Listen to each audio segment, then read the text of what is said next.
Good morning, ladies and gentlemen. Good morning, ladies and gentlemen. Let me know if you can hear. We are live from Strike and Spare 2 here in Lockport, Illinois, suburban Chicago. And it is the Lewis Flyer Classic. Shout out to Lewis University head coach Scott Taylor, fantastic host for this great event, and a fantastic field as well. Of course, you can watch two ways this weekend. You can watch on the Vanderbilt Athletics YouTube channel.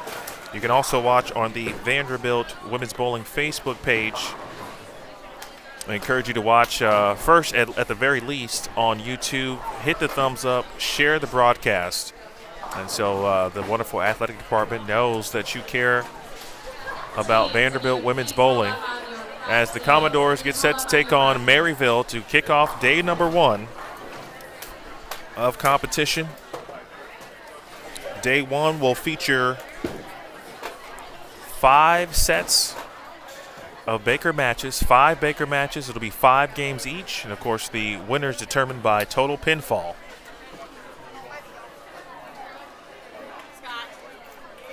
Today's format is 5 team Baker matches. You hear the format being announced. Teams for today, when your arrows are up, you begin match 1.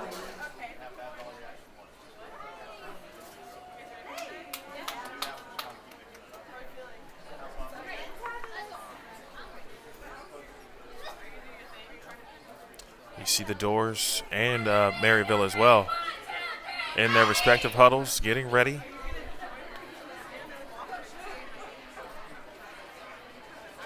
Last time I did this, I was able to hear myself in my headset, and today I'm not hearing myself.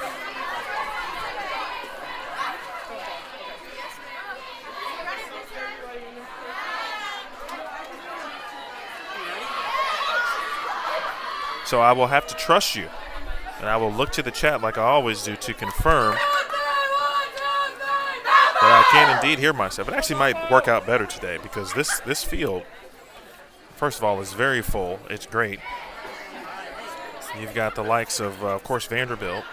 Jacksonville State is competing this week. Sam Houston, of course, Maryville, North Carolina A&T, Tulane, McKendree, Wright State, Arkansas State, Sacred Heart. About Sacred Heart getting a win at the Saints Invite. That was the host tournament of Maryville. Youngstown State, the defending national champions here. Newman, Oklahoma Christian, Wisconsin Whitewater, Valparaiso, Belmont Abbey, Quincy, Western Illinois, St. Elmhurst, Marion, Carroll, Emmanuel, Lewis, Indianapolis, and Aurora. So it's a very good mix, actually, of Division I, Division II, and Division III schools here this weekend.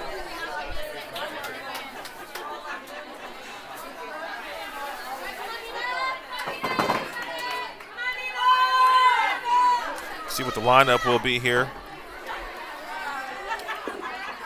Head coach John Williamson recently announcing that he will be moving on into a different administrative role, but still will be around with the squad. But before he can do all of that, there's still national championship aspirations for he and this team.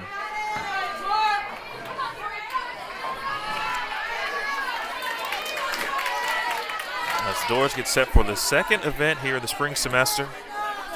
Unable to compete a couple of weeks ago due to weather in Dallas in the DFW area. They were scheduled for the Prairie View A&M University Invitational, but that was canceled due to the weather that weekend. Of course, snow and ice all over, not just Texas, but certainly a good portion blanketing the country as Courtney Adams gets Maryville started on the right track. Well, Victoria Verano, who gets the start as the leadoff player. We love a good Brooklyn that starts with a smile. That actually, to me, kind of helps relax the swing a little bit. I know that's kind of backwards thinking, if you will. Right, but if you catch a good Brooklyn early, It elicits a smile not only from the player but the team itself. Early double here for Maryville.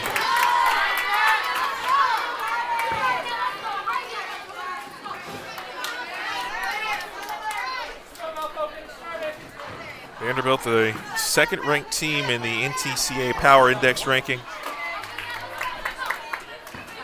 They've been second, it feels like, for the majority of the season, of course, chasing Jacksonville State, again, who is competing this week.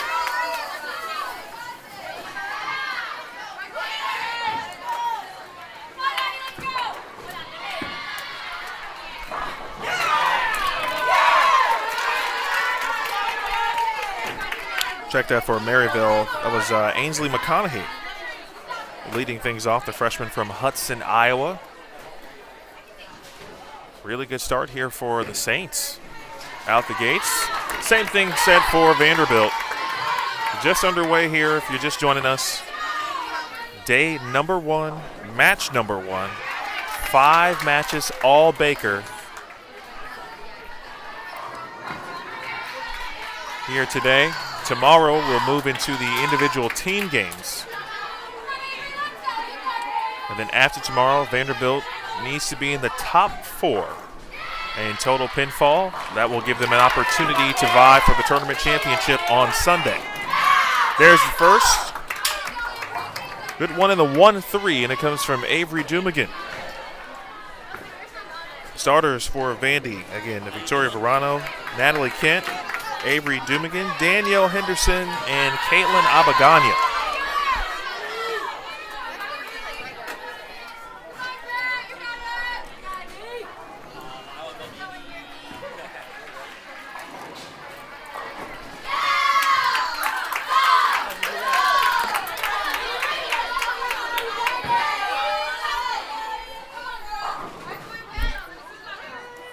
Noted on with regards to scores. And it should be all updated now. And that one crosses over. To me, game 1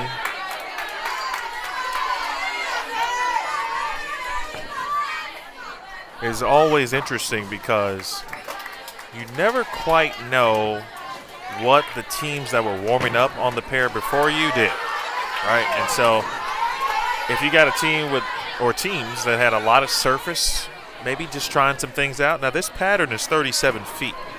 Okay, so I think right now it's battling the actual distance of the pattern. There's a good one from Caitlin Abaganya.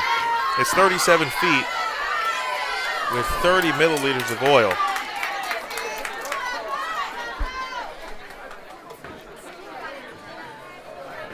The drop brush stops at 35, so it's kind of buffed to 37. So this one's in the shorter variety, which means ball speed, certainly angle, and missing left.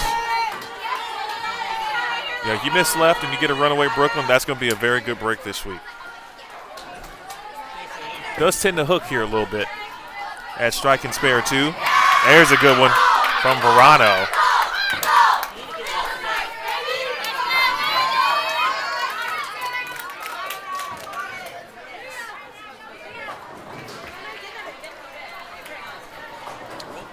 Again, one of our goals today, we need your help with it.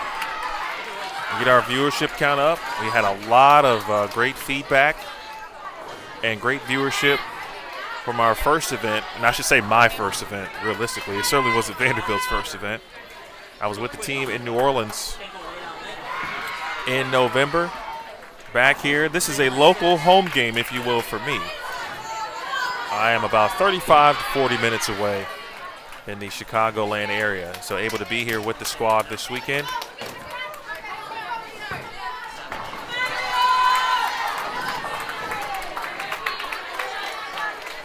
The first open frame for either team. It's from McConaughey in the 6th frame.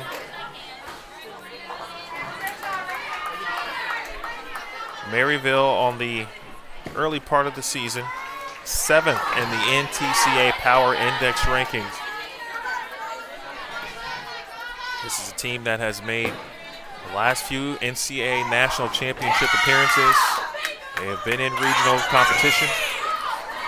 After kind of inching closer and closer and closer. The last 3 to 4 years, they have seen some phenomenal performances that have also carried over not only to NCAA competition, but also ITC postseason competition, speaking of Maryville. Trip 4.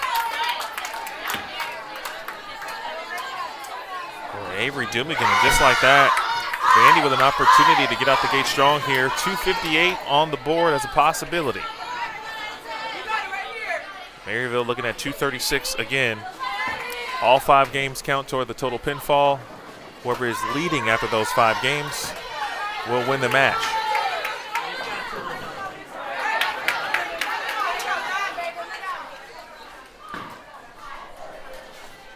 Vanderbilt with 50 wins already on the season, looking for their 51st.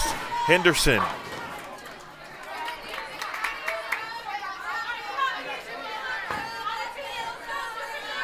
One, 3, 6.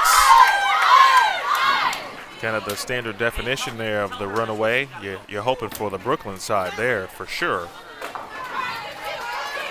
And that kind of where it shows you not only is the pattern short, but it's flat in the middle. So misses left can be a bit detrimental today. I'll see how Danielle will handle not even just the spare, but moving forward. Obviously, both teams will switch lanes after game 1 is complete.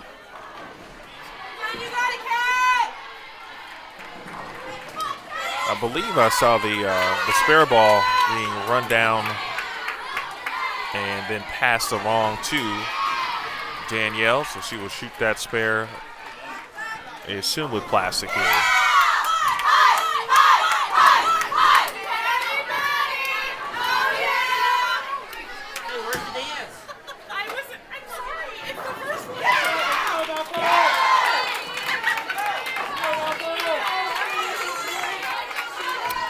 It's a good shot at that.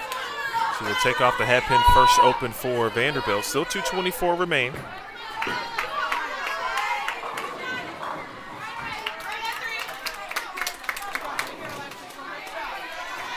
Bowling ball selection might be of importance not only for Danielle, but all teams across this pattern.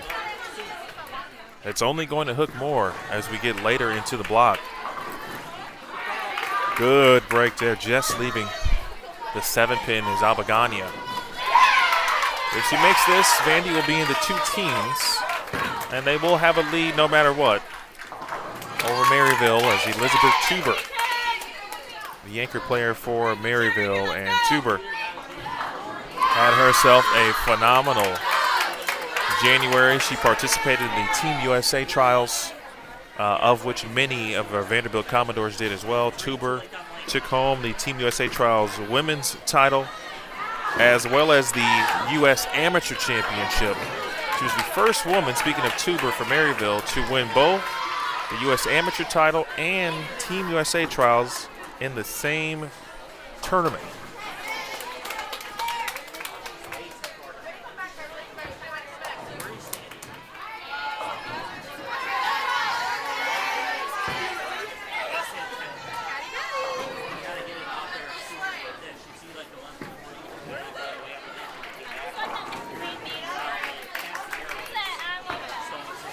Not too shabby to start. 2:13 for Vandy.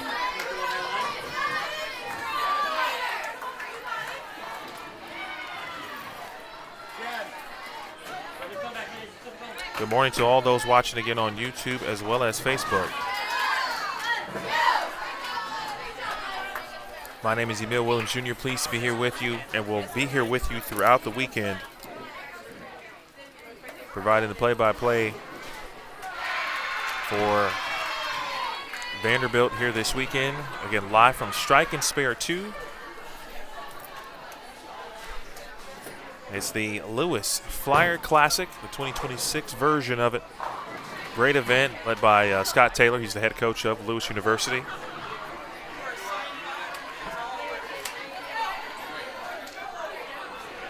.184 for Maryville. That's an early lead.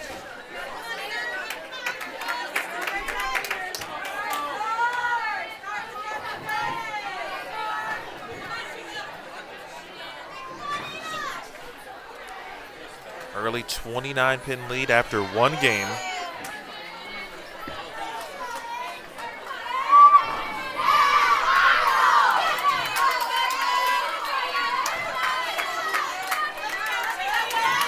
I will also do my best to keep the chats updated as well with scores, since I'm able to do that theoretically, as long as the old batteries hang on for the day.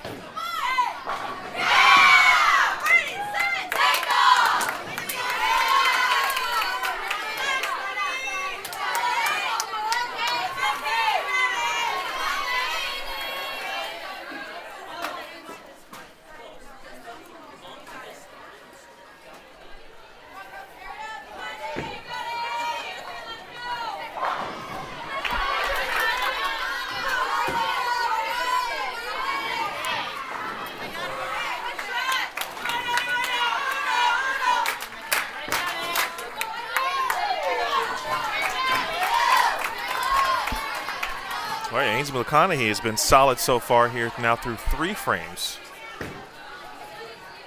Strike, open, spare for McConaughey. Again, talented freshman and seeing time and has seen time throughout the season here early for head coach Lauren Russo. Early miscue here for the Doors as we open up game number 2. Again, Vander shot 213, Maryville 184. The match schedule for Vanderbilt, and I'll talk more about this, of course, as we get closer to each ending of every respective match. But next up will be Tulane, and we'll actually move over to 35 and 36 before making the turn down to the low end of the building. They'll be on 7 and 8, 3 and 4, and 11 and 12.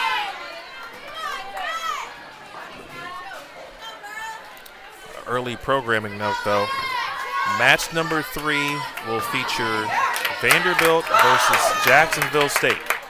And whenever those two teams match up, it is must-see television. So I encourage you, if you are going to watch at least one match today, that's the one you should be in front of your TV or your phone for. All right, count on the spare for Jumigan, and that's back-to-back opens here on this left lane for Vanderbilt. Meanwhile, Maryville with a couple of struggles of their own here. Both teams, it's almost like, for those who enjoy boxing, it's kind of this feeling out process, if you will. But both teams look great on their respective lanes in game 1. They've made the flip, and now things look a little bit different. It's a decently important shot here early for Danielle Henderson, just to feel confident, comfortable. You might ultimately need something from the equipment perspective that kind of might start a little early, lay off at the end, allow the pattern to do the majority of the work.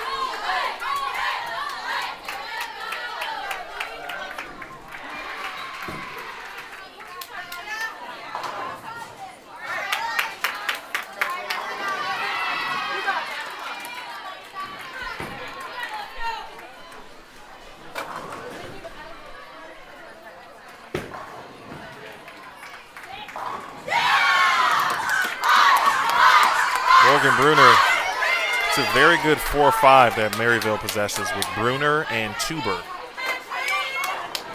And just as good as the 4-5 of Henderson and Abagani.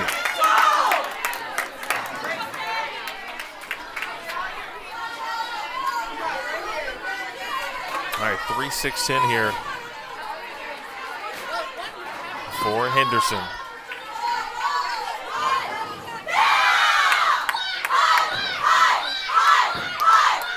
Just to our right, Lewis University, boy, coming out firing. This is their home tournament. They have struck 6 out of the first 7 times in their game 2. They're taking on Valparaiso.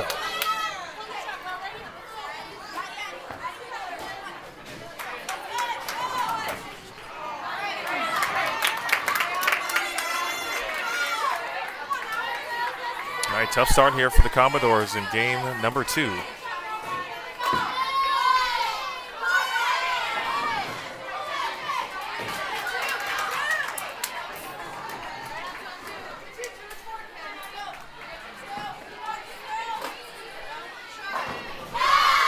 Wow, Tuber.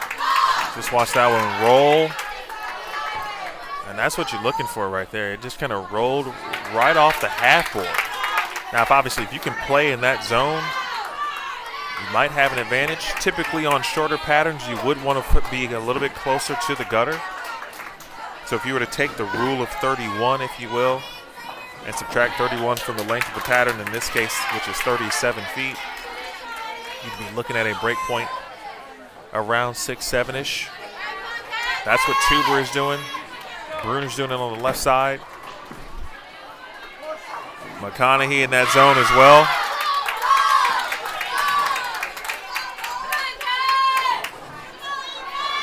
Well, I can see Maryville putting up some score, not just in this match, but throughout the tournament. At least on the fresh. You know, how this thing transitions, we'll learn a lot in the next 2 matches.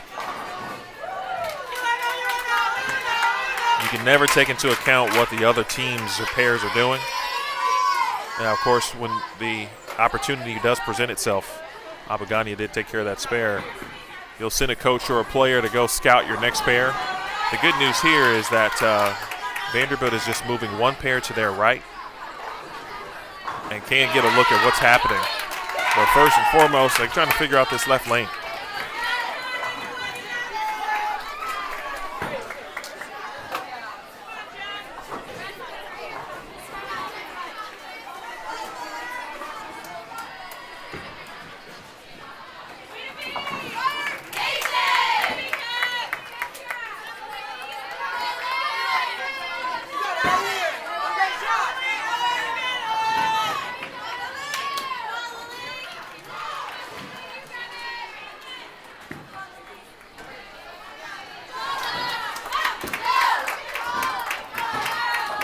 Vanderbilt with just one strike. Now the back half of game 2. Victoria Verano, 10 pin to deal with.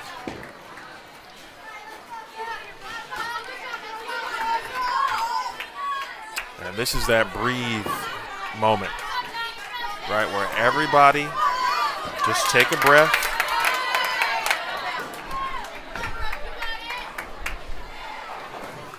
Everybody take a breath, relax. Let's just kind of remember who we are. We'll get back to basics.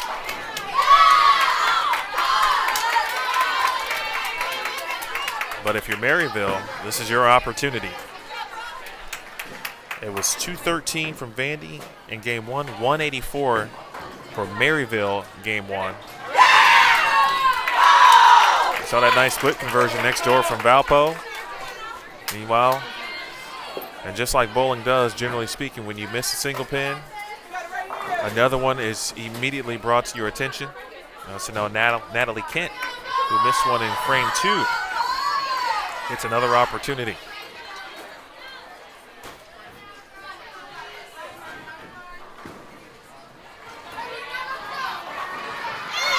How about that break from Morgan Bruner, and all of a sudden, Maryville can put together a 218 performance here. That's a good start right there for Vanderbilt. And it sounds crazy, but you just need something positive to happen. Spare is made in the 7th. Saw a couple players come back from the practice pairs.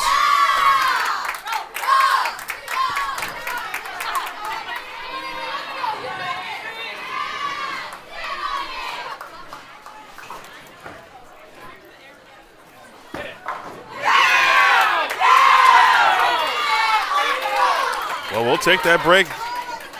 We'll take it today right now, Avery. It's okay. Haley Lindley, the junior from Greenwood, South Carolina. She was down at the practice pair, along with the talented freshman in Tamia Yeager.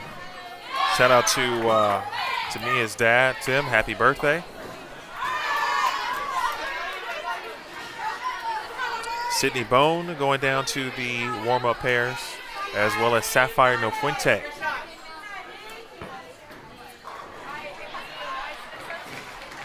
Wouldn't shock me if we do get someone to get a couple fill shots.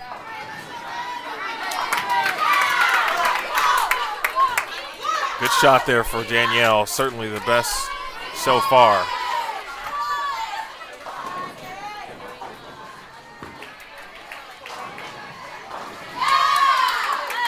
That's a pretty good game there, 2:04.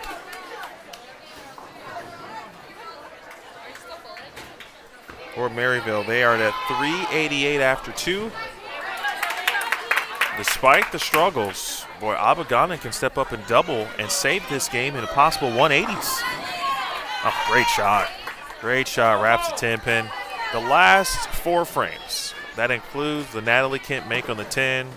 Even though Avery got a break in the 8th, you got to parlay that. Danielle throws her best shot in the 9th. Abagana wraps the 10-pin. That's the kind of momentum that you can build from.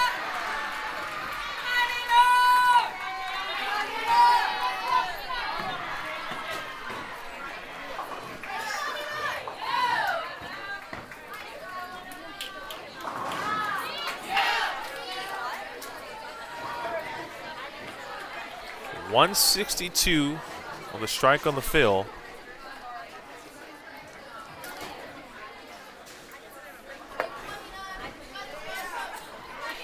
Strike puts Vandy at 375 after 2. They have given up the lead.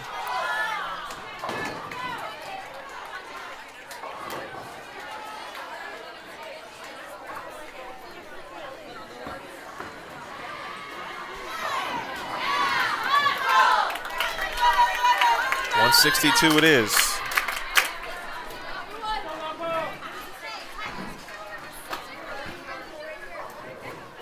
All right, just like that, Vandy now trails by 13 pins as we head to game 3.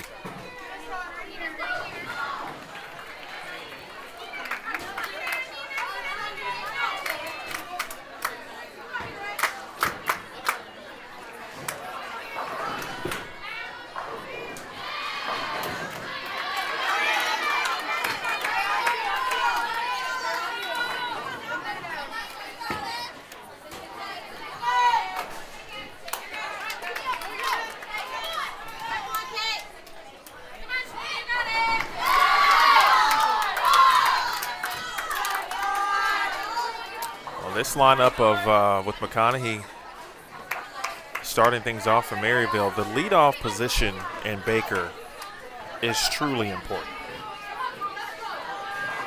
And that player truly sets the tone. You might hear it referred to as setting the table.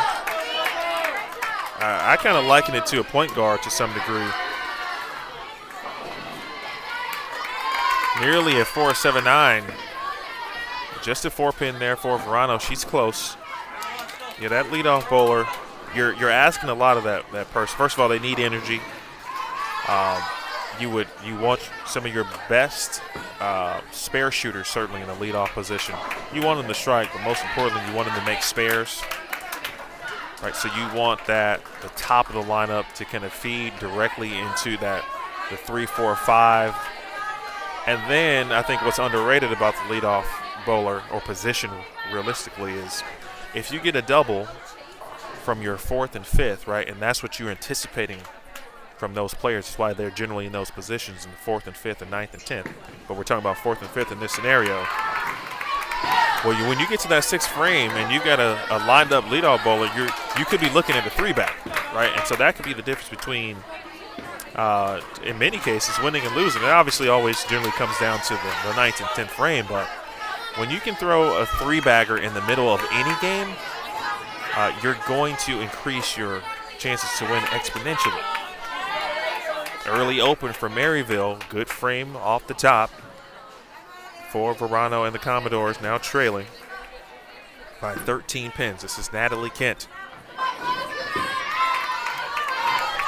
Natalie had battled injury last season, When I was with the team in New Orleans, boy, she looked fantastic.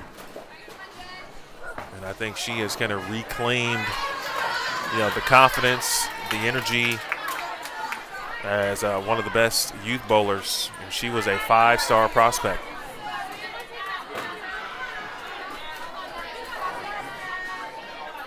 Now an upperclassman. It's funny how things go so quickly. Natalie now a junior, of course, from Newark, New York.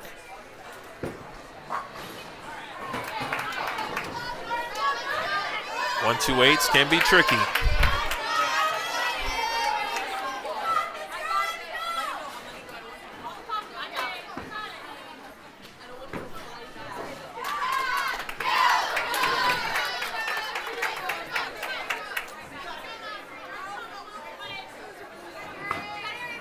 The lineup for Maryville, if you're just joining us, has been Ainsley McConaughey, Alexis Ingersoll, the lone senior who was honored at Maryville's home tournament last weekend. Great shot there from Dumigan. Finishing the lineup for Maryville, again, Ainsley McConaughey, Alexis Ingersoll, Brooke Pabst, Morgan Bruner, and Elizabeth Tuber. For Vanderbilt, it has been Victoria Verano, Natalie Kent, Avery Dumigan, Danielle Henderson, and Caitlin Abagania.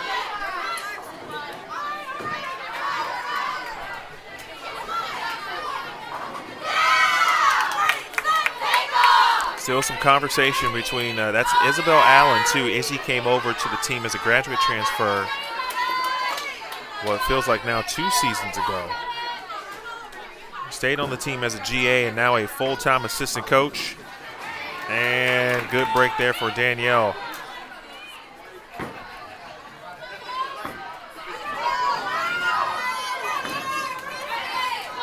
It's interesting. Yeah, that's a bowling ball that Danielle probably thought. It was hard to tell from my vantage point that was going to hook, but you can kind of see it just start to lay off a little bit. There does look like there's a little bit of an out of bounds, and I just saw a player next door kind of do the same thing.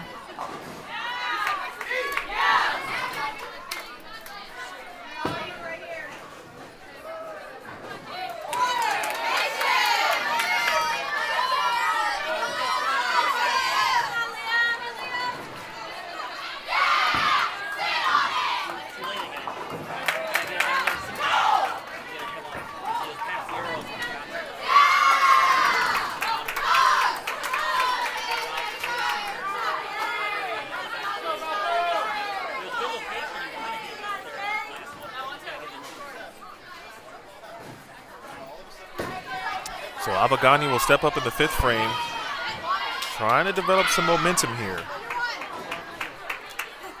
Out the gates, 213 on the right lane. The left lane was not kind at all to Vanderbilt. If you're just joining us, they shot 162. They trail 388 to 375.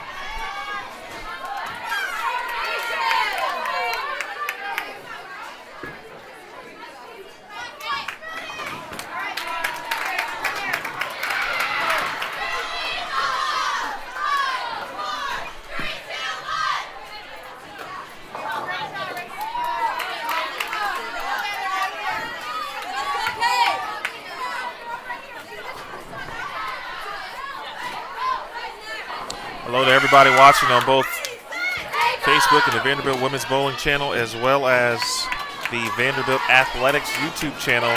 Get the views up on both, but especially YouTube. Let the wonderful Vanderbilt Athletics Department know that you are invested, not just in Vanderbilt bowling, but women's college bowling in general. This could be the swing game for Vanderbilt. They trail by 13. They're back on what right now is the good lane, but they're battling this 37-foot pattern at the moment. That's the challenge, of course, all day, but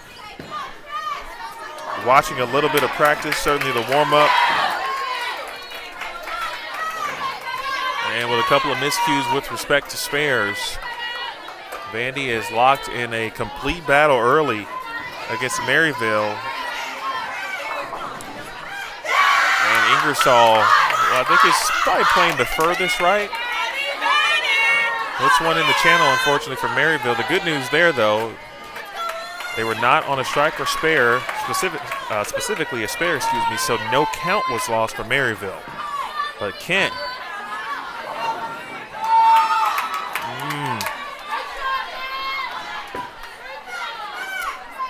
Well, I do get a chance to come up to strike and spare, too, a lot. A shout out to Deandra Asbady and the Elite Youth Tour. We actually stream events here often, or youth events here a lot. Actually, and Chris Watson, too, does a great job at strike and spare, and his entire staff. There are tournaments here all the time. So the corners can be a little stubborn every now and then.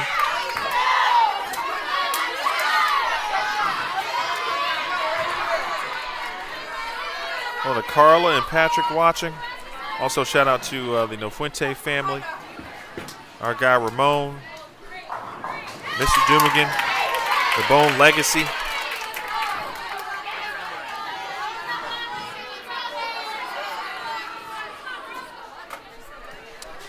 I tell you, I love being here.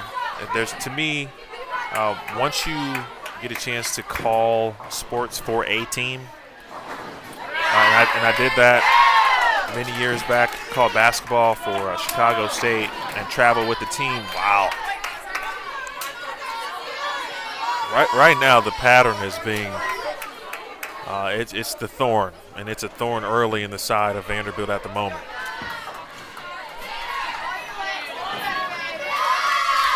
I think ultimately they'll have to make some adjustments with respect to entry angle.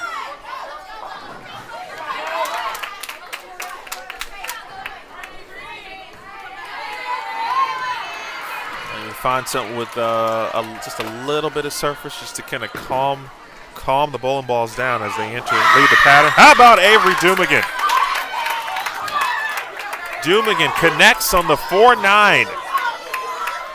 And I got to tell you, in a match that they currently trail by 13 pins, they've missed some easy ones as a team, but when you can make a 4-9, that's the type of energy that Vandy is in need right now.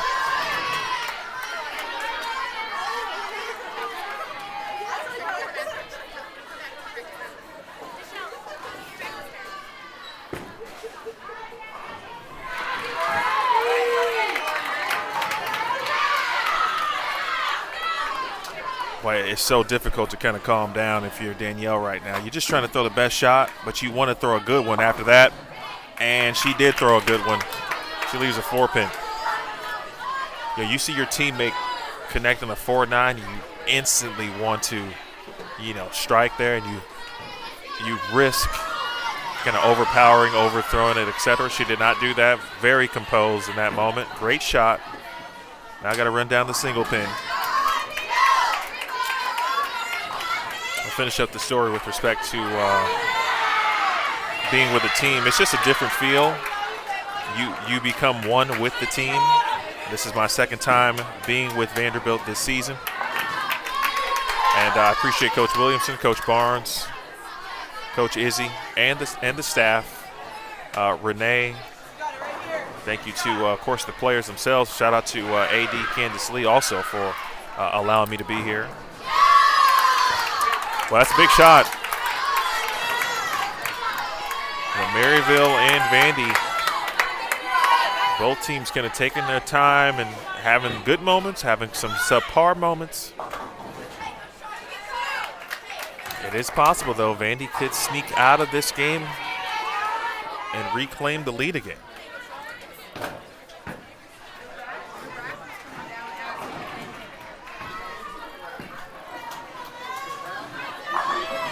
Great shot. 6 into the 10.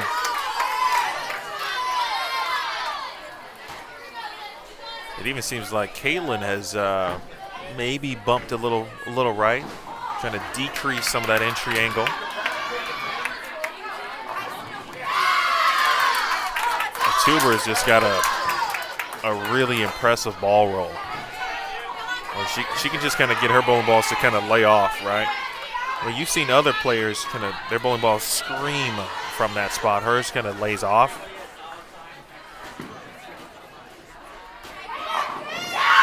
Big double.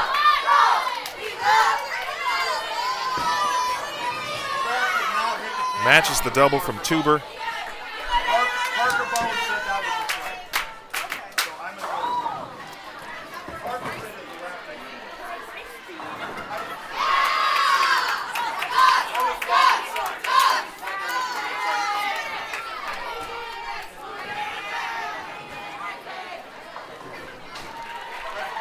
All right, Maryville shoots 172. They are now at 560 after 3.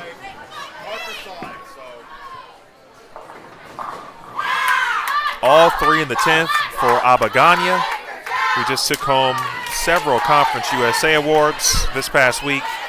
181 for the Doors. And it is now a 4-pin match.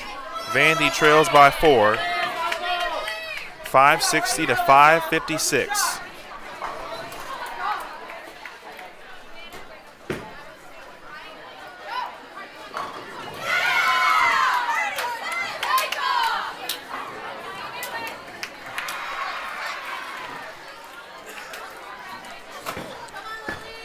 That was huge, though, for Vanderbilt. The last few frames, and of course, throw it back to the 8th where Dumigan converts the 4-9.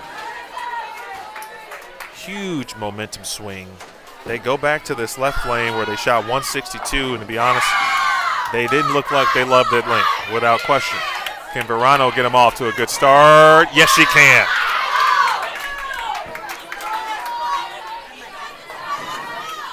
Talking about becoming an upperclassman. Victoria Verano, now a senior. And you talking about, I have 2 kids, as many of you know. And when you have children, you know the years go by fast as Ainsley McConaughey matches the Verano strike for Maryville. Again, the Saints have the 4-pin advantage, led by head coach Lauren Russo. But Verano and Alyssa Ballard, who are right now, can catch them just on the left side of your screen there. Those are the 2 seniors on the team that came in together, of course. Already got a championship, trying to leave with another one. Natalie Kent wants a title as well. Best shot of the match for Kent. Newark's finest. Early double. Back to my leadoff bowler position and stance on that, folks. Another reason I'm bullish on leadoff bowlers in that position is because when I bowl collegiately, I often bowled in the leadoff role. And so I am speaking from experience. When you can get off to a good start at the top of the lineup, it does have an effect on the rest of the team. Dumigan, after the 4-9, gets the friendly roll. This is the first time so far here through this match, these first 3 games, that Vanderbilt has gotten off to the first 3. Maryville trying to do the same, and they will. Boy, credit the Saints because they have answered the call every single time that Vandy has put together a run.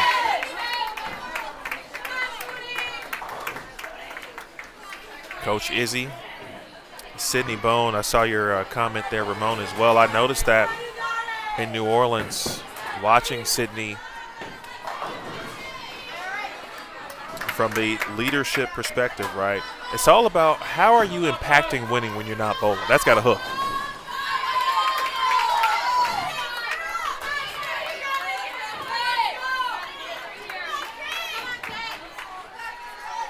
No 10-pin there, just the 2-8. And when I tell you these teams are truly matching each other shot for shot.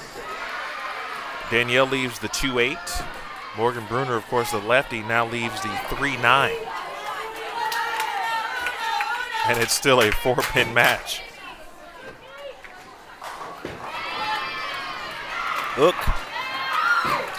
Good spare. I'm yelling hook like it's not hooking on a 37-foot pattern. Now on my screen that I'm watching it from, because I didn't have a good vantage point with the players in the way, it looked like it wasn't going to hook.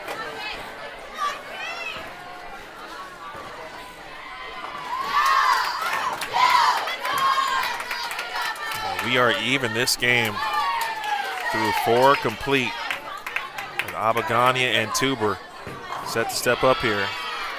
Of course, getting Danielle lined up is key.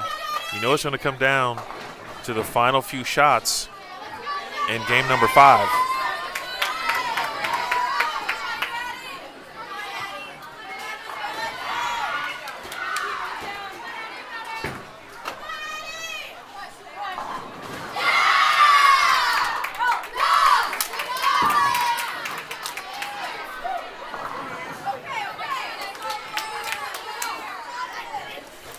Updating the chats, as I told you I would. If anyone has my phone number, or feel free to direct message me. Like if something's going down,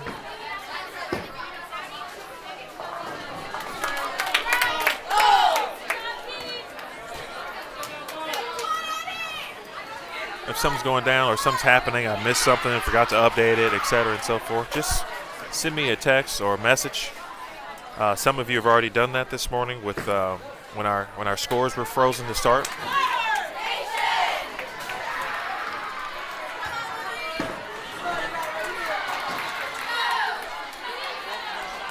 Okay, all right. So we got a deadwood clear. Well, that's the only thing we haven't had in this match. So we got our first deadwood clear. Meanwhile, Tuber did strike in the 5th. I was wondering what was going on.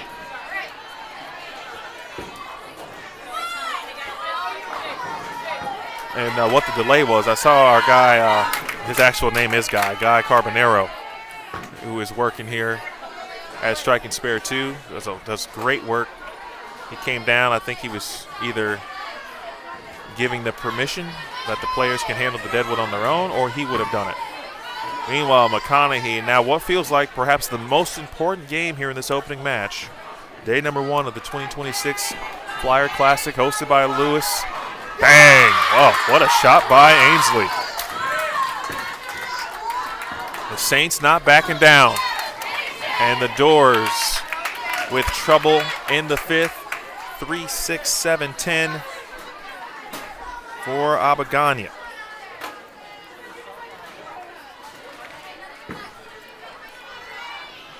Caitlin, we talked about Team USA trials with Elizabeth Tuber, for example, of Maryville. For Vanderbilt, Caitlin Abagania on Junior Team USA was also the final selection on the women's team of the adult Team USA. And you talking about raw emotion.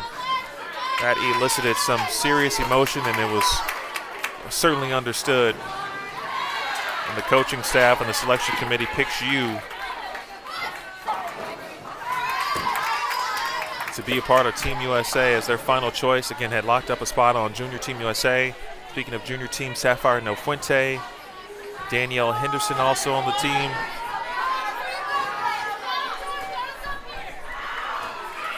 As well as Avery Dumigan.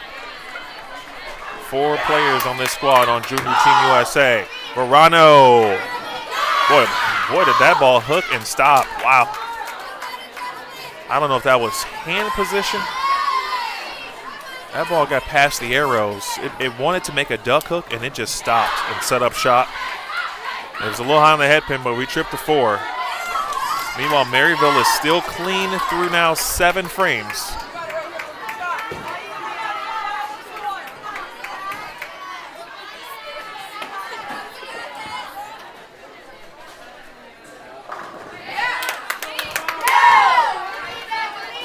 Big shot here for Natalie Kent. Trying to set up shop. No, the 7th pin.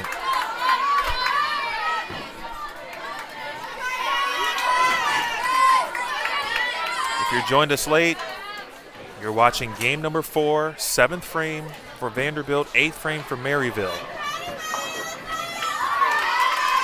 Vandy got out in front in game 1. They shot 213 to Maryville's 184.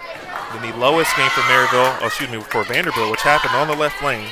They shot 162. Maryville countered with 204. The Saints took the lead.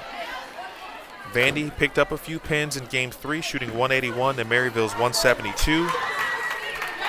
And it sits after 3 games, 560 to 556.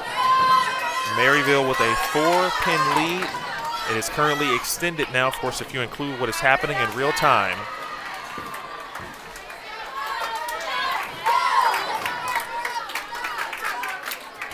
But Pabst has been solid here in that number 3 position for Coach Russo. Coach Lauren, a PWBA champion. Her husband, Matt, assistant coach, is a PBA champion. Stand up, San Diego. Avery Dumigan is in the house this morning. Big strike in the 8th. 231 still sits for the Doors. But Maryville still with 244 out there, especially if Bruner can strike here. And she gets a nice love tap on the 7.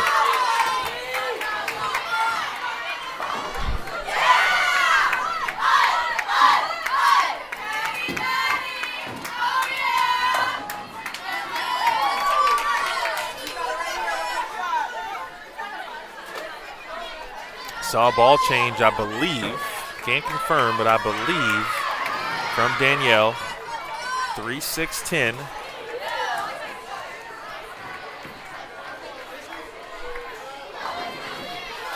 Weak 10 there from Tuber. Wouldn't have quite been a dagger by any stretch, but 240 this game and maybe going up 40 pins. Could have been a very big deal for Maryville. This is a huge spare.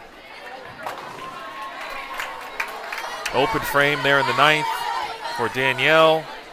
And now Vandy can only shoot 199.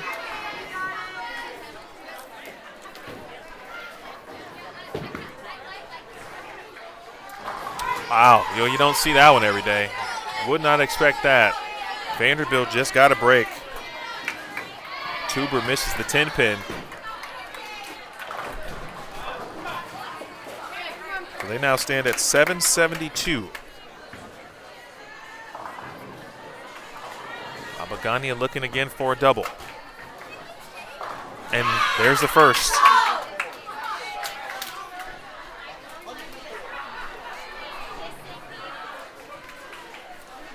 Abagani was named Conference USA's Bowler and Freshman of the Month for the month of January. The rest of the performers on that team are Jacksonville State's Gianna Brandolino, who is bowling this week, Louisiana Tech's Jenna Stretch, and we should say Jacksonville State's Gianna Brandolino and Kara Maxim. Caught the unfortunate typo there in the story. Louisiana Tech's Jenna Stretch and Wichita State's Ashton Woods. Nebraska's Jillian Martin also on the Performers of the Month team for January.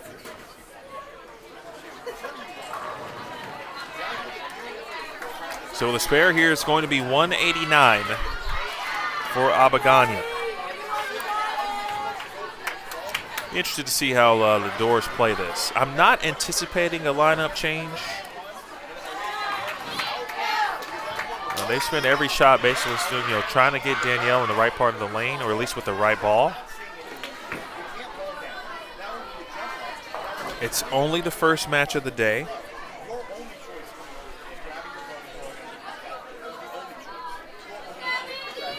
Vandy, of course, does drop some pins.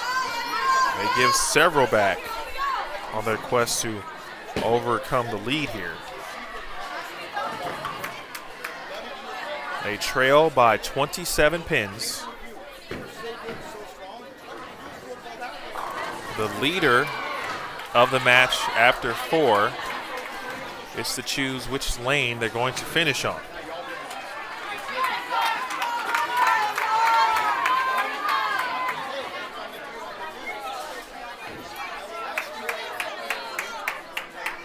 So Vandy is going to need their best performance on what has been their worst lane to try to steal a victory here to start the day. That helps. They start with a trip 4 from Victoria Verano. And they go over to Ainsley McConaughey for Maryville, who has been excellent for the Saints here this morning.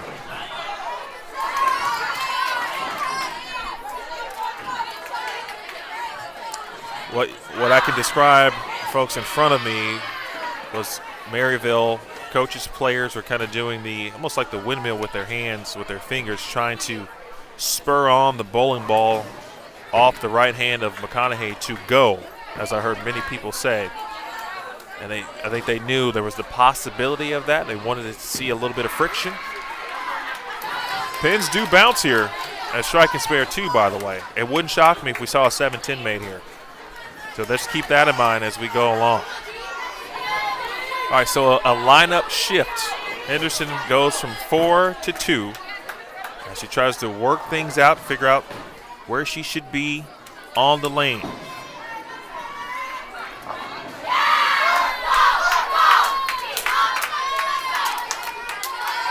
I like that move because it does allow Danielle an opportunity to still work on what's happening, but also not feel that a little bit of additional pressure trying to make sure she's in the right part of the lane, but trying to set up Kayla Nabagani. All right, you allow her to kind of work out the kinks, if you will, earlier in the lineup. So Abagani is going to be 5th. You anticipate now Dumigan to be 4th. Natalie Kent's going to be 3rd. They had the front 3 in the previous game. 2 pin.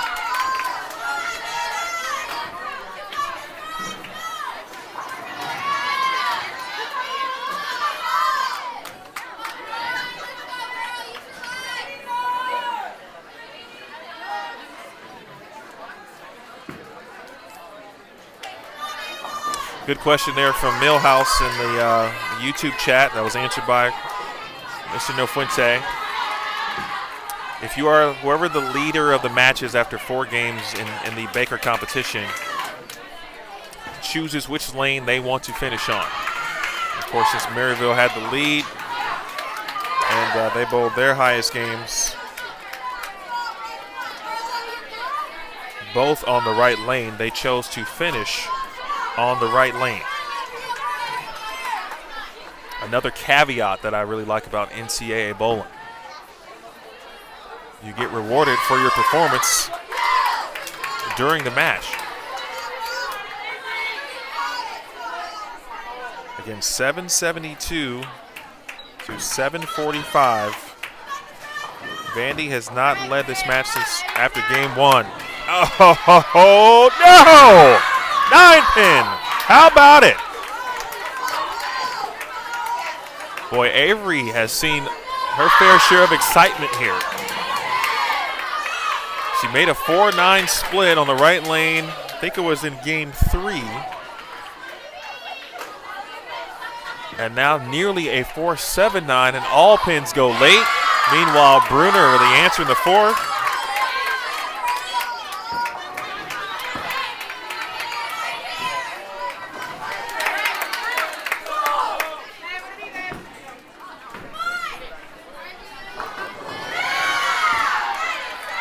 Abagania, 4 pin. He said 4 pin a lot. And I think, again, shows you the distance of the pattern. The leaves and the single pins that have been left.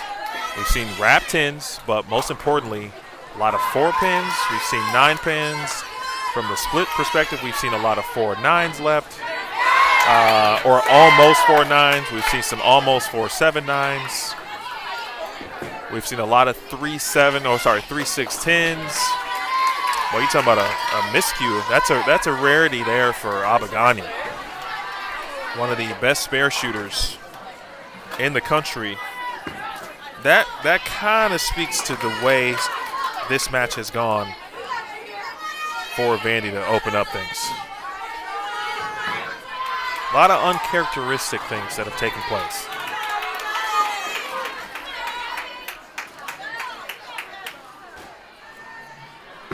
So just as the momentum begins to build The Doors now in a rebuilding mode here. And boy, as soon as I talk about it, the 3-6-10 appears. 2 splits for Maryville. So this one is still within a winning distance for the Doors. They're going to need some more help. Wow, Maryville, as McConaughey leaves a washout there, the 1-2-4-10. We'll start to do some math here in a moment.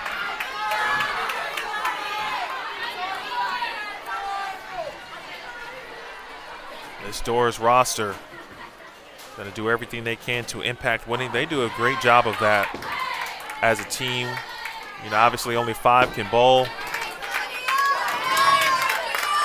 Morano takes 2.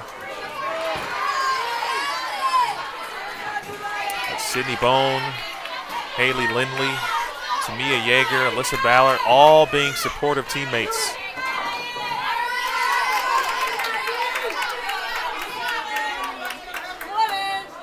Danielle Henderson, junior from St. Louis.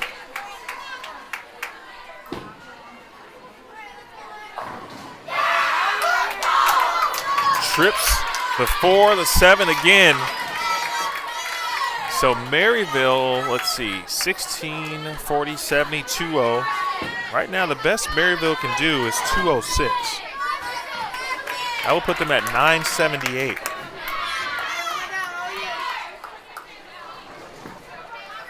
Vanderbilt right now with a max score of 226. So Vandy with no room for error. If they were to strike out, they would need at least 1 non-strike here from Maryville to come back and win this game. This match, I beg your pardon. We're just getting started. This match 1.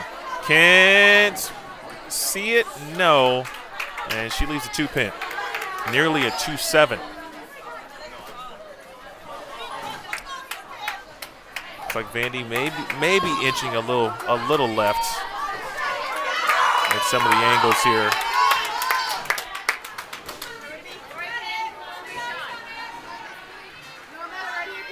Shout out to Brad Littlejohn.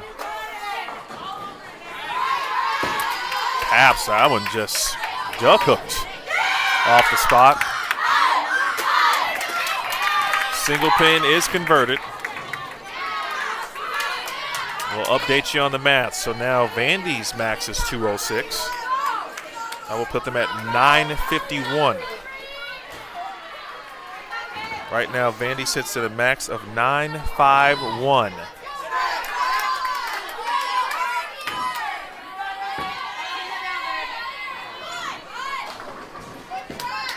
Still need some help from Maryville. Their max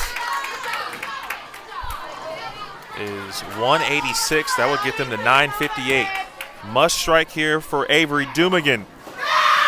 And she carries again. Well, we got to pack up this this carry here from Dumigan. Save it for the rest of the tournament.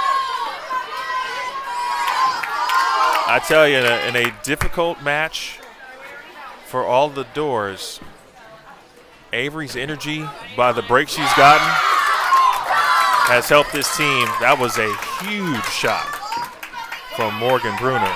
Maryville still in the lead. Abagania has to have the first 2 to have any chance here at this moment in time. Assuming Tuber does her job in the 10th frame. First one, a good one for Abagania.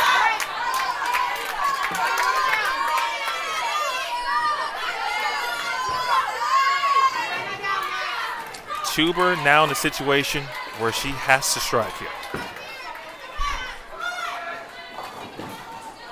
Left a couple of weak 10s recently. And now a 4-7-10.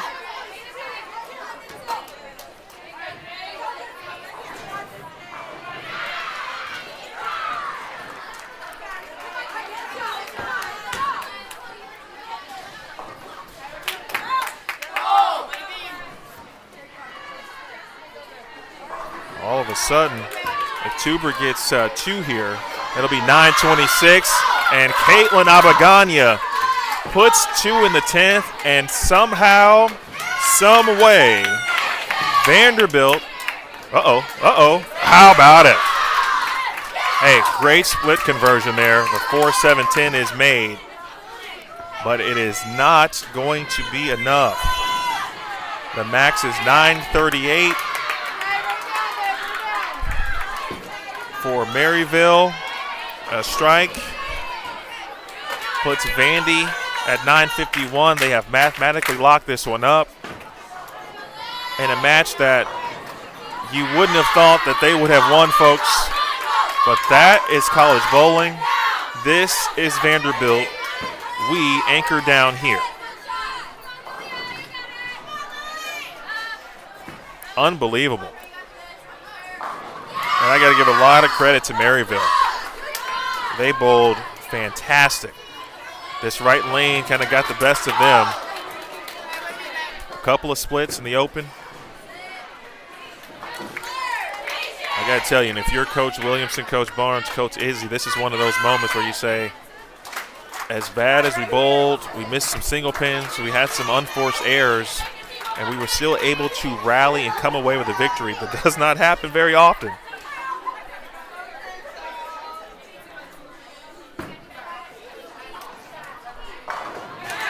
That was a full team win right there. And again, being around this sport for as long as I have and participated in it at this level, that was the epitome of a team victory.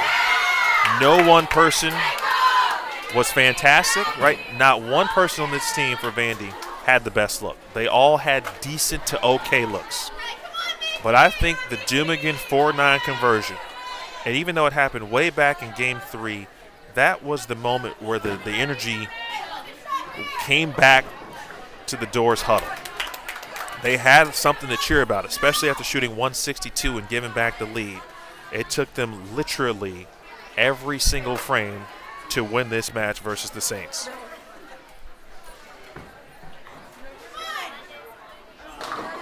Officially, it is 9:51 to 9:38.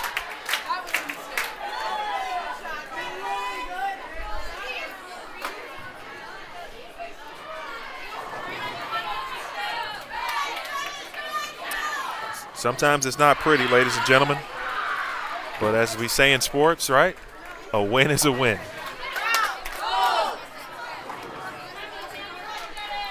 Now, the good news is that they won.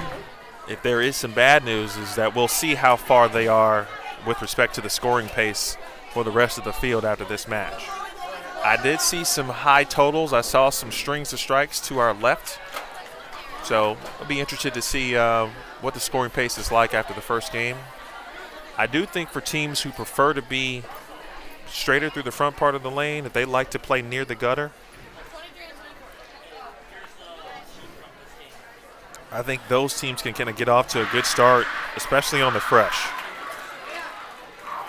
But what a time, though. Happy to be on the call for that one.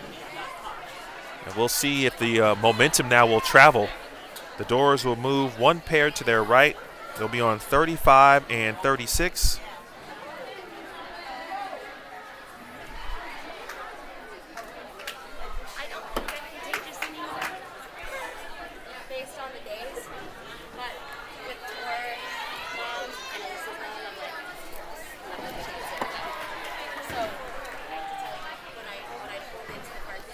All right, folks, you know the deal. We'll take a momentary break. Do not go anywhere. You know, live coverage will return here shortly. Coming up next, the Doors will face Tulane on 35 and 36. Again, the Doors will face Tulane on 35 and 36. And again, coming up, match 3. I know you'll be in and out. You got things to do today. It's Friday. Hopefully you do have a job, unlike Smokey from Friday. And you do have things to do also, unlike Smokey from Friday. But if you got something to do during match 3, I would encourage you to make sure you're in front of a television, your laptop, your mobile device, an iPad, whatever you got to do to watch Vanderbilt and Jacksonville State. Again, that's coming up in match 3. First is Tulane, then Jacksonville State. Then in match 4 later this afternoon, we will face North Carolina A&T, always a good matchup there against Kim Terrell Kearney's group. And the doors will close out the day with a matchup versus Indianapolis again later this afternoon. Tulane is next. You're watching live coverage of Vanderbilt women's bowling, live from the Lewis Flyer Classic in suburban Chicago. Strike and Spare 2 is the venue. You're watching it live on the Vanderbilt Athletics YouTube channel and the Vanderbilt Women's Bowling Facebook page.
All right, match 2 officially underway as Vanderbilt now taking on Tulane.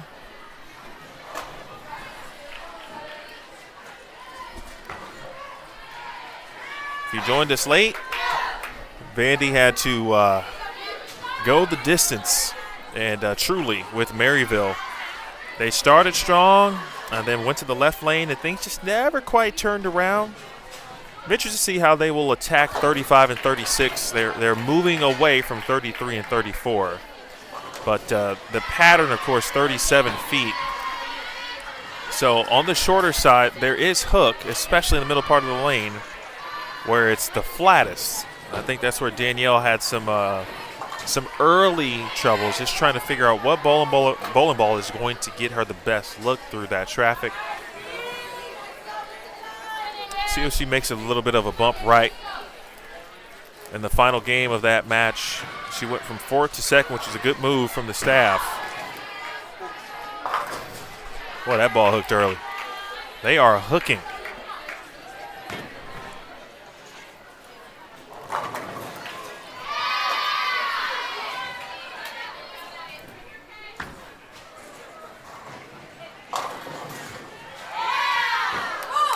Not a bad shot there for Tulane.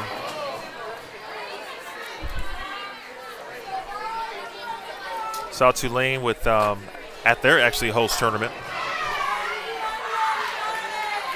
in November, the Green Wave, led by Haley Beach.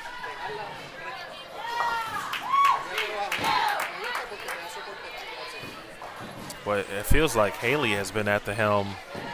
It's got to be well over a decade, I feel, at this point. And if not, it certainly feels that way.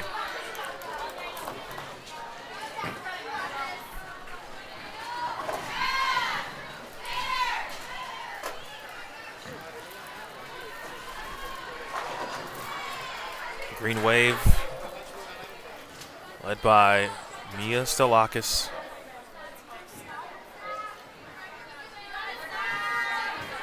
They actually have, speaking of Tulane, a lot of Chicagoland representation. Paige Matisiak, for example, went to Lockport High School. And that is where we are bowling here this weekend in Lockport at Strike and Spare 2.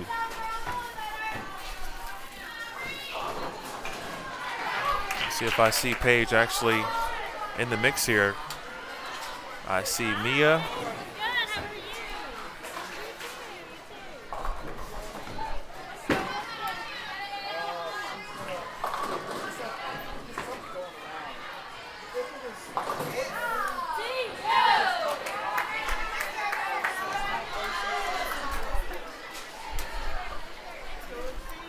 For Vanderbilt, they've gone single pin, now a 2-pin to deal with. Sapphire No Fuente into the lineup.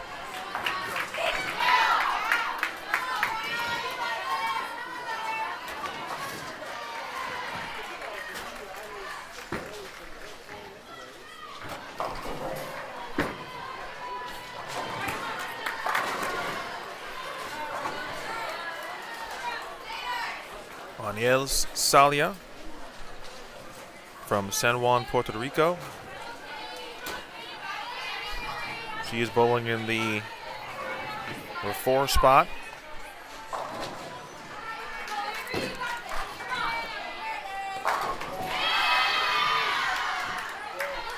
Just to our left, you get a chance to see Jacksonville State as Jumigan gets Vanderbilt on the board for the first time.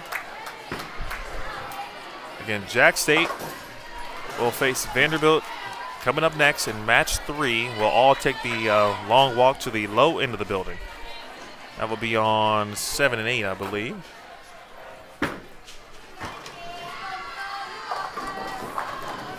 Let's see how Vandy responds. So far, so good. Right, at worst, you just want to be able to make single pin spares. And as a team, they had some struggles with that in match number 1, but again, figured out a way to come from behind and make up 27 pins in the final game to win match 5, 951, or match 1, excuse me, 951 to 938.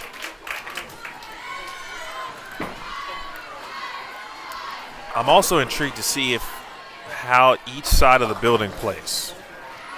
All right, 38 lanes here at Strike and Spare 2. We're going to go down to the low end for the remainder of the day. And for most of you who follow bowling, do bowl, typically speaking, no pair of lanes and even no lanes in general. Not even just the pair. It could be different on the same pair of lanes. But from end to end, there generally are differences in the bowling center. So we'll see how that might affect things. Man, now Tulane off to a little bit of a slow start, and this is where Vandy's got to take advantage.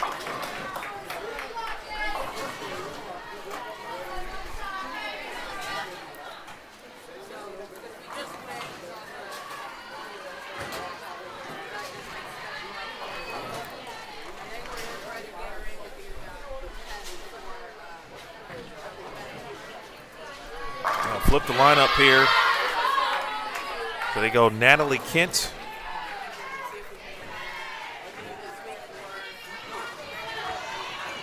Ball change. I like that change, whatever it was. It looks to be something that's a bit more even.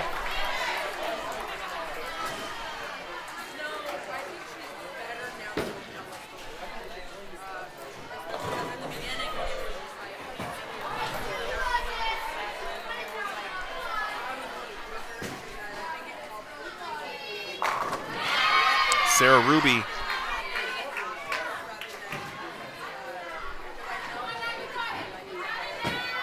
Ruby, the graduate student for Tulane, wearing number 6.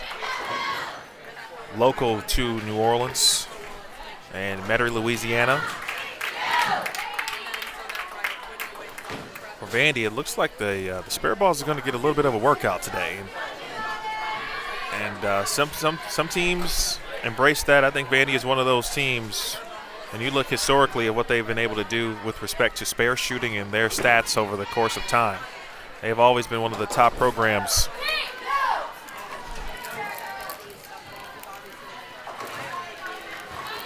In those statistical categories.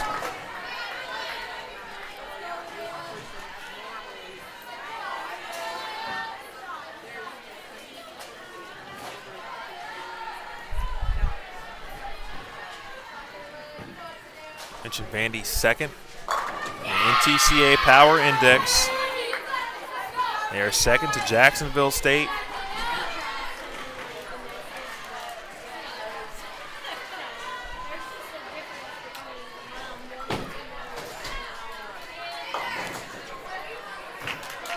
That would not come off the hand very well there for Danielle.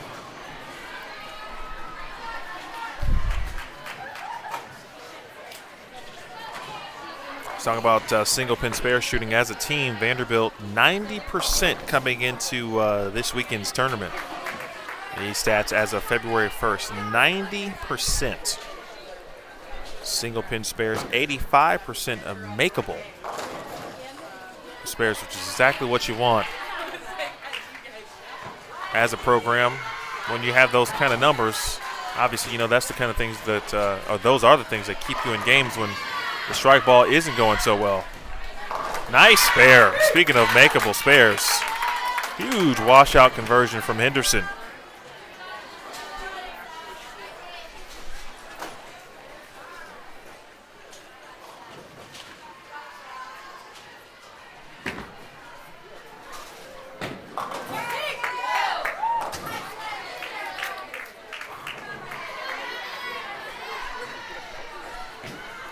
If you are joining us late or for the first time, we welcome you to the Vanderbilt Athletics YouTube channel, as well as the Vanderbilt Women's Bowling Facebook page. My name is Emil Williams Jr., voice of the doors for the weekend. We got you Friday, of course, today, tomorrow, and Sunday, which hopefully results in a championship. Now, 9-pin for Sapphire Nofuente. Last time I saw Saf, she was making Junior Team USA at Team USA trials in Las Vegas. The time prior to that, she was bowling fantastically at the Tulane home tournament at the Colonial Lanes Classic.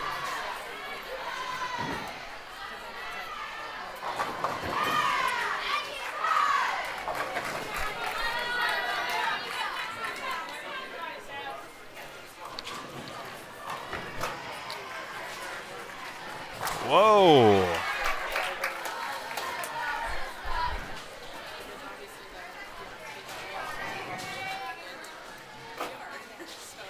Valeria Colon, 2 players representing Puerto Rico on the Tulane roster. There are some players that I talked about with respect to the Chicagoland area and even Lockport. I don't see, unless I'm just missing it, I don't see Paige.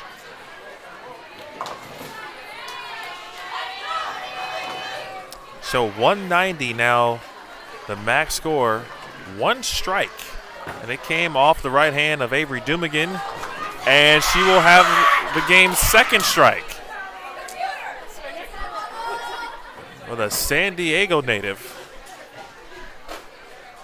San Diego's still on my bucket list. I have not been to San Diego.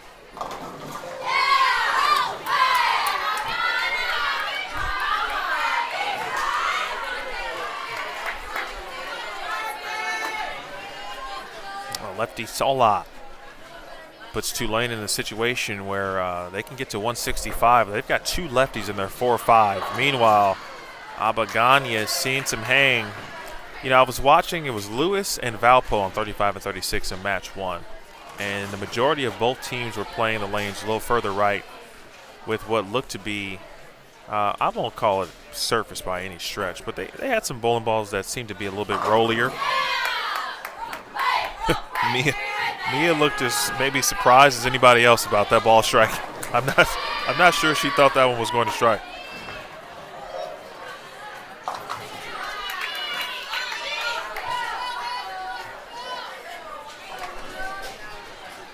All right, so 170 is the max, and boy, if Stolakis strikes here, you know, Tulane could only be trailing by a couple of pins, or with bad count, they could have an early lead. All right, it's going to be a 2-pin for Mia. Spare will put them in the 154.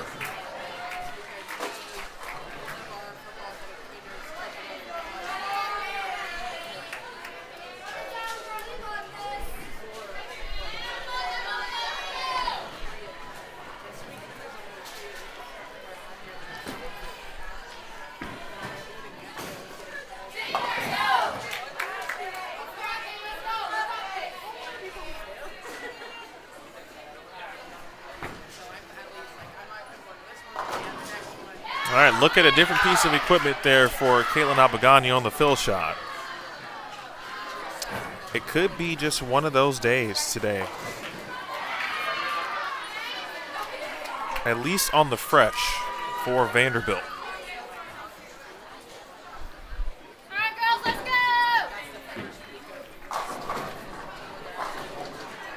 go! They start 170 but do have the lead. Tulane begins with 154, 16-pin advantage.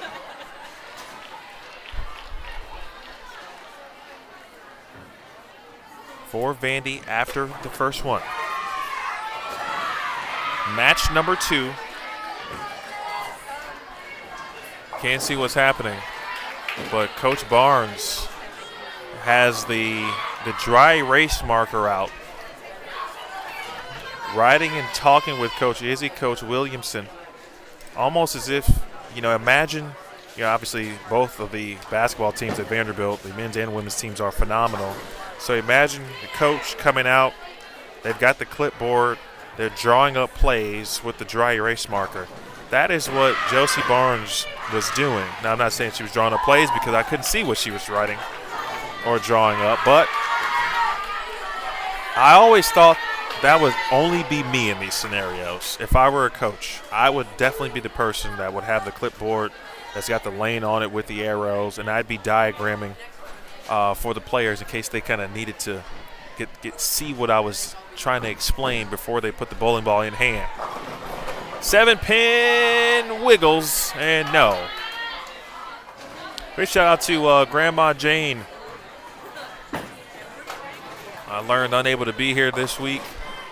Had every intention to do so and make the trip, but boy, the snow has caused a lot of hiccups and paying for travel in these recent weeks. We appreciate you, Grandma Jane. Happy birthday to you as well.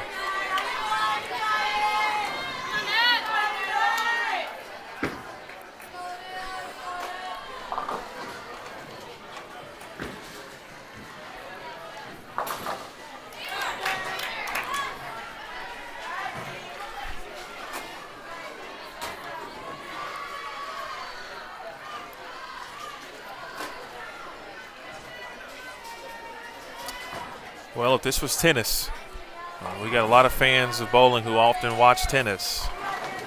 You'll hear me say a lot on bowling broadcasts in general really, but especially bowling, unforced errors. And those have been prominent, unfortunately, for Vanderbilt. Now through 6 total games.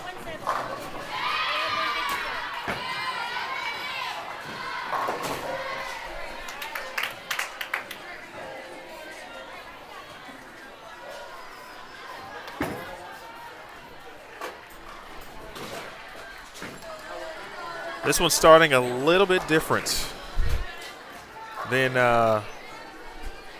Vanderbilt. And game one against Maryville, there was some excitement. There were a few strikes. They're looking at 213. That's what Vandy started with against Maryville. Then the left lane got tricky. They shot 160. They went 181, 189, and then rallied to shoot 206. And come back to defeat Maryville. One thing that has been constant, though, unfortunately, the unforced errors and trying to get Danielle lined up. I've been where Danielle is currently, and I think if you've bowled collegiately, you know what that feels like, right? There's a pattern that you know how to attack.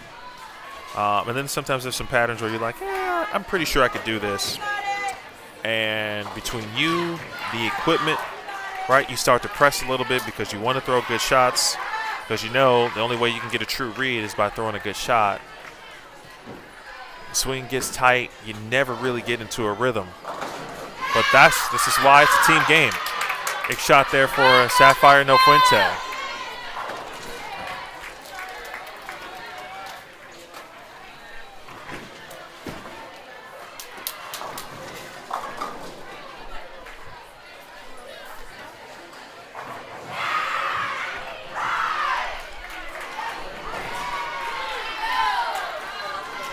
Vanderbilt did pick up their 51st victory of the season in their opening match against Maryville.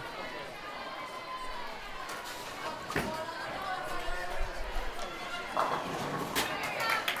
little bit of a weak 10 there for Avery Dumigan. You can tell that this team right now in need of a little bit of a spark. We'll see who that could be in a second.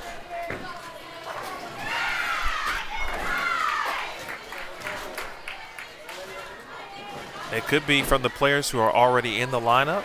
There's been one lineup change officially to start, and Victoria Verano came out of the lineup. Sapphire No Fuente entered the lineup.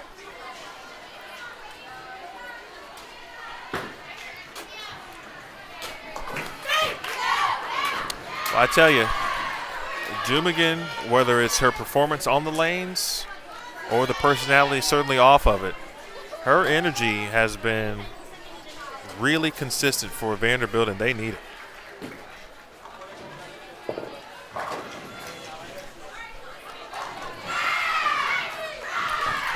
Yeah, I think sometimes, especially for those who may not be privy to bowling in general, right, just like any other team sport, the energy can go up and down.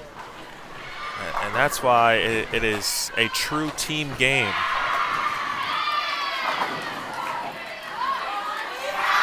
How about that? It took a while. The 10-pin, then the 7-pin late, but Abagani on the ball change.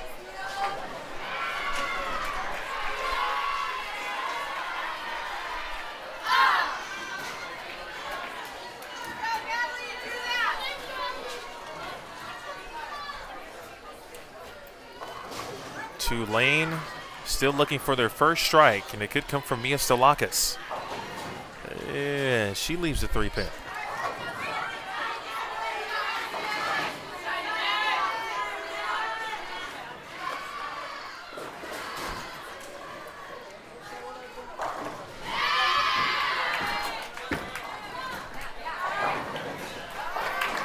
All right, another high-quality shot. Natalie's going to do in her part with respect to making good shots. And she's had one miscue, a couple miscues with respect to single pins. But she's been able to give the team, I think, some really good reads with respect to lane play and ball choice. She hasn't missed the pocket very much at all. Majoring in human and organizational development.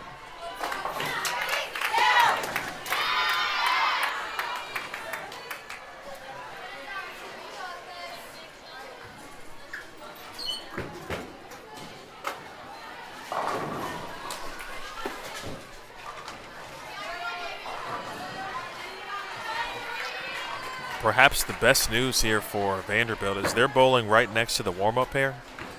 And so they can watch, obviously, what's happening real time in the match. They can also keep an eye on the players who are warming up and kind of what they could be thinking about if someone else is going to come into the lineup here.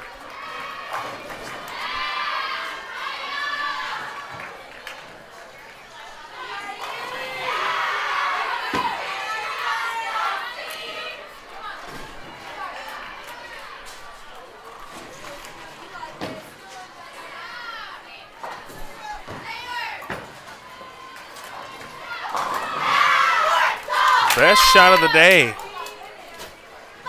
for Danielle Henderson. And you can see some of the frustration she has been working through. She has to be almost perfect, and that's just a difficult spot for any bowler to be in. Bowlers love miss room. And sometimes when we don't have it, and you got to be perfect, or the proverbial phrase, it feels like you're bowling inside a phone booth. Sometimes we emerge as Superman or Superwoman, and sometimes we don't.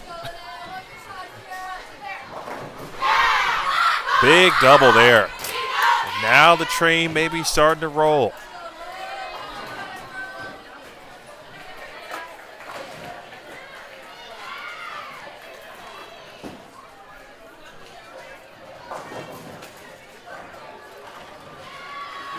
Appreciate your viewership.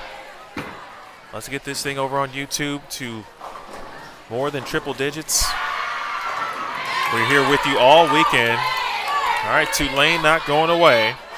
Vandy leads by 16 pins. They shot 170 in game one of this match to Tulane's 154. Dumigan, yes!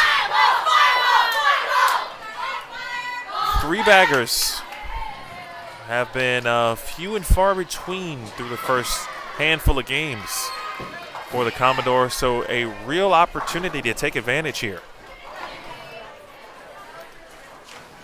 Avery in that 4-9 role right now for Vanderbilt, which means she's getting an opportunity. There's a stat kept by the NTCA with respect to basically how good you are at setting up your anchor player in the 10th frame, and so Dumigan now gets a chance to be able to be in that seat.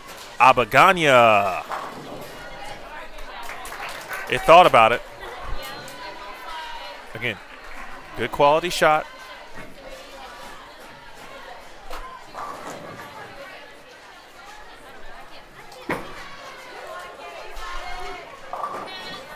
This one started with 9 out, 7-1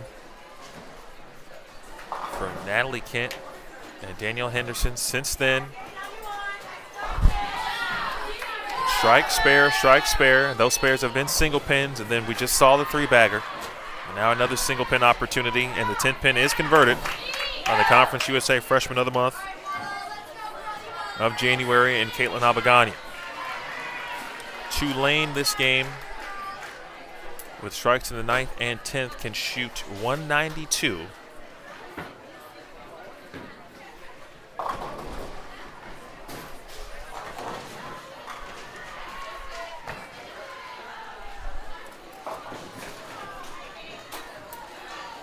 They go lefty-lefty at the bottom of the lineup. Now some struggles here for Tulane in game 2.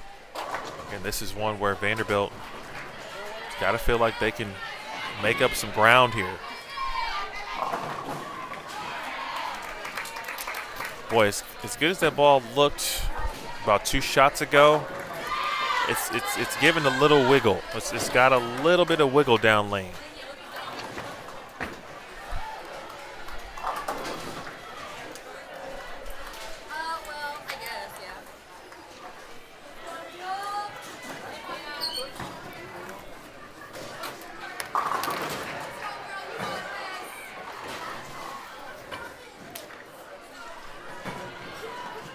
All right, so 364 after 2 games. 364 after 2 games. That's the score for Vandy to this point. They will have the lead.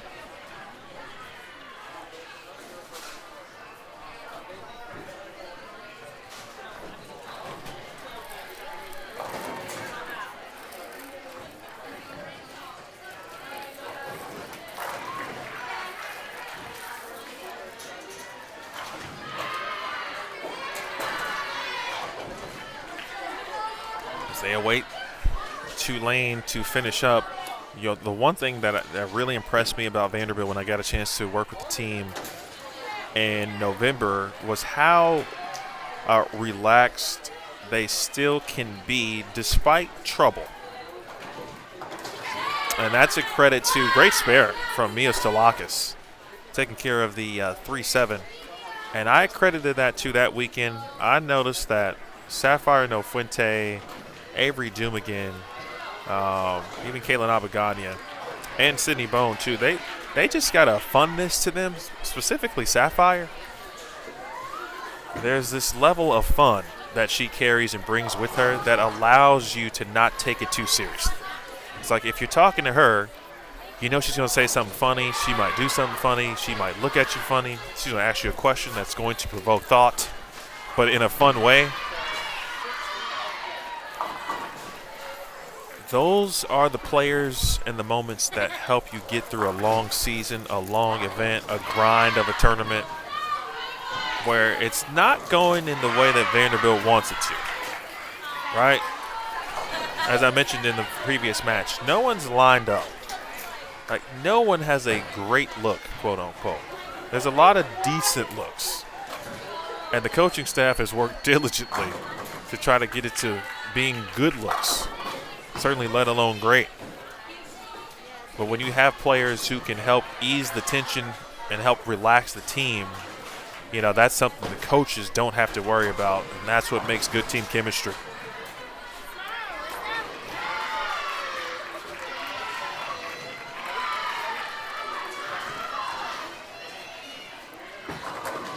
.364, 306.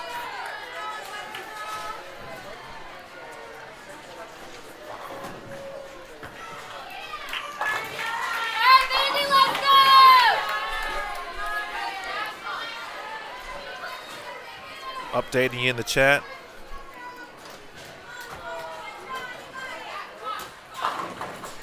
Maybe. Boy, the 6 had the tap at the bottom half of the 10 pin, but it did not go.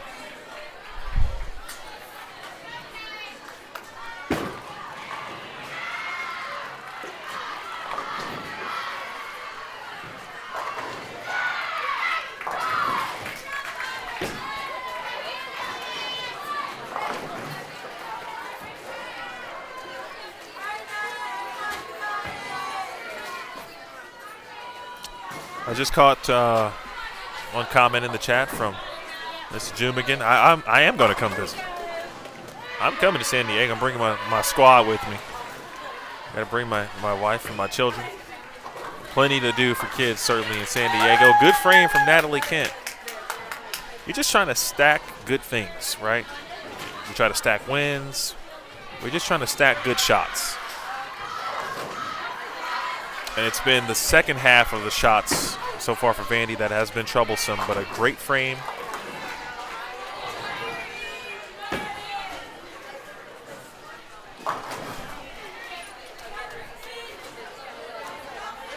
Let's see if Danielle can throw 2 good ones in a row.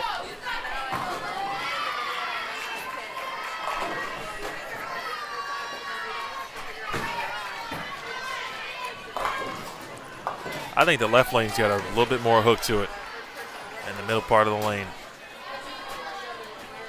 Like Danielle's ball just doesn't want to get through the front part of the lane.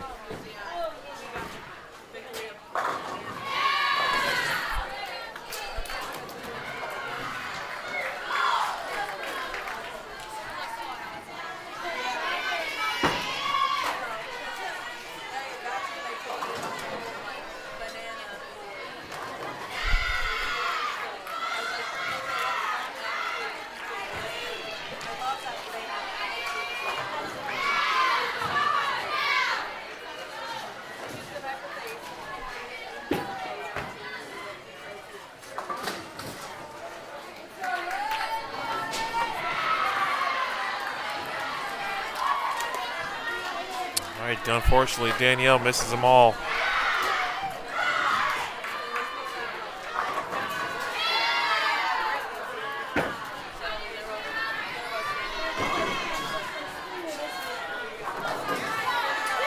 All right, Tulane with a spare in the second.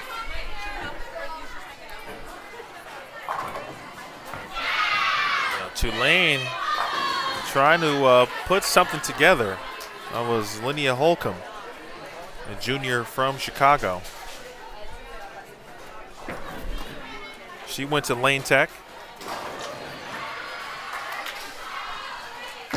That is actually my high school alma mater.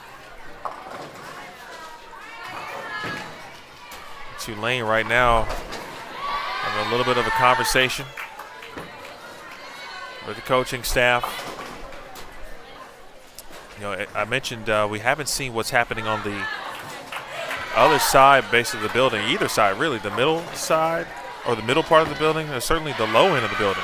We haven't seen what's happening. But it feels like on this end of the building, something's just a little bit off.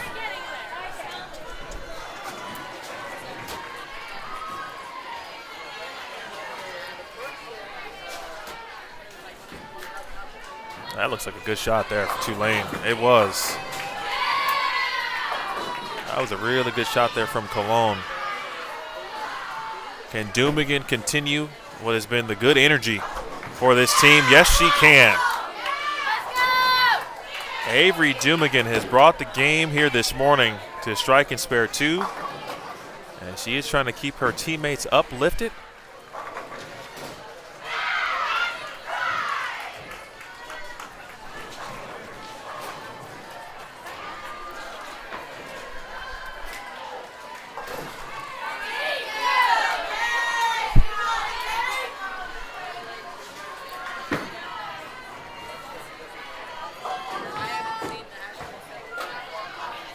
That one see it properly. Oh, it did. That one saw it beautifully. And Dumigan and Abagania.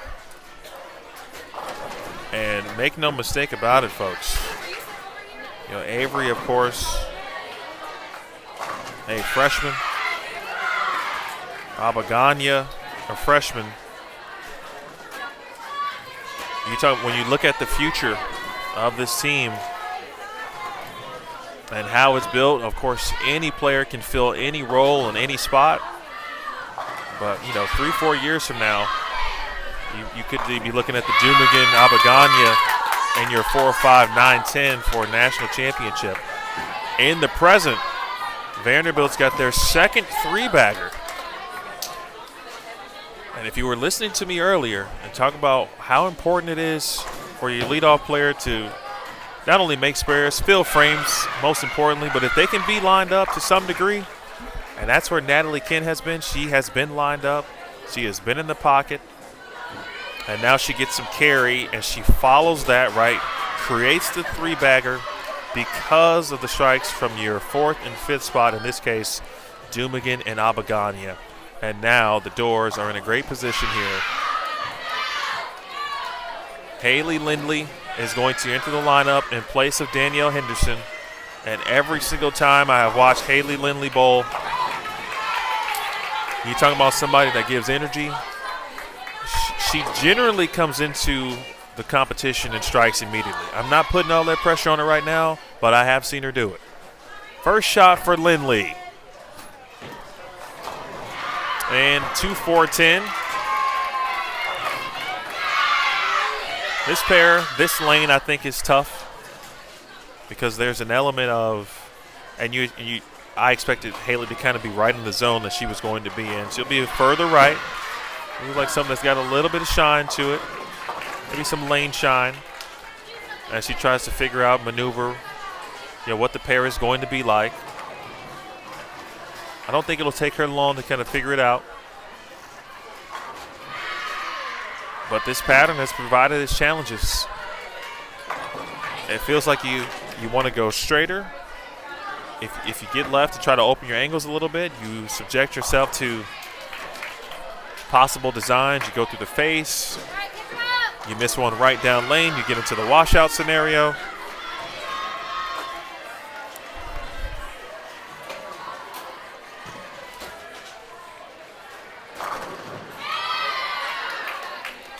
Again, Vandy leads 364 to 306 after 2 games here.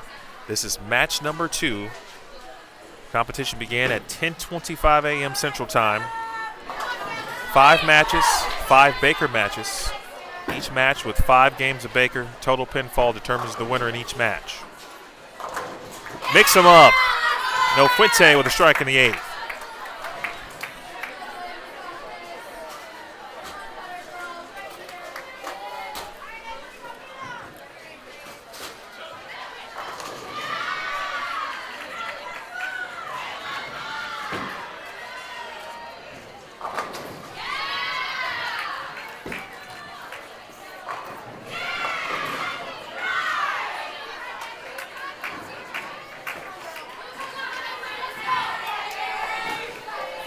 Opportunity looms for 220 plus.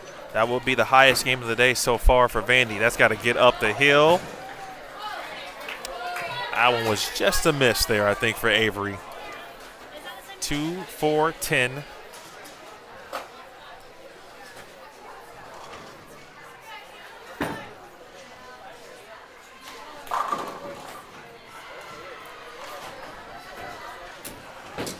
Being in suburban Chicago, I talked about with respect to Tulane, Linnea Holcomb, and being from Chicago and a Lane Tech grad, Paige Matisiak, who is not here, it looks like. She is a sophomore from Lockport, Illinois. But there are several players competing this week, and obviously there's some local teams like Lewis, for example, but who have Chicago ties. A couple of them are on Arkansas State's team. Oh! Avery Dumigan. What can you not do this morning? Energy, folks. It is contagious. That's 2 splits today she's made. 4-9 and a 2-4-10.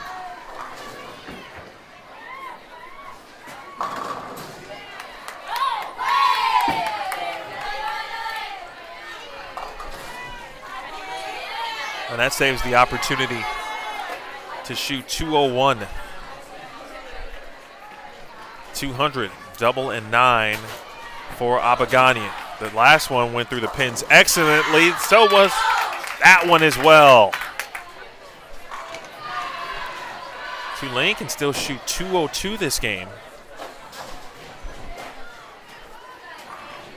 Try to make up a few pins here.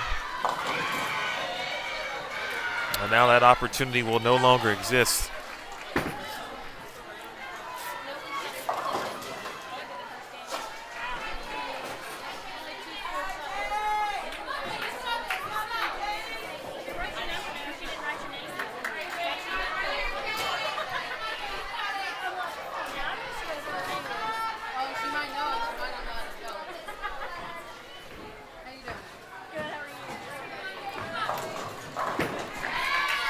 And a 2-8-10. That is prevalent.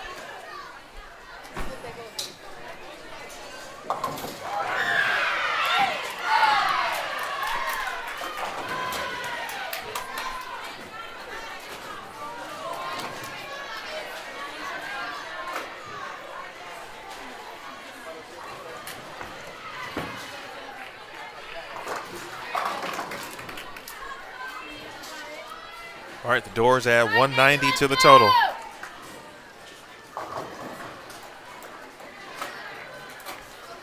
$5.54 after three. $5.54 after three for the Doors.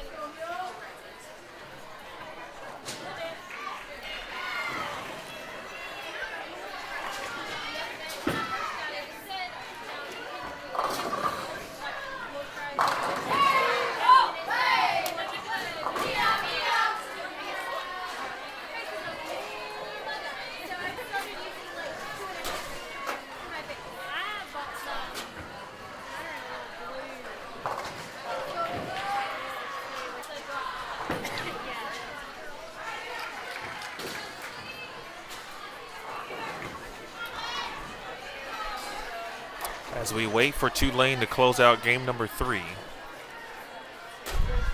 Vanderbilt at 5:54. Stolakis with the count. They'll be with 171 in game 3. Coming up next in match number 3, Vanderbilt will face the number 1 team in the nation, Jacksonville State. So the 1 versus 2 in both the NTCA Power Index as well as the NTCA Coaches Poll. Jacksonville State versus Vanderbilt. That'll be on lanes 7 and 8. And you know, no matter what the situation is, it's always going to be a good one when those two teams match up.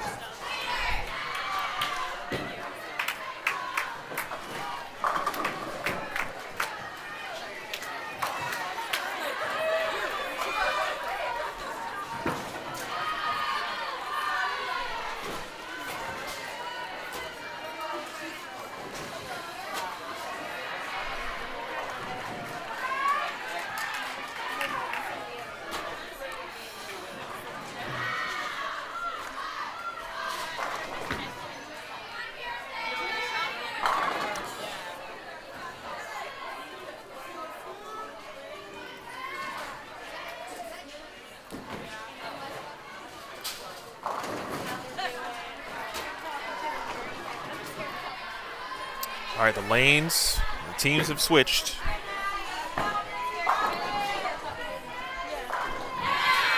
Natalie Kinn has been solid in this position. It has been rare that she has missed the pocket. She's been in the pocket throughout with what looks to be old trusty phase 2. Doesn't look like the phase 2 Pearl. It looks like old trusty, the solid. Oh, maybe it is the Pearl. Little extra love there on the 2-pin.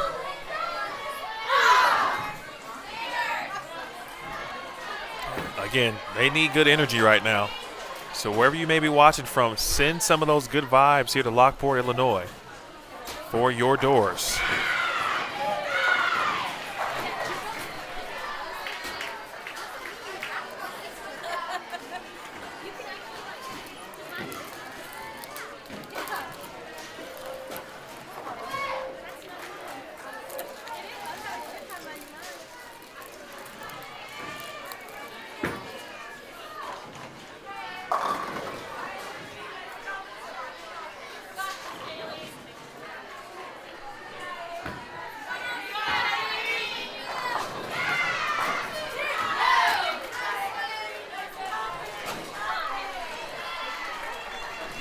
Haley Lindley. Ball change. Wow, her ball did the exact same thing with a different bowling ball. Now, I wasn't expecting that. 2-4-10, and where Haley might be in the zone where it's clear she's either got to be, she either has to move right of that spot or move left of it. I mean, if you get close enough to the gutter, it is going to hook. There's something out there. This has got a chance. Oh, Haley Lindley. When you need Haley, just pick up the phone. I'm telling you, she always answers. Unlike me, when people call me, it's rare that I answer, and I apologize. But if you call Haley Lindley up, She's going to give you her best every single time.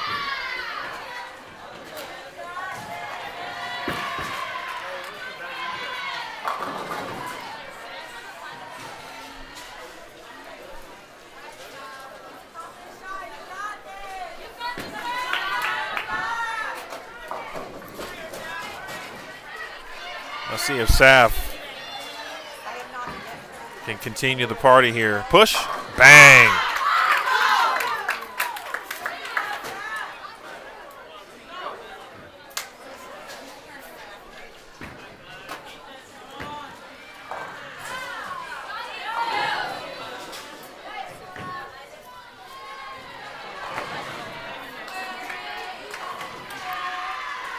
High quality start here.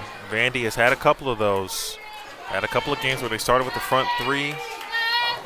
Another big split conversion from someone this time other than Avery Dumigan. It was Haley Lindley making the 2-4-10. Dumigan trying to add a double to it. And a little bit of a weak 10 there. That one did not have the juice at the end. Curious what Avery is throwing.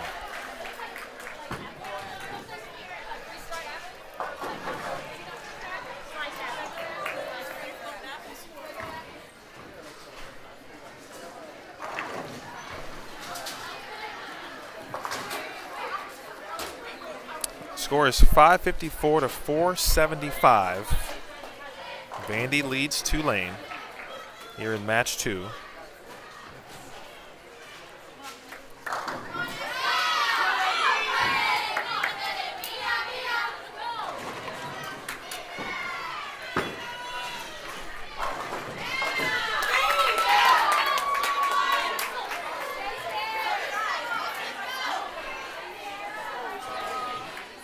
Some of our future doors checking out Vandy.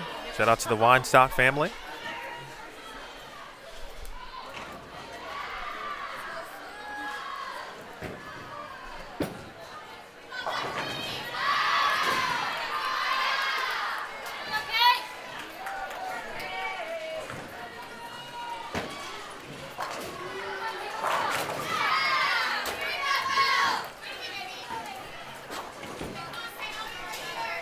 Read it, see it, 7-pin goes.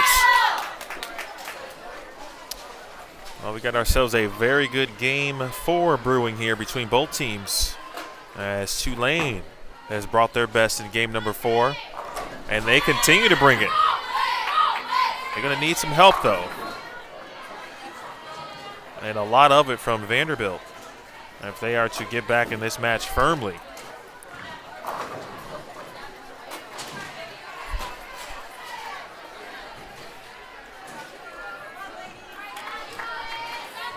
Again, if you are watching on YouTube, thank you. Shout out to the Vanderbilt Athletics Department.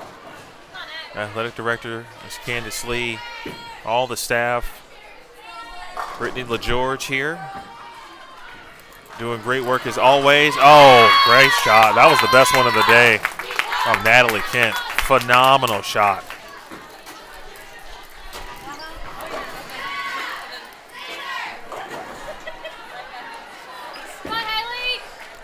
It looks like on this pattern, if you get it going in the track area and you get it going right, in a situation where you feel normally comfortable laying a bowling ball down in the track, right, and maybe getting it to 5-6-ish, right, but there's a lot of wiggle out there. And sometimes that works. Sometimes the ball hooks instantly. This is a high line at center. Strike and spare 2 is always moving and grooving. So, you know, these lanes see a lot of time. So there's going to be hook. Lindley, another ball change. A little closer. 2-4-8 this time.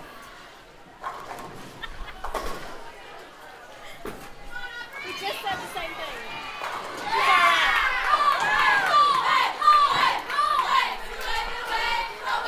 How about Tulane?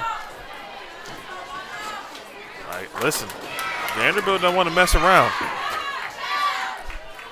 They got 260 still out there. And 260 at this point will feel like 450.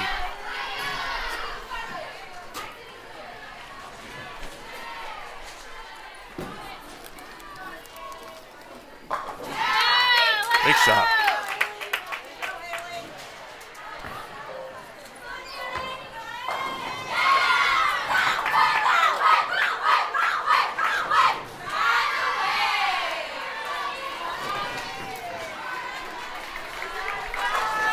Boy, Tulane is riding the green wave indeed.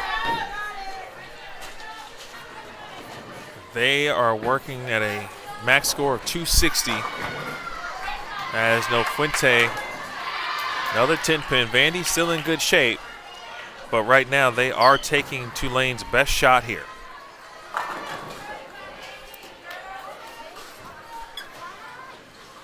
The lead is 79 pins for Vanderbilt. Tulane about to give, or excuse me, get some pins back, and they could do it in a major way. Stolakis strikes again. And just like that, Tulane has made this a match with 1 game to go.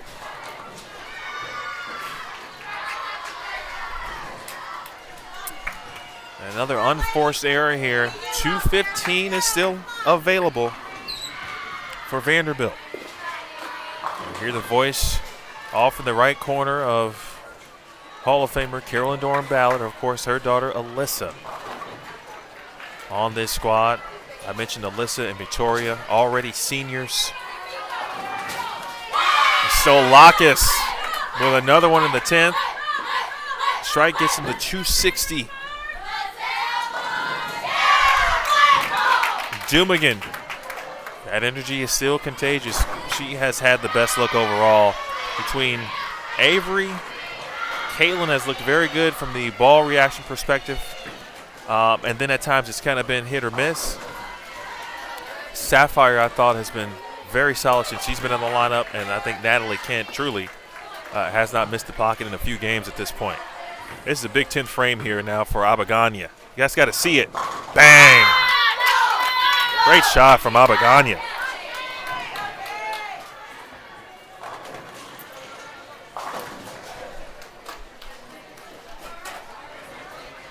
.257. And just like that, Tulane in business at 7:32.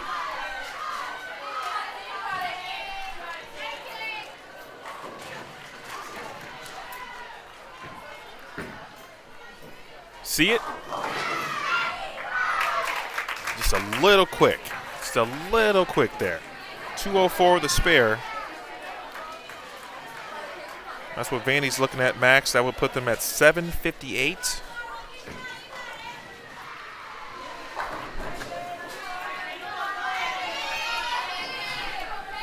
Well, how about Tulane picking up 53 pins, assuming this spare, and it is made. Tulane picks up 53 pins in this game. Which lane is Vanderbilt going to take?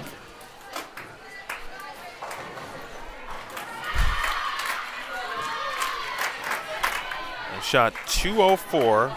This is their first game of 200 this game, or this match, excuse me. Comes on the left or the right lane.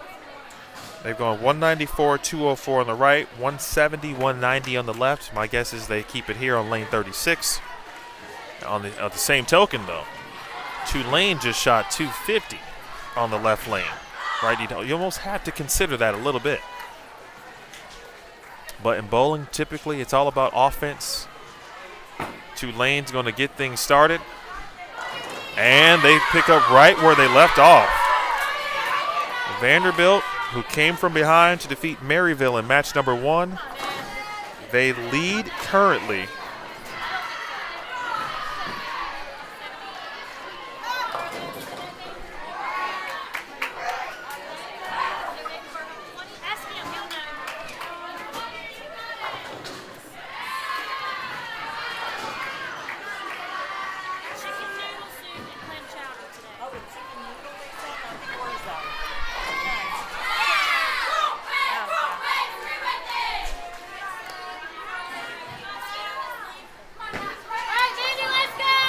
Early double for Tulane.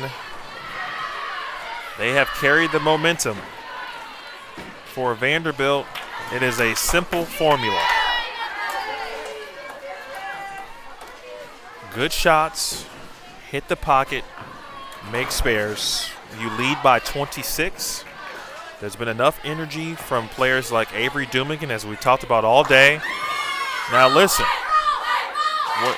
what Tulane's going to do is what Tulane's going to do. And if it ends up being a situation where they go 250 to come to somehow, much like Vandy did, come from behind and take a match, you tip your cap.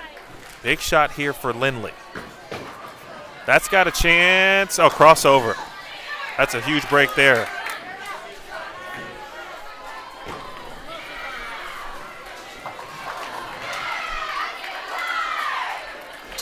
This lineup from Tulane.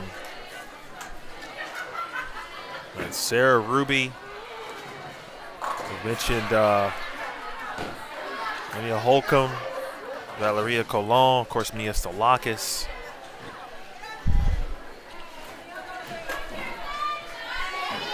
Annalise Solia. They have made up some ground.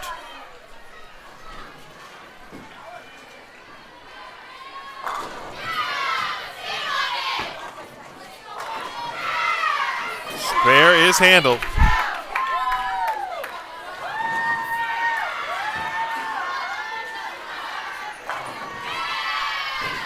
Nine spare. Someone to clap. Okay, I was to say. Sydney Bone had that hand out. That's a huge spare.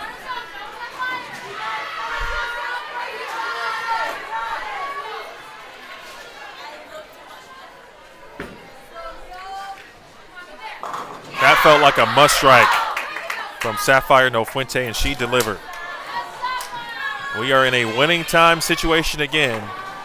A lot of build-up, right? You try to set the scene as we kind of weave in and out of what's happening in each match.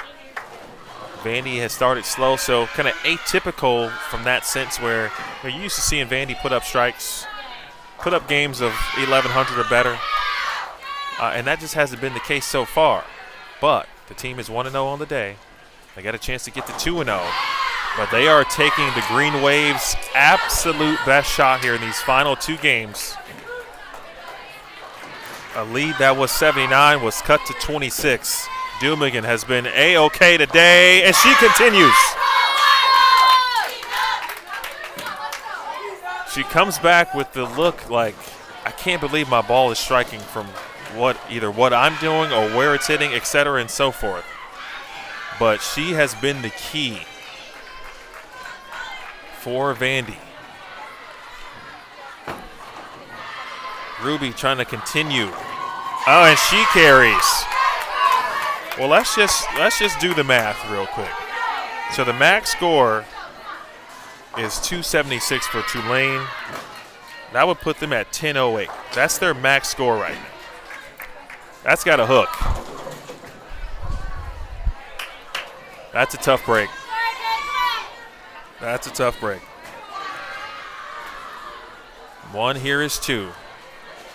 And now Vanderbilt is in the situation where they have to put some strikes on the board, but most importantly, well, they've got to hope Tulane starts to slow it down and slow it down quick.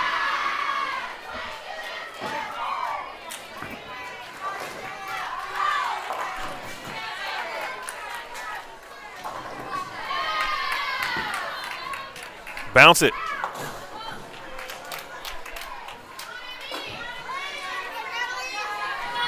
First open for Vandy here in Game 5. Match number 2.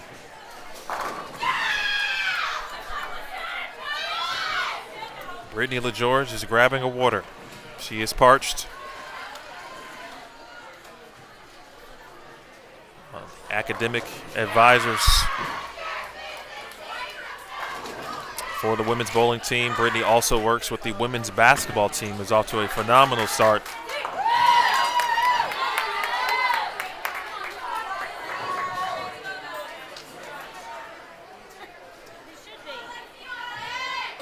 .245 is out there, and it feels like Vandy's going to need it all. Need some help there. 6-pin remains.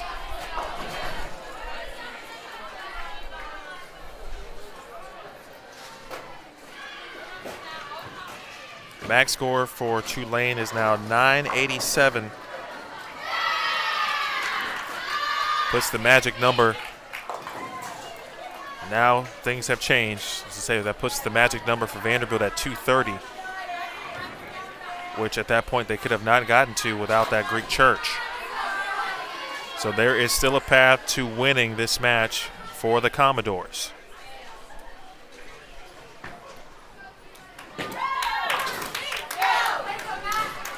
Lindley, who came into the lineup replacing Danielle Henderson, I believe it was frame 7 game 1 or frame 7 game 2. She's picked up a 2.410, but she's left a 2.48. Made that. Oh my gosh, she almost made that. Wow. Boy, you talk about being close. What a way to get count. Now the max is down to 961. Lindley, push ball.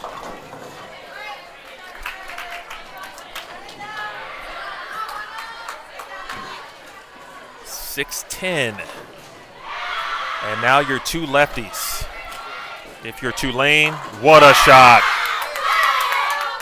Boy, this is like a new team that Tulane has turned into here. Elias Sola, the junior from San Juan, Puerto Rico.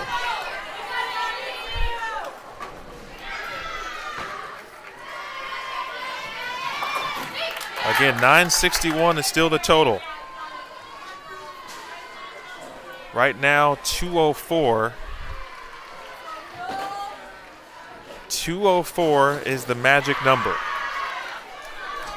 for Vanderbilt, and that's assuming Stolakis strikes out.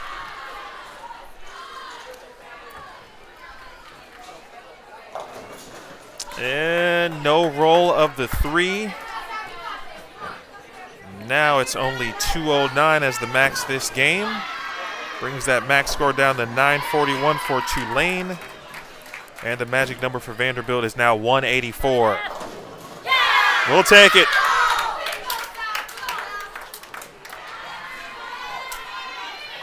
Boy, if we would have had the probability percentage meter going up and down as the strikes continue to mount for Tulane, what an interesting scenario and meter that would have been, because it was, solely in favor, right, of Vanderbilt. Then Tulane starts with a double, then the triple, then all of the above, and then all of a sudden you get to a point where, wait a minute, Tulane can now win the match.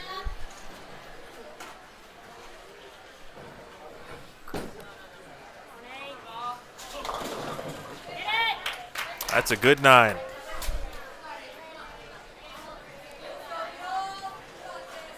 This is going to sound crazy, folks, but I think Vandy, there's some other boards they could work with. I think they could actually get to the gutter.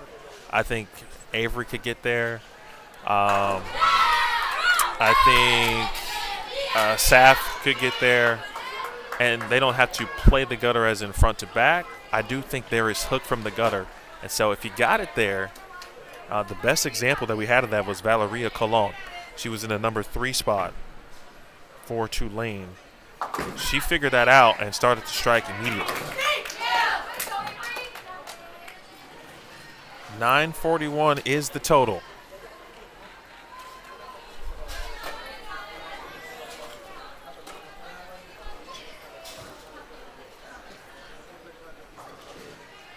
All right, Abaganya needs a mark.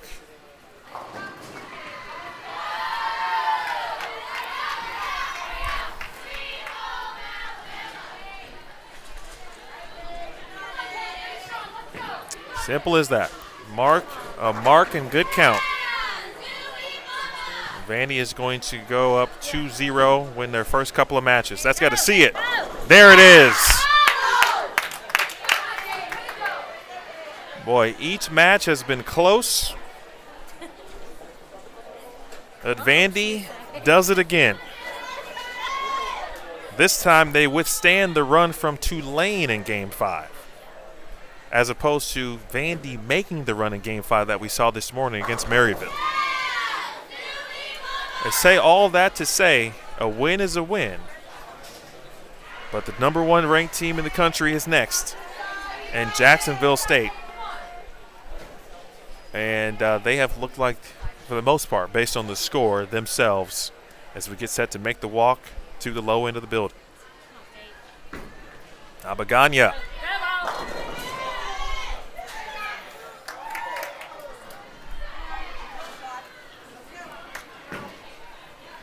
I will get you the link to our scores and standings. I've not seen that online anywhere. Let me check the Lewis website real quick.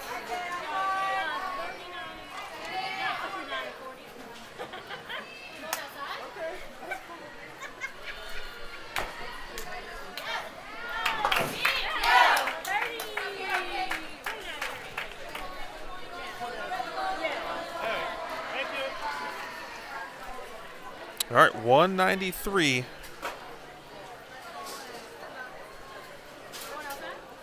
Vandy does it again. In fact, they've shot 951 2 matches in a row. Both victories. This time, this one even closer. 951 to 941. Woo.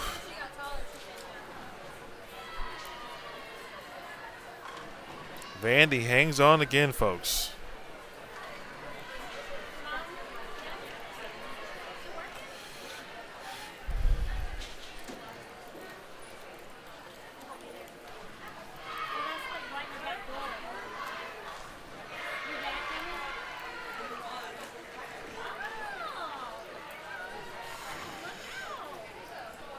All right, so Vandy is 2-0 on the day. But the matchup of matchups is next. Jacksonville State, Vanderbilt, lanes 7 and 8. I'm going to be there. I would encourage you to be there as well. If you do nothing else today, you should watch this match. That is coming up next. You are watching Vanderbilt Women's Bowling. 2-0, undefeated, but more tough competition awaits.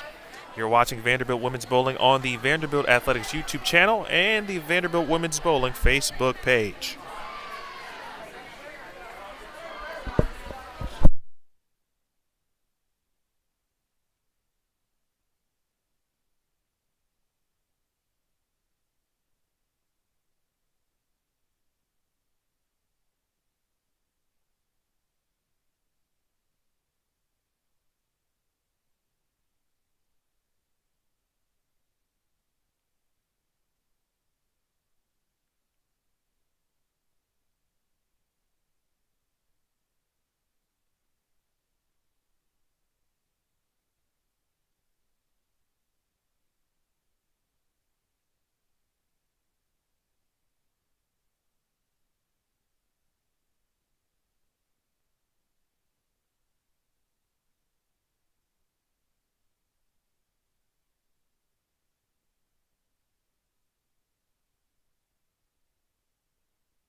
All right, folks. Well, I thought we were going to be on lanes 7 and 8, but there was a little bit of a typo on the recap, or the rotation sheet, I should say. And Vandy and Jack State were listed twice on 29 and 30 and 7 and 8. With that said, we're on 29 and 30, so we don't have to make the long walk as of yet, but it's on its way. Nonetheless, we've got number 1 versus number 2. Jack State versus Vanderbilt, number 1 and 2 in both the NTCA coaches poll as well as the NTCA Power Index ranking. And Haley Lindley following up the strike from Natalie Kent, and all of a sudden, and I think, not just because of what Vandy just went through, right? A couple of very tough matches. They shoot .951 in both, have to hang on to win, or come from behind in one, hang on in another. But sometimes the opponent can dictate that energy level. And if you come out flat against Jacksonville State, you already know what the result could be. And that's not what Vandy is doing right now. Early double, that was important to get off to a very good start here as we get you underway. Match 3.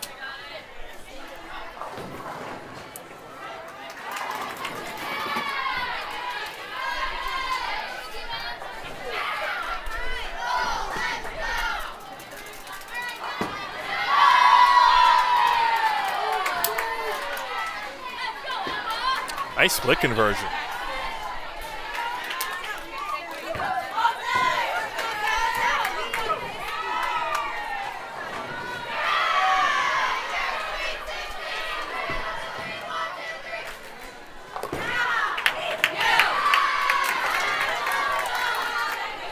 I believe that was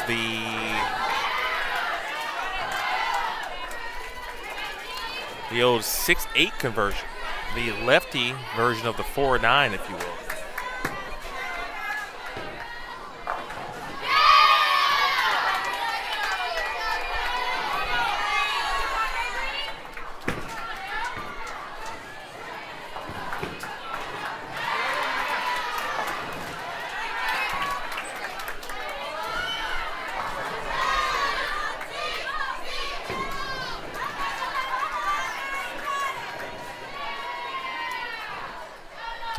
Jack State has had themselves a heck of a season.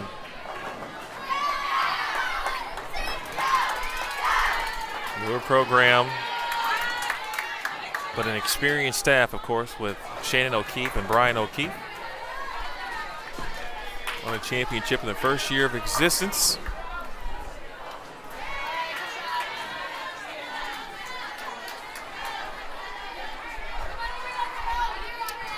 Seen a couple of 7-10s as of late too, and not just from this pair, but around. It looks like a product or a byproduct of this lane condition. As the Commodores now clean through 4. They have kept the same lineup after Haley Lindley came into the lineup to replace Danielle Henderson at the beginning of match 2. So it's Natalie Kent, Haley Lindley, Sapphire No Fuente, Avery Dumigan, and Caitlin Abagani.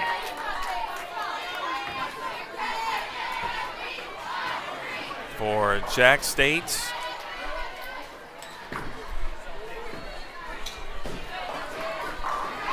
good shot, Abagania. All right, so here's the situation with respect to scores. I'm going to drop that link in the chat here in just a moment for you as well.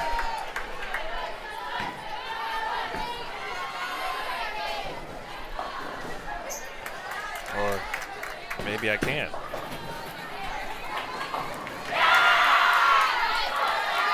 Caitlin Stoll anchoring this Jack State squad. These are arguably the two most talented teams in the country as a whole. When you put the rosters together, Natalie Kent has come out firing. And when I talked about energy, again, sometimes your opponent will force you to bring your levels up.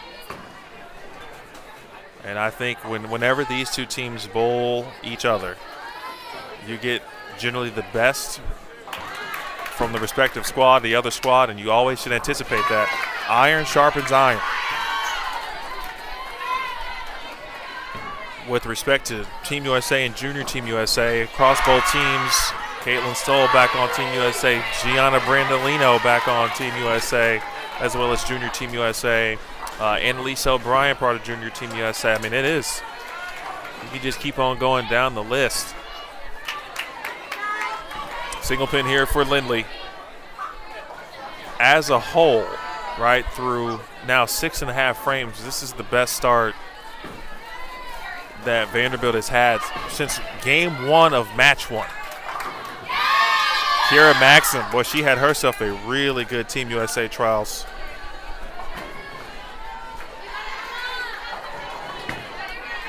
Again, 6 players from Jack State, part of Team USA and Junior Team USA. And again, 4 with respect to Vanderbilt. 10 players right now on 29 and 30, folks, will represent Team USA in either adult and or junior competition between these two teams. That truly provides that additional context of how good these teams are. Right now, the Doors have an early lead, and they would love to carry a lead into game 2.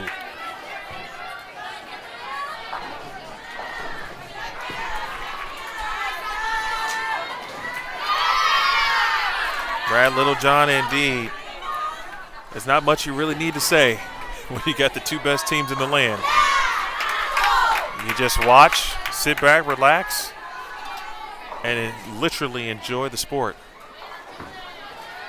That's a huge shot by Sapphire, especially after the one that got away from there in the 3rd frame.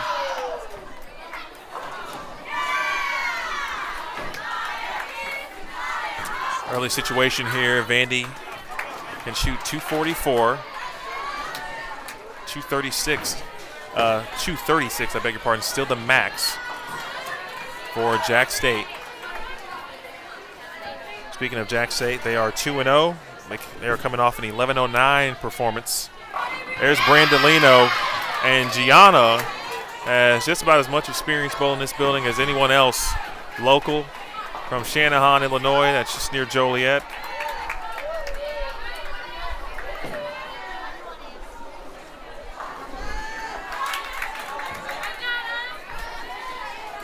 That's a 3-bagger for Jack State. Another single pin here to deal with for Vanderbilt.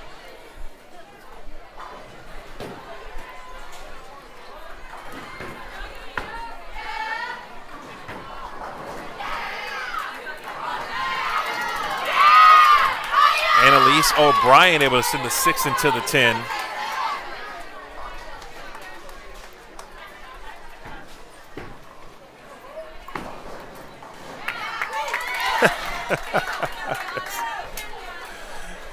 Oh, Avery has been so solid today. And even when she's had moments where like, yeah, that was close, right? Closer than she would have preferred. The actions after the fact, or even during, kind of the kick up, if you will, with the leg. Funny stuff here. Stoll with the knee brace on the left knee.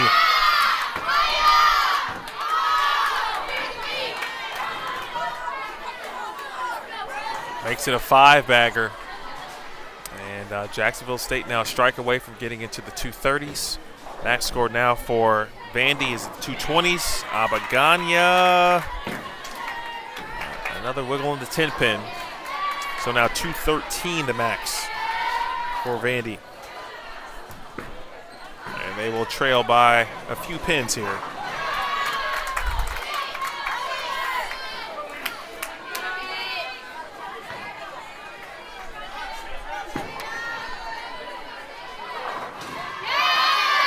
We talked about statistical categories, and we were talking about spare percentage, strike percentage, overall field percentage, all of those things.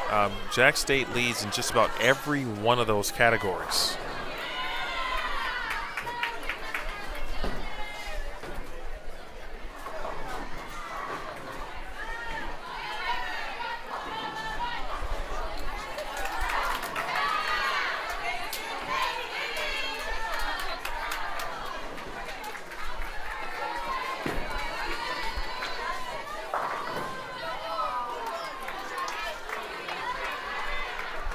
235 is the number.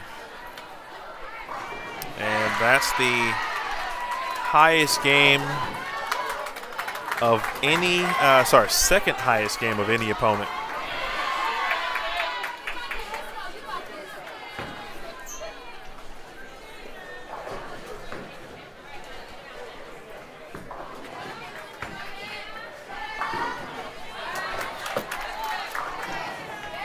And the Tulane shot 257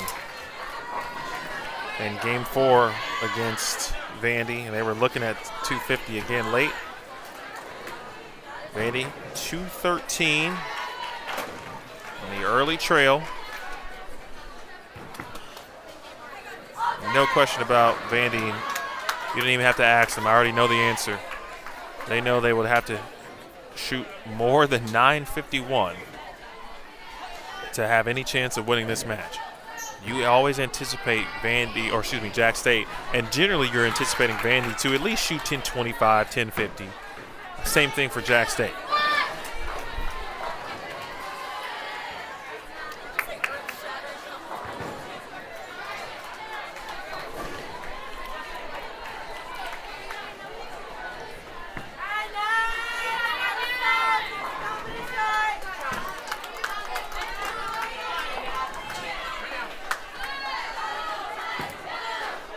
Kent. Yes, indeed. Natalie Kent's got a little extra pep in her step. She has solidified at leadoff spot. She's just been in the lineup.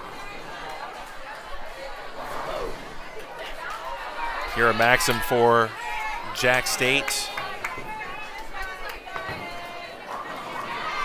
Mentioned Kira having a great week at Team USA Trials also. Now back to Haley Lindley. Lindley and Kent put together a double to start off game 1.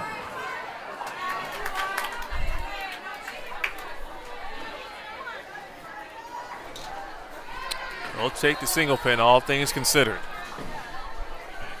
This is one of those matches where you can kind of get 2 pumps. You can get over-amped because you know the energy is there.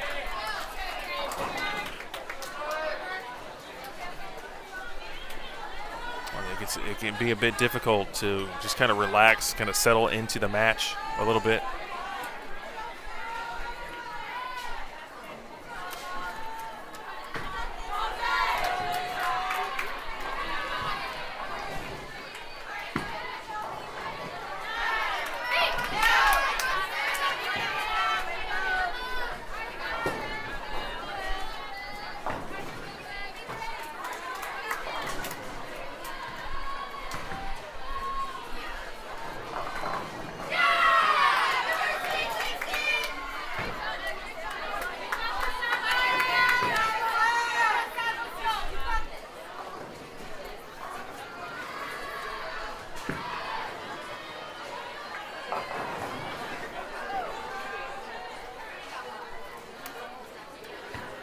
Aaron Arnold checking in. We've got a nice little viewing crowd too.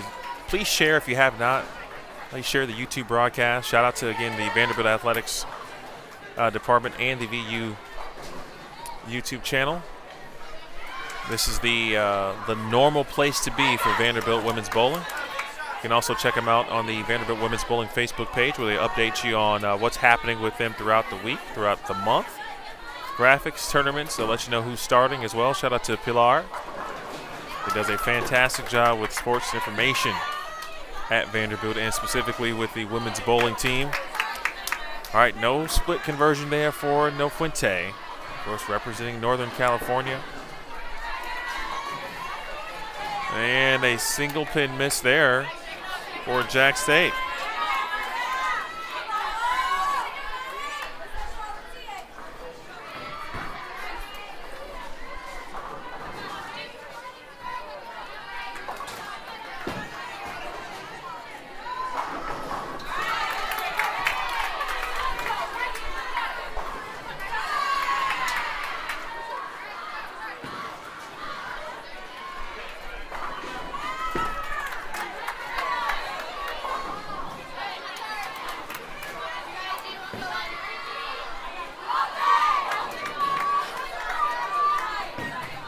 Got to give head coach John Williamson a lot of credit as he is trying to adjust the scoreboard iPad, of course, to give you scores, but it is not being kind, I think is the best way to say it. But he's doing his best.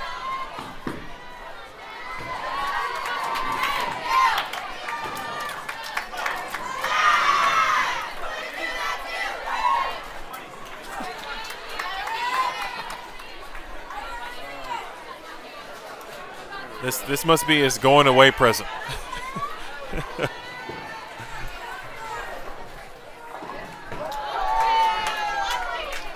Oh, that was made from Brandolino.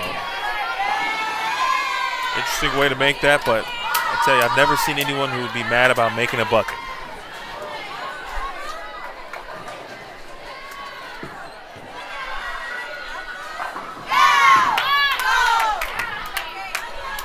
Hello to all of our new bowlers or viewers, like Millhouse, for example, I see in the chat, who's just going to get updated what's happening with college bowling and with some understanding and knowledge of the Kent family. That's a great place to start. And a 210. That's I feel like that has defined what we're bowling on today, this 37-foot pattern.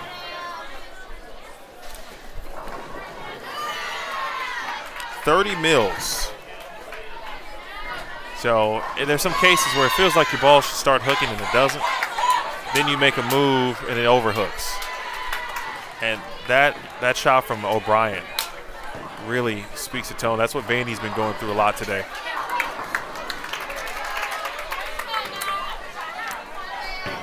Another high quality shot where Kent's pocket percentage just continues to be steady and rising at the same time, of course. Steady presence. O'Brien's going to shoot this.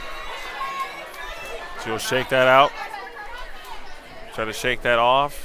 And Jack State now with a couple of opens here through 4 frames. Neither team has yet to double. This is game 2, match 3.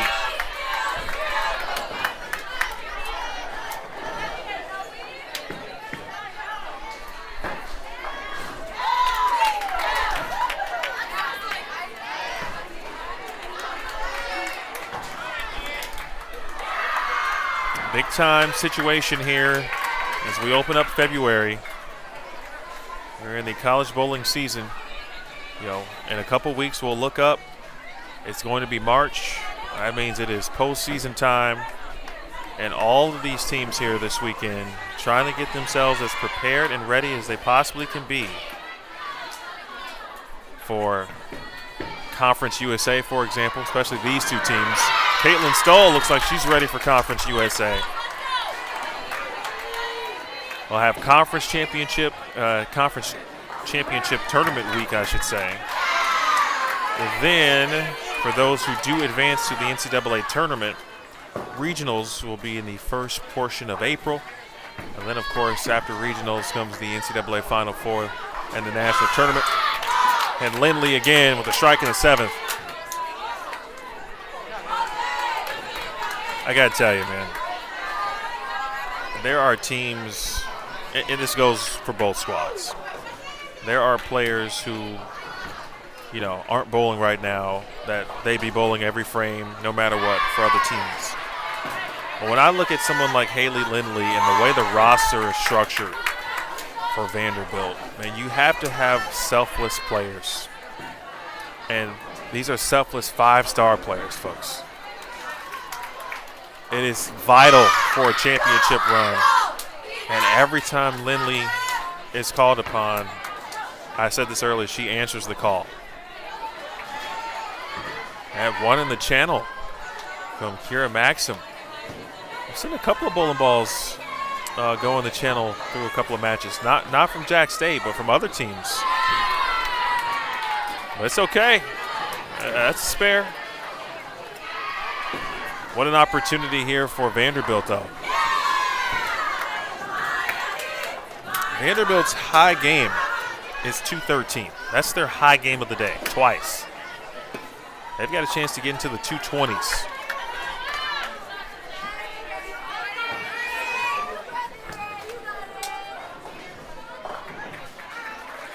Sam Houston State, by the way, second at 20.55. Jacksonville State is your leader at 20.95. Oh, Dumigan.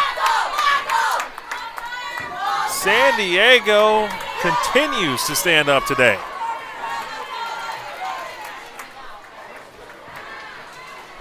If I had to give a day one MVP, we got a long way to go, but it would go to Avery Dumigan for me at the moment. I think she's been the steadiest presence with their energy. She's gotten some good breaks.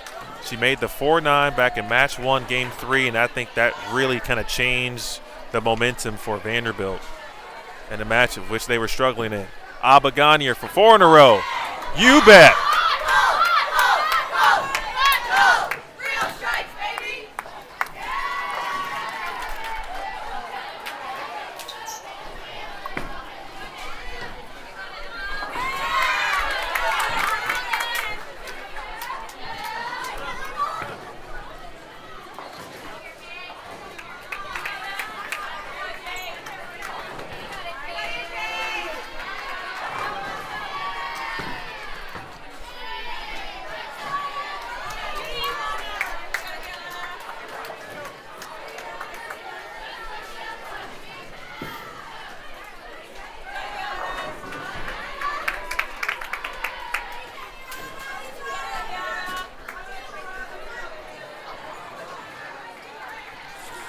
Tin pin after the strike from Abagania, but it will be the highest game of the day so far.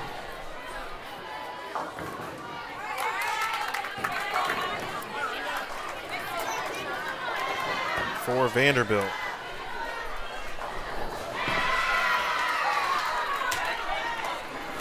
Also could be, without knowing, of course, but it could be maybe the toughest game of the day for Jacksonville State. Sacred Heart, who's been on a nice run to start the spring semester, they are third at 2013, and North Carolina A&T bowling without Junior Team USA member Savannah Bergen. Unfortunately sprained her ankle coming off the bus heading into the airport leaving Greensboro. So North Carolina A&T down a very key player, but right now they are fourth at 1988 through 2. Vanderbilt, which is a rarity, is 12th currently. Despite their 2-0 record, again, it is about total pinfall at the end of the day.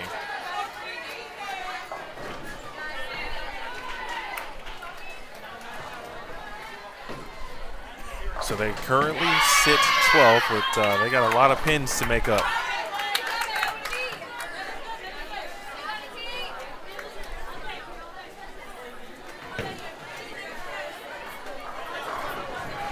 They're at 1902. Again, top 4 after tomorrow. Top 4 after tomorrow's competition, which is 5 individual team games, will be in the position in the top half of the bracket to win the tournament outright. This is the best momentum that Vandy has had since we've begun this tournament today. First time they've had back-to-back games of 200 or better.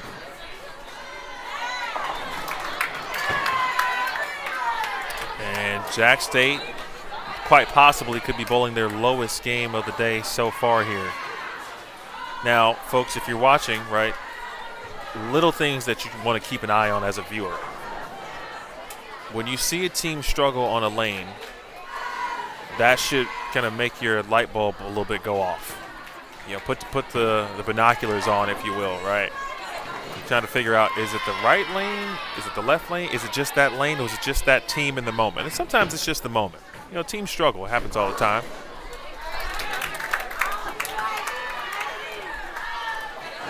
It happens.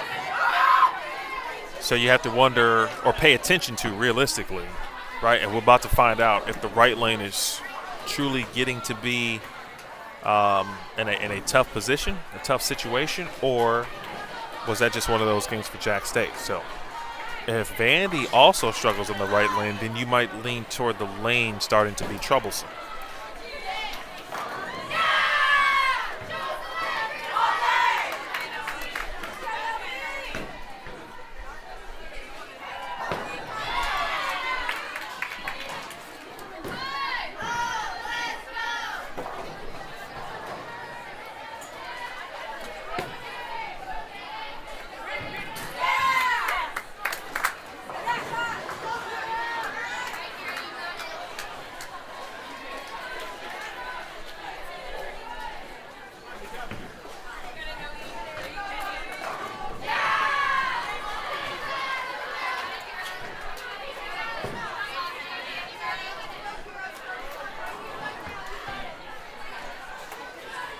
All right, folks, here we go.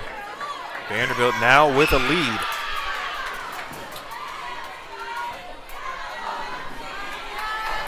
Maxim gets things started for Jack State, 10-pin. A couple times already, Natalie Kent has stepped up in frame one and just buried the rack. Can she do it again here?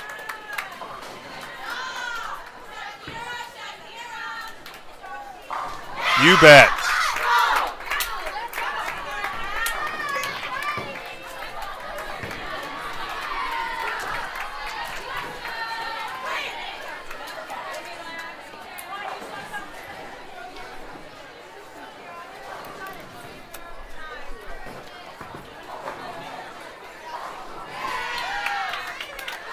If you are just tuning in, this is match number 3.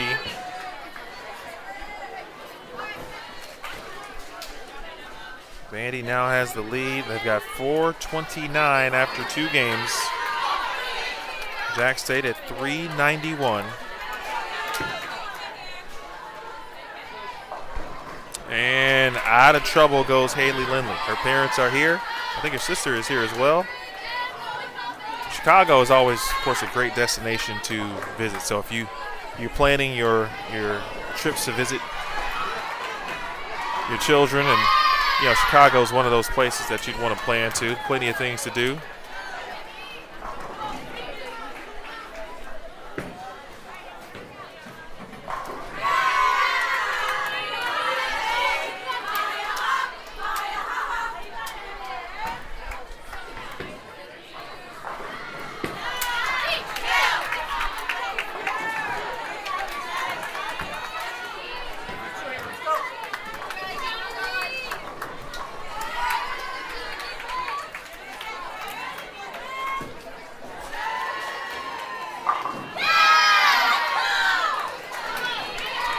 I've seen that a lot from Gianna Brandolino.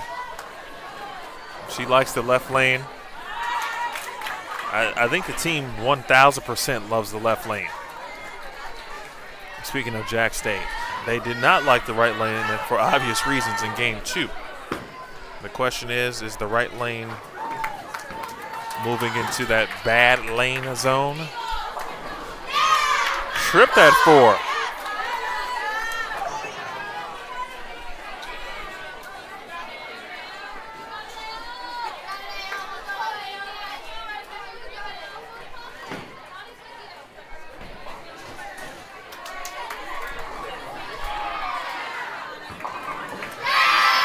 High flush for Annalise O'Brien.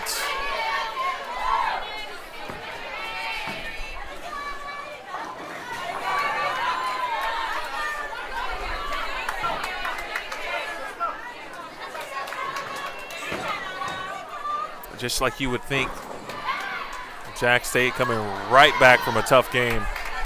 That was, for all intents and purposes, a fantastic shot. As Zumigan leaves a 9-pin.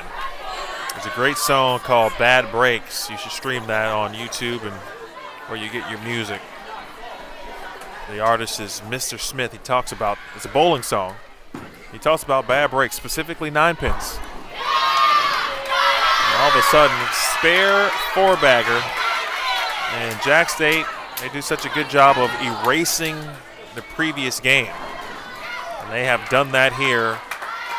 It's spare 4-bagger to start game 3.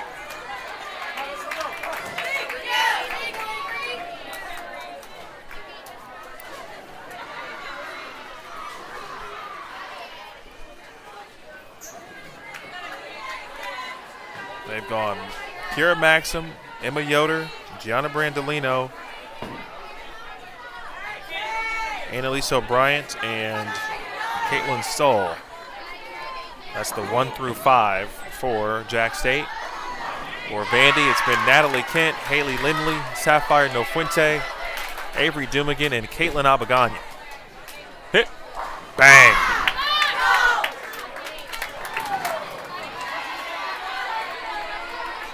Right now, Vandy playing the game of what is a possible Dutch 200. But if that were the case, because right now they lead by 38 pins. they would possibly return that lead. That was a nice split conversion next door from Western Illinois.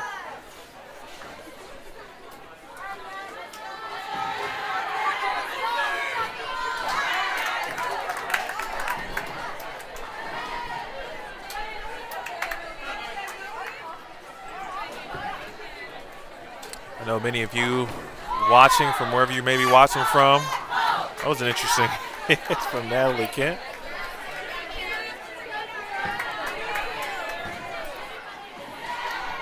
If you don't mind throwing a few notes in the chat, I'm curious where you're watching from. I just want to thank you. You don't have to chat. That's certainly okay. I'm good with you just listening. If you got it up somewhere on your phone, TV, that is the beauty of YouTube. Bowling does look great in full screen mode, especially on the 40, 50, 65-inch televisions and all of that jazz. But if you are nearby and you want to chat, just let me know where you're watching from. Looks like a move is on the way for Haley Lindley on this right lane. 6-10 now and consecutive shots. Oh, I like that, Michelle White. Not a break unless you strike behind it. Okay. I might have to write that down.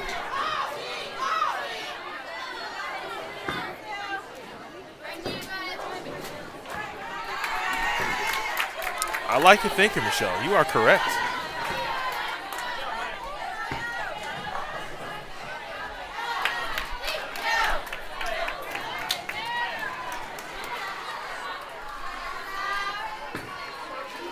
I think I'm so inversed now with, of course, college bowling, and bowling in general, that there's been a couple of Kents commenting today, and I've been wondering to myself, is there more to the Kent family, to the Kent legacy that I don't know about? But we got plenty of folks watching from Newark. Shout out to the Kents. Mom is here in the building watching in person because Natalie's been great. Sapphire. A little light, 2-pin. Brett's watching from Portland. Move from San Diego. Of course, Chris representing the No Fuente family from Rockland. Shout out to Northern California. Angie's watching from Nashville. Hi, Rogue. At an internship currently in Grays Lake, Illinois. Brad, I didn't know you were from Folsom. I have to check y'all out next time I'm in Northern California. Boy, Jacksonville State doing what they do, man. So difficult to try to get them to stop striking, right? You just have to strike when they strike. But most importantly, when they go back to the right lane, will it be as difficult as it was in game 2?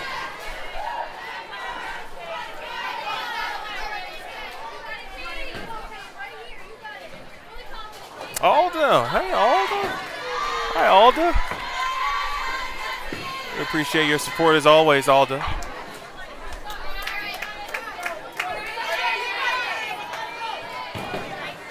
Thank you for your support, all of you, for Vanderbilt women's bowling and Vanderbilt athletics. Doom again. Gotta have it. There it is. So with the non-strike from Caitlin Stoll for Jack State, they can shoot 234. Speaking of Jacksonville State, Vanderbilt now can strike out for 227. Again, Vandy leads by 38 pins after 2 games. And you have to continue to apply pressure if you're Vanderbilt. Abagania.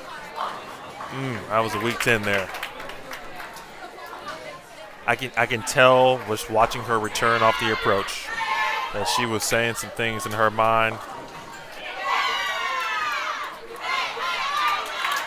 That's the kind of stuff where you just come on back off the approach, muddle a couple of words under your breath, kind of remove that from your system, and then move on with the day. Nonetheless, good frame That's a good game for Vandy. It might be the first clean game of the day. Looks like a ball change for Caitlin Stoll. Keep that in mind, folks. Something for her that seemed to be a little cleaner and came roaring off the spot a little better. If she has that look on the right lane, Jacksonville State could be looking at a 240, 250 scenario. Again, the last time up on the left lane, Vandy shot 216. They had 230, 240 available. I do think the right lane has a few tricks to it on the specifically down lane if you're a right-handed player. If you get quick over there and you just kind of miss it off the at the bottom of the swing, you can leave the 2-8, 2-4-5 type stuff. And again, a byproduct of this lane condition. As you see the Commodores in your screen. Quick huddle. Coach Barnes made the trip this morning. She had battled the flu earlier in the week. It has been a very difficult and dangerous flu season, so obviously, folks, please take care of yourselves as best as possible. The flu is never a joke, but this season does seem to be a bit worse than others.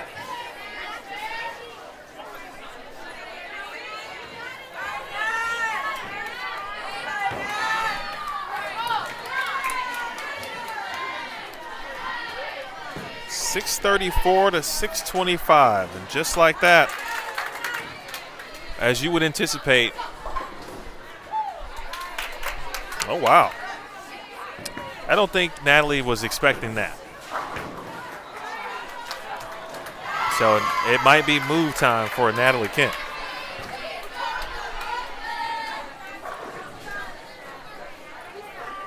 Leslie is watching from Savannah. Shout out to Scad and Justin. It is the Conquer and Divide, yes indeed.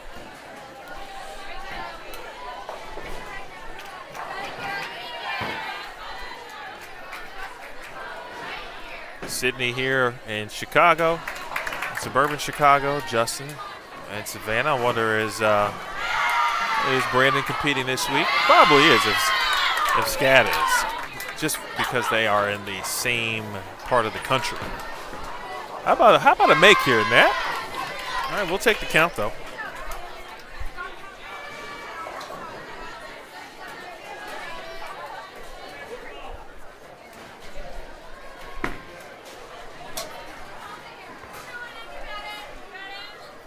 If you take out the 156 from Jack State, I mean, they would still have the lead. That's how potent that game was. They shot 235, 156, 234. I think, and it may not even matter at the end of the day, but if Vanderbilt does have the lead after this game,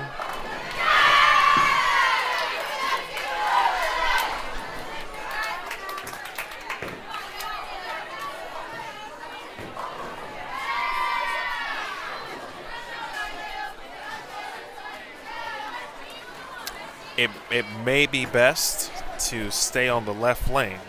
I'm basing this on Jacksonville State shooting 230 plus twice on the left lane. We'll see how it all shakes out.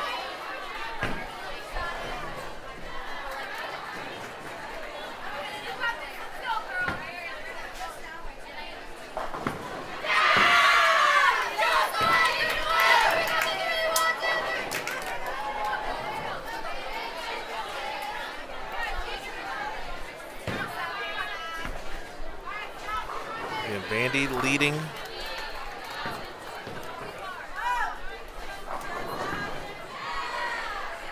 .634 to 625. How about the make from Gianna Brandolino? That keeps Jack State clean. You can tell right from the jump there that Saff did not like that one. And all of a sudden she's got a washout to deal with. I'm going to guess she saw what Natalie did. They probably talked about it. Maybe she made it just a subtle move left, or perhaps just missed that one at the bottom.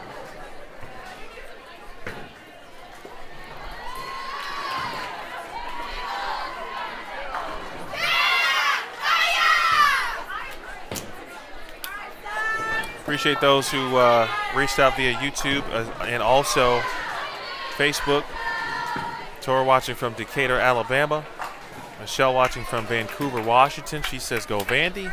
Mr. Curlis, always watching some of the best with respect to the sport of bowling. Steve watching from Northern California as well, and Sacramento.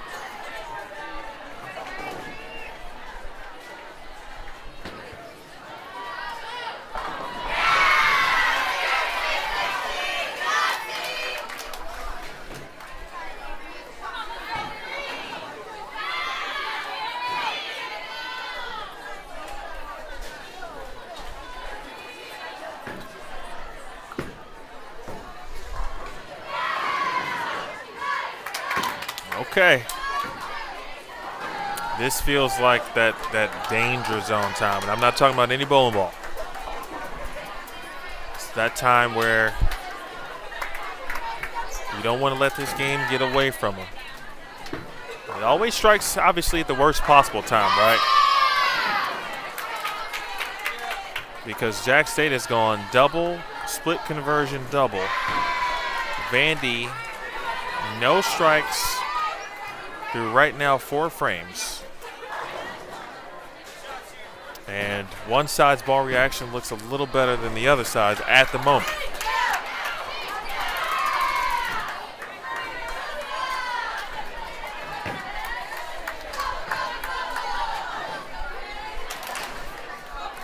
Kira Maxim trying to keep the momentum going for Jacksonville State.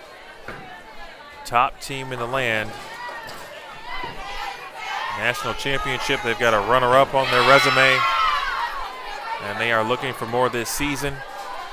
That is 3 in a row now for them and 5 out of 6. And Abagano. Nice answer for Caitlin Abagania in Vanderbilt.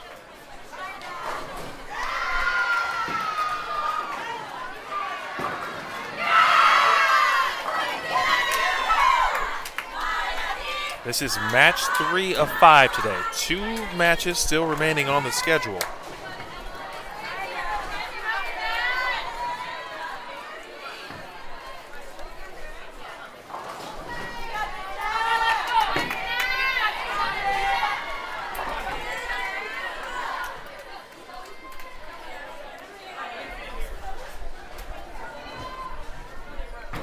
Well, I had a rotation sheet. Big double there from Natalie Kent. So I could remind myself who we're going to be bowling next. But I set that down somewhere and left it probably at another table.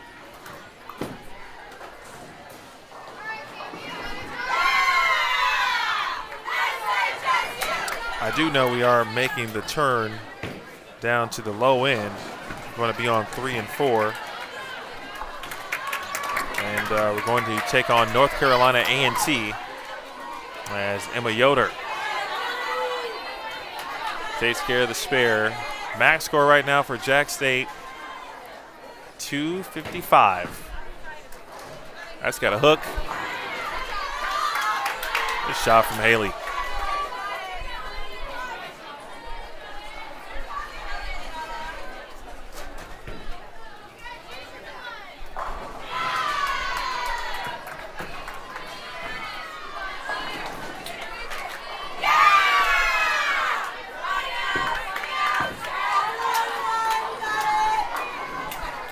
Almost a 7-10 there from Brandolino.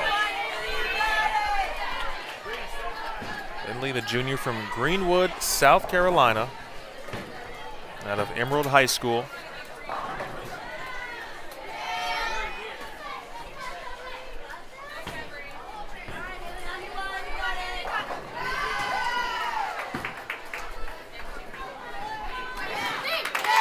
Spare is handled.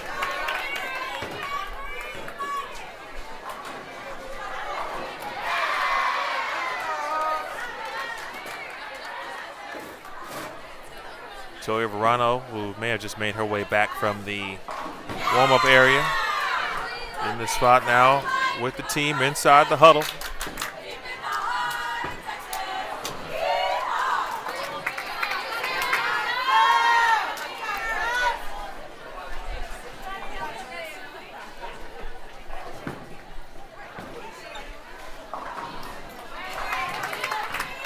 .610 here for Sapphire.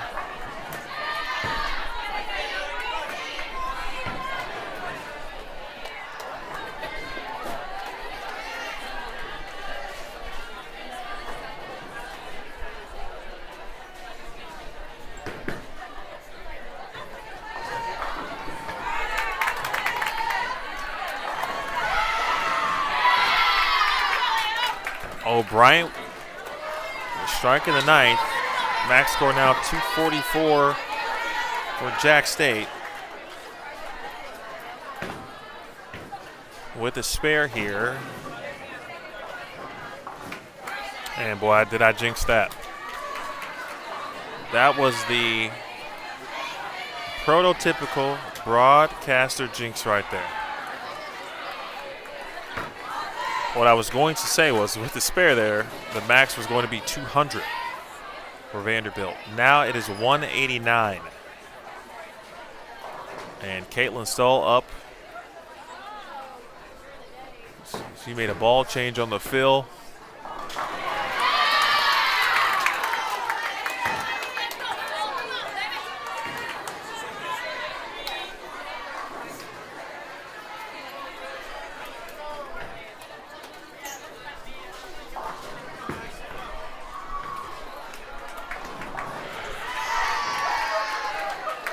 All of a sudden, boy, Vandy is in a zone to where they're starting to see little to no hook as they keep moving left. What Jack State has looked like they've done is kind of ball down and try to remain in the same zone. So when they see a black 10 like Stoll did in the 10th frame of the last game, she goes to something that's a little cleaner. And I think that's just a part of like getting off to a tough start, because Vandy had been trying to work through that for really the whole day.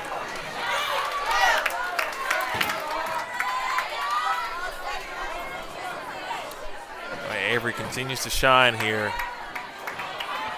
But for Vandy to remain undefeated, I think most importantly though, they would like to get a 5-game series that is above 1,000. So a double here from Abagania would be clutch. And they got to start making the climb up the leaderboard.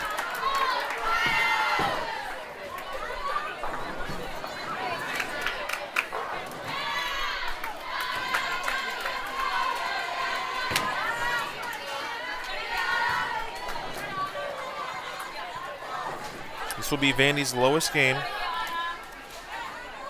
It will not be the lowest game from either team. Again, Jack State shot 156 in game 2, which now feels more like an anomaly based on the 3 games surrounding it: 235, 234, 228.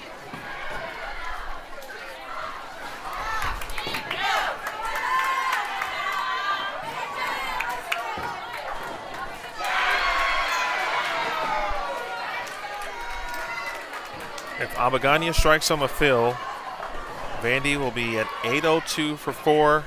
Jack State at 853.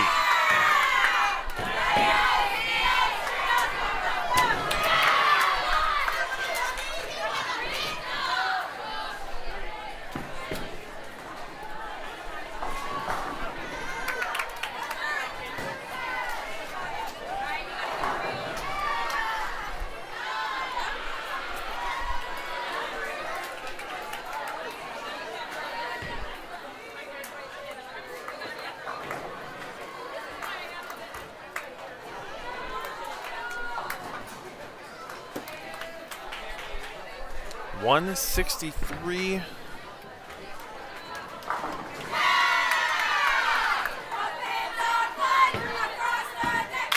Now it is 797. Looks like Jack State is going to remain on the right lane. So 853 to 797.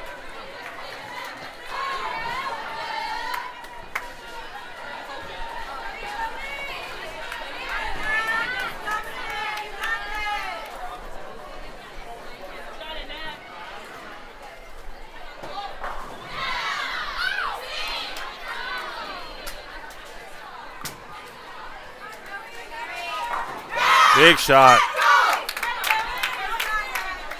And after the first couple of games, truly, Natalie Kent has truly worked into a nice rhythm.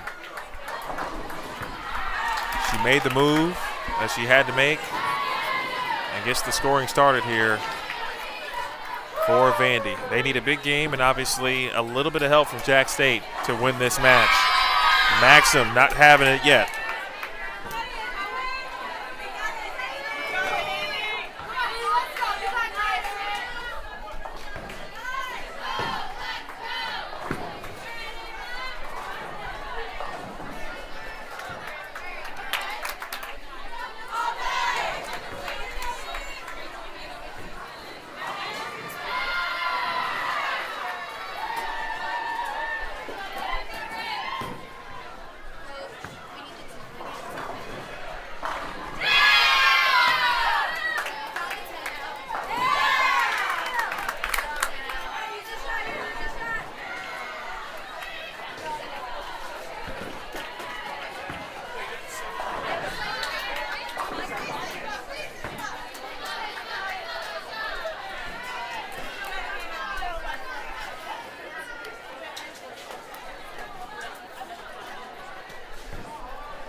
Early double for Jack State. If you're watching on Facebook, I did just drop the link there.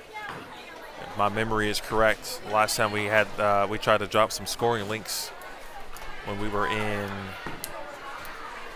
New Orleans. It made sense that the links wouldn't work because they would be clickable, of course, on the Vandy Athletics YouTube channel. But that is the link, though. I created one for you. It's a bit.ly link. So bit.ly/Vandy Flyer Classic. That link will work throughout the weekend.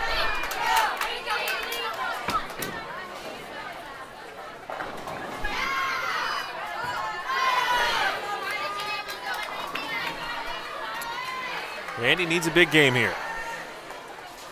But again, most importantly, I think even if they lose the match, I think just shooting 10-20, 10-50, if they can get there, would just go a long way to just building confidence.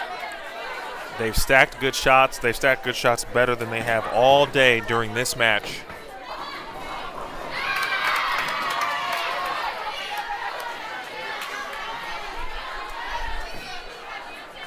While this is 1 versus 2 in the coaches poll from December, Arkansas State was 3rd, Nebraska was 4th, and Louisiana Tech was 5th. With Wichita State, Youngstown State, Niagara University, Mount St. Mary's, and Maryville rounding out the top 10. That was from the December NTCA coaches poll. Now, with respect to the NTCA Power Index ranking, which is as of February 1st, Jacksonville State is leading that poll, of course, followed by Vanderbilt and Arkansas State. Wichita State has moved to 4th. Louisiana Tech 5th, Nebraska 6th, Maryville 7th. Wright State is 8th, McKendree is 9th, and Youngstown State is 10th. That poll goes and says a lot about once we get into March, after conference season, some of those at-large bids. I look at a team like, look at Wright State, look at McKendree. Niagara is having a really very good season, along with St. Vincent College.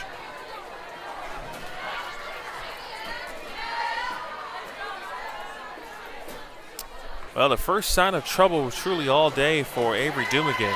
And even when she's had some trouble, She's made the most of it with making a 4-9 conversion, for example.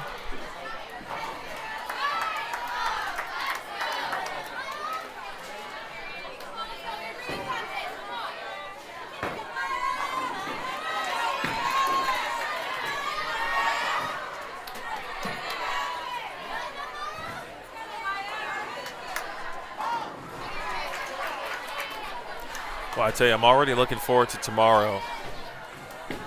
Just as a player, former player, and you just kind of watch and think about, okay, I'm already thinking about the adjustments, right? What are the halftime adjustments going to be, right? We got 2 matches left to make those adjustments, and I expect the scores to still go up. But I'm already thinking about tomorrow on the fresh and some of the things that the players just might do a little bit differently than they did this morning.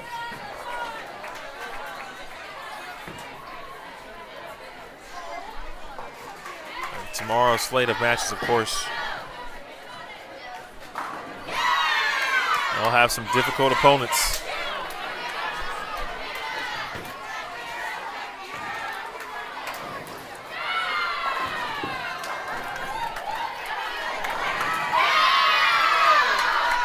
Similar situation for Jack State.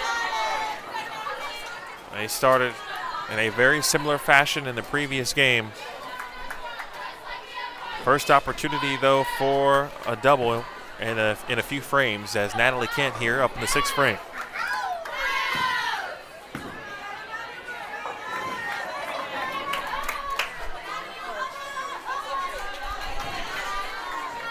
One, 2, 10, the washout for Kent. The lefty Yoder for Jack State.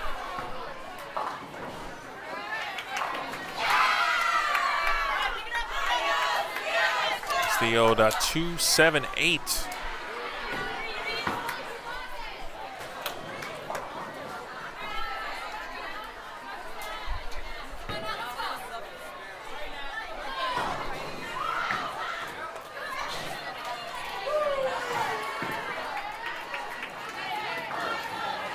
Oh, wow. That pin goes right around the 10.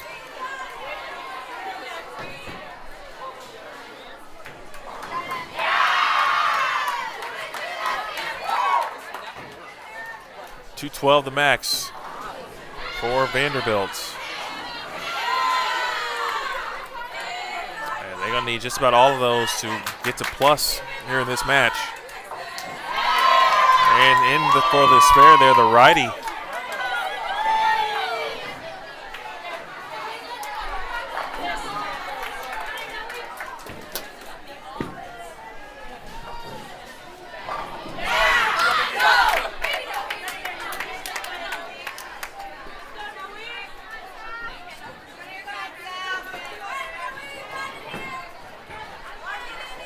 Abby Leinendecker came in to shoot that spare. Will be making the walk to the low end of the building.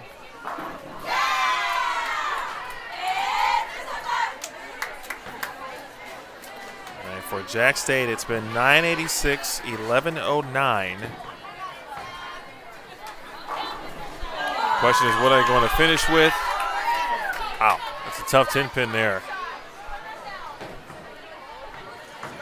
Meanwhile, the strike from Lindley in the 7th. No Fuente. Feels like Saf's looked this match. Her ball reaction started to dwindle a little bit. Seemed like with each and every shot. It looks like the team is kind of making subtle moves left. It's interesting because if you think about where they're playing now, as opposed to where they were trying to play even in game 1, right? They would have been taking a 7 pin off. That's how fresh and how much they hooked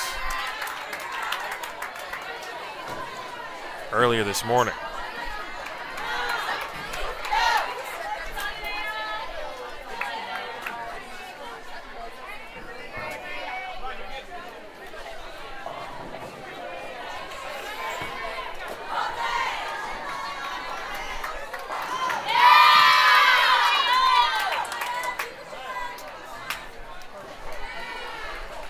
Bryant, the strike of the ninth for Jack State. They can shoot 244. 192 the max here for Vanderbilt. And unfortunately won't allow them to get to plus. They have yet to double this game.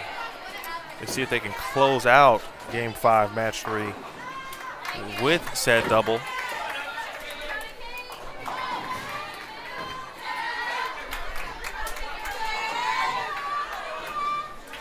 If this was a mega match right now, Vandy would probably be throwing a few more bowling balls. All right, they're trying to make sure they get every pin that they can to close out this match. But if this was the mega match format, knowing that they'd be on this same pair going into a traditional situation, for example, they would be trying a few additional things with respect to equipment and or places to play. This pair is starting to get a little tricky. At least the left lane, it looks like.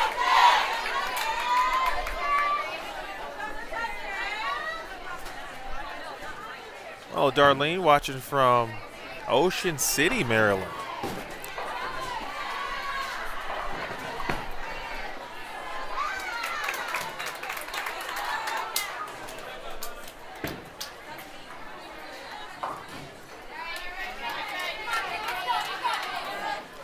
All right, Stoll with the open to close it out for Jack State, but that is 10-65 for Jack State, and they are now 3-0. And Sam Houston State, I wasn't paying attention from start to finish, but they have been bowling well. And they are just to our left. Sam Houston State was second behind Jack State by 40 pins.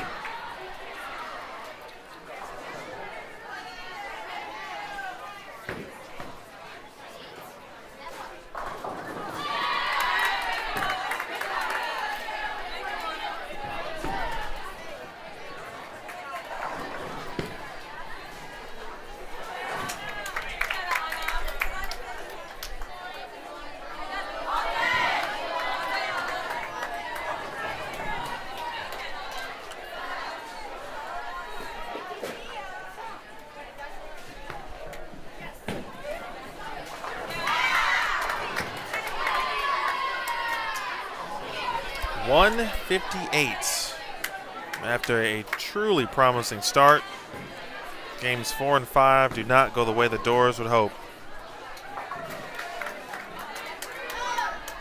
They finished with 955 after that 158, and this is their highest match total thus far. This time their results, of course, in the losing effort. They are now 2-1 on the day as they fall to Jack State.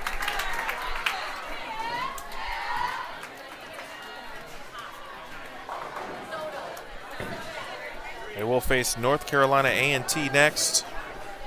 They'll be making the walk down.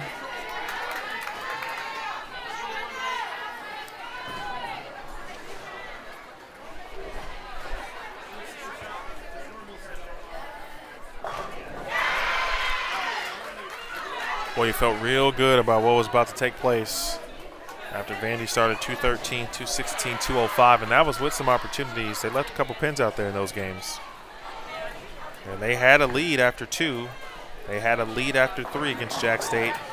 And unfortunately, whether it's ball reaction or a tough lane, that ball reaction went away. Jack State's remained consistent.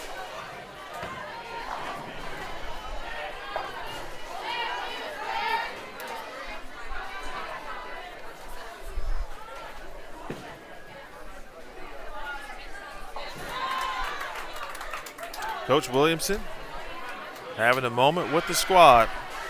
They got some opportunities to turn it around as we get prepared to make the move to the low end of the building. Don't go anywhere. Vanderbilt struggling a little bit today, but we got 2 matches to go.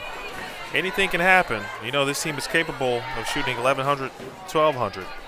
I tell you, they love 1050 just to continue to build that confidence.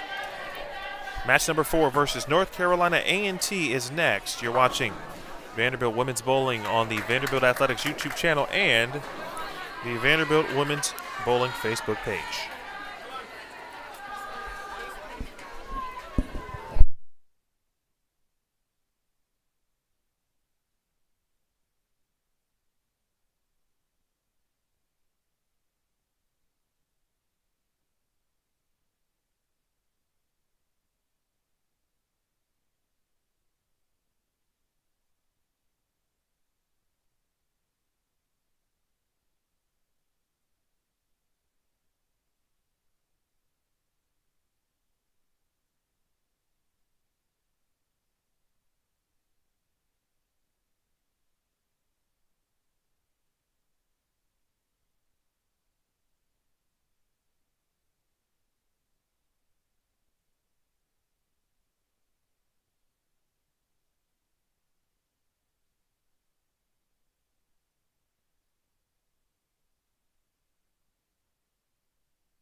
All right, we moved into match number 4 of the day. We've made the walk down to the low end of the building.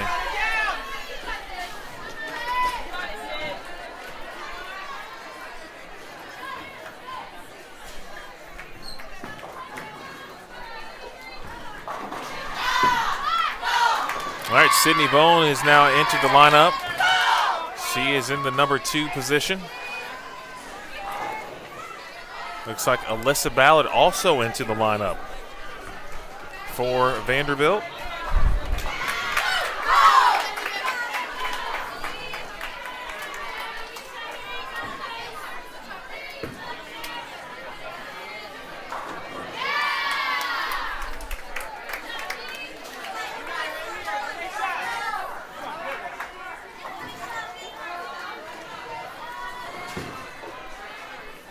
So for Ballard, and as we just saw, Sydney Bone, their first shots of the day, minus the warm-up pairs, first shots of competition, as they take on North Carolina A&T. A&T has been a perennial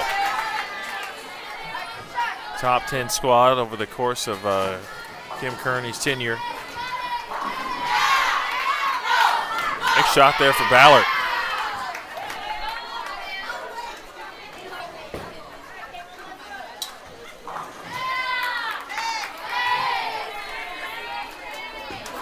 These two teams played one another when I was in New Orleans, and it came down to the 10th frame. It was during the traditional competition on Saturday.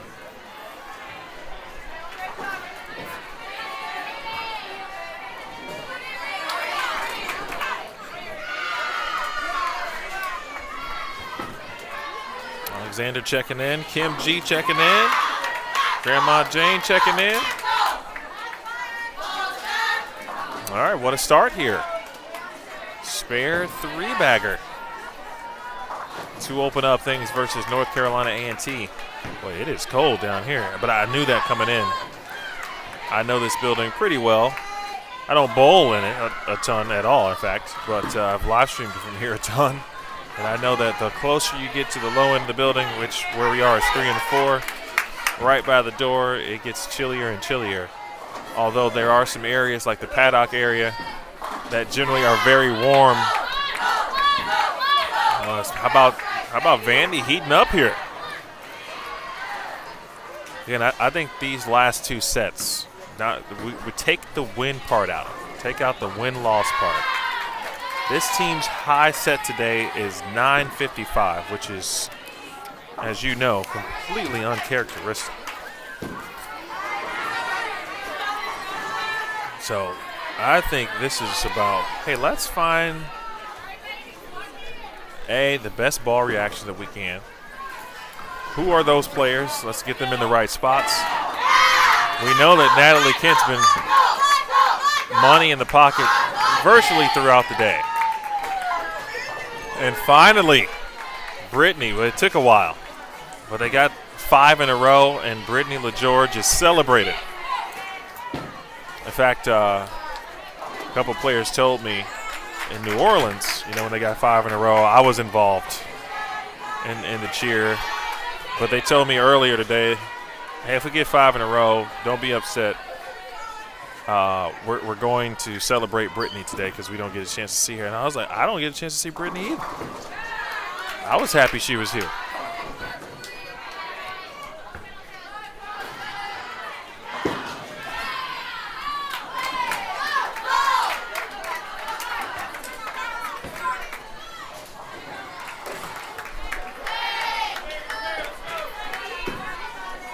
Victoria White. Let's hear the spare for A&T. Victoria White was named to the Junior Team USA squad.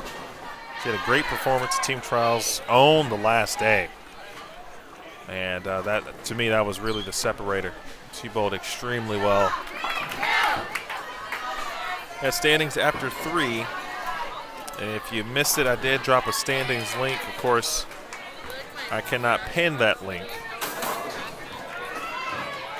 But I'll give it to you again in both Facebook and YouTube.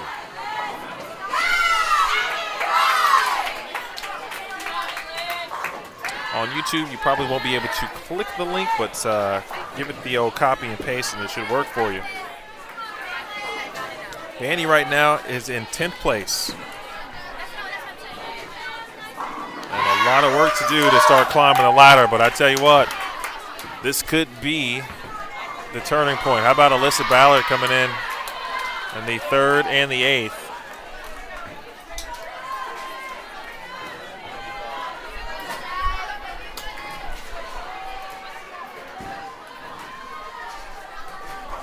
Mentioned this earlier, but North Carolina A&T bowling without one of their junior Team USA members as well. They've got 2, Victoria White and Savannah Bergen. And Savannah unfortunately sprained her ankle as she was walking off of their charter bus, which was taking them to the airport from their home in Greensboro. How about it? Already in the highest game of the day territory.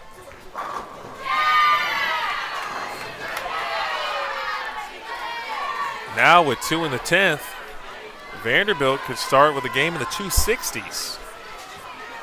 But to finish the story about A&T and Savannah, walked off the bus. The bus wasn't lowered, unfortunately, and when she stepped down, the distance between the step and the ground was much further than she anticipated, and unfortunately sprained her ankle. So A&T down a player this weekend. 2-8, and that elicited a wow response from Abagania. Nonetheless, 240 opportunities here.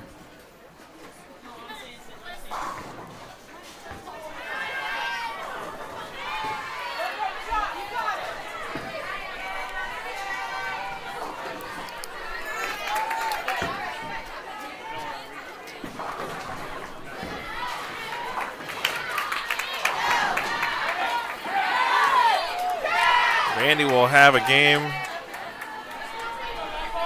in the 240s here with good count. Really with just a few pins. 4 or 3 to be exact. And well, you talk about, it feels like almost a sigh of relief. Like, hey, we know who we are. We know we can do this. It took us a little minute to get going.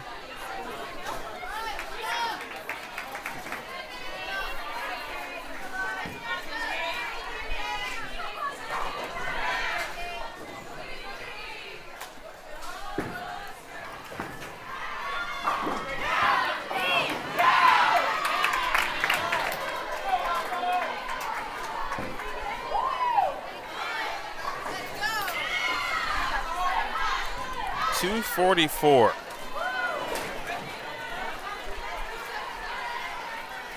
Best game of the day, without question. And let's see, 1, 2, 3, 4, 5, 6, 7. Their 7th game of 200 or better in 16 attempts here. So perhaps the low end of the building will be more favorable for Vanderbilt than the high end of the building.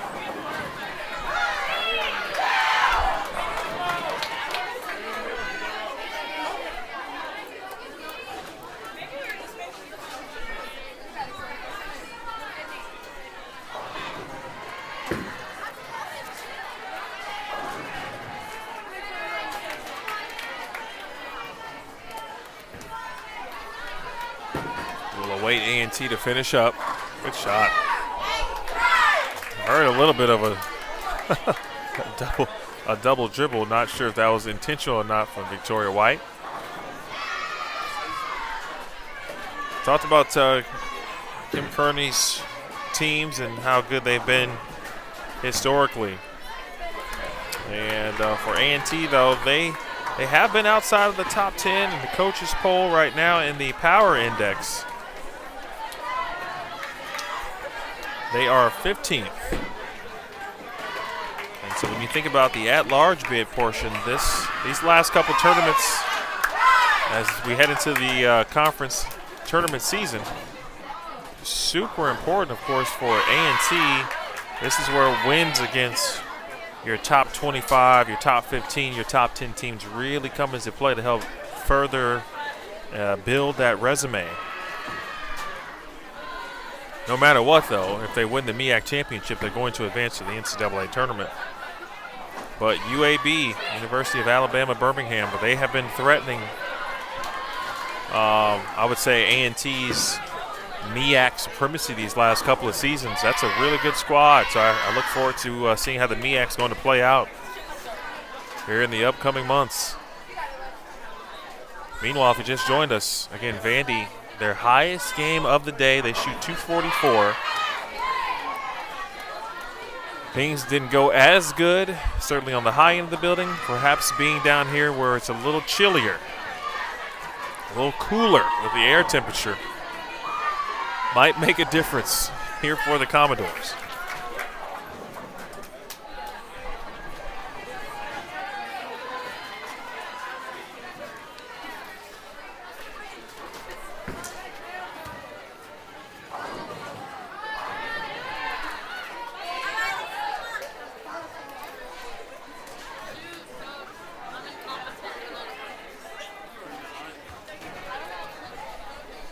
I put it in the store.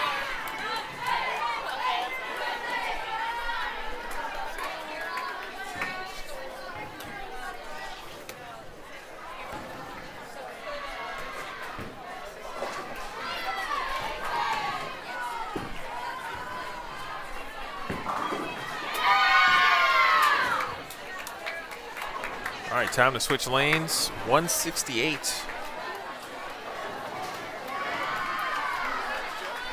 for A&T.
First strike, a good one. Skink continues to set the tone here.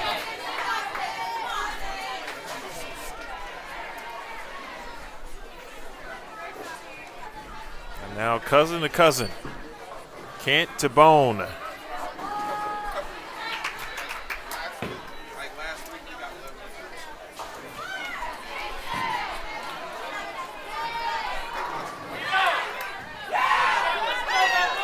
I mentioned Vandy in 10th place. 951, 951, 955. As of this moment in time, it puts them at 28-62. And so you don't even really look at the lead, okay? You're looking at fourth, which right now is North Carolina A&T.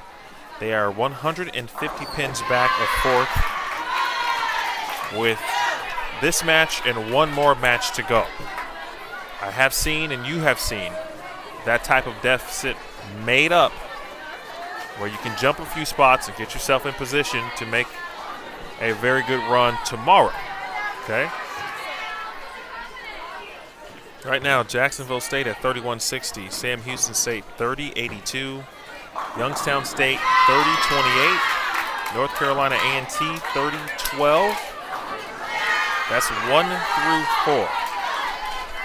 In fifth place is Oklahoma Christian at 29-99. Newman is sixth at 29-39. Sacred Heart is seventh at 29-25. Lewis is eighth at 28-94. Maryville is 9th at 28-68.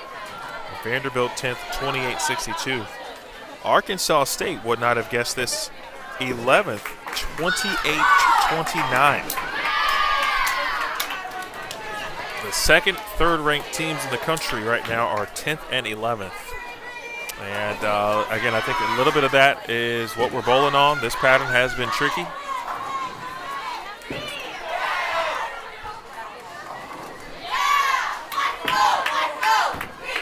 A solid opportunity here for the Doors.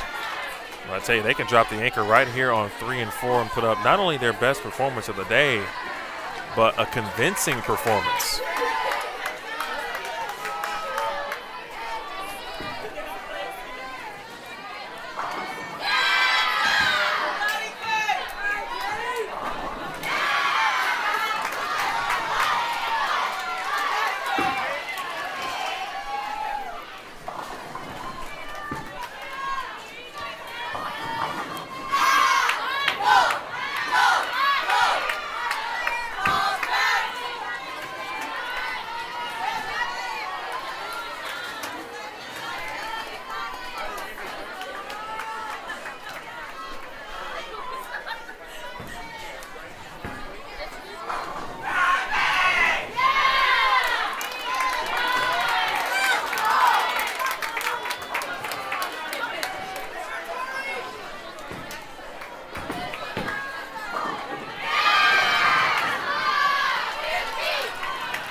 Well, Donald, appreciate you watching on the Vanderbilt Women's Bowling Facebook page.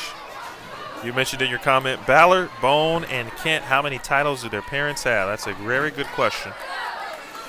The good news is I have a decent answer for you. CDB has 20 titles. These are all national titles, by the way. Does not include any regional titles, or the numbers certainly would go up. 20 national titles for CDB. 13 national titles for Dell. Doug Kent has 10 titles of his own, and Parker has 36. That is 79 national professional titles between the Ballards, Carolyn and Dell, their daughter Alyssa Vanderbilt. Doug Kent, wife Natalie, of course. Wife Chrissy, daughter Natalie. Chrissy is here watching. Doug has 10, and of course Parker with 36. His wife is Leslie. Leslie's been watching today. She is in Savannah because Justin and Brandon are also bowling this weekend. I actually didn't even know Parker was here until I got up to walk around and make the walk down to the low end of the building.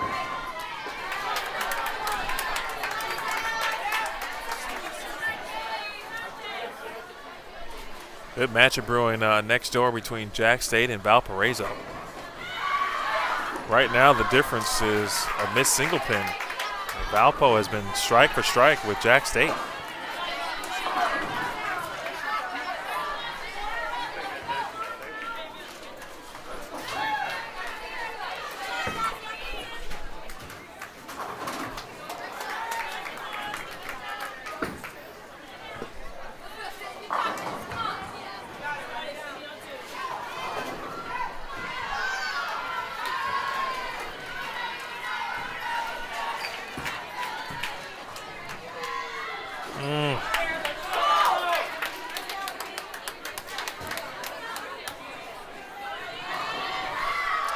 All right, first time we're seeing back-to-back opens here in match number 4.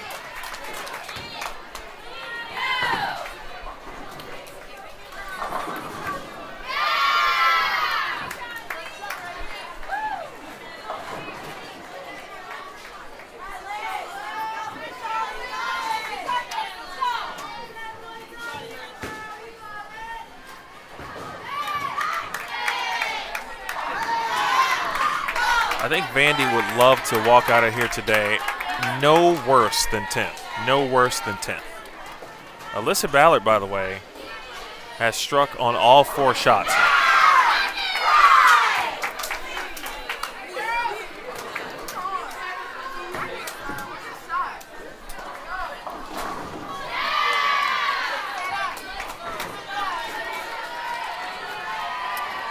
Close game as the individual game, too.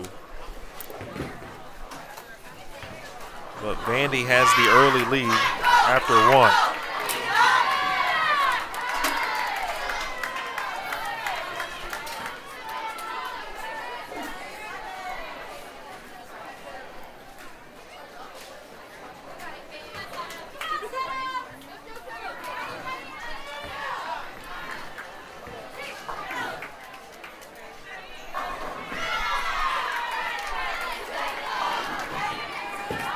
Certainly things have been going pretty well today for A&T.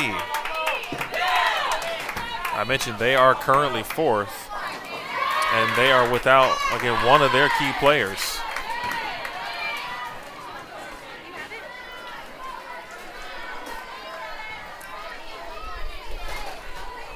And the super washout for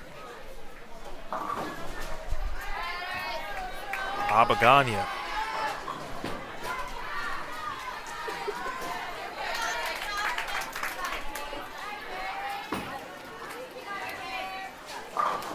She makes this, team can get into the 190s.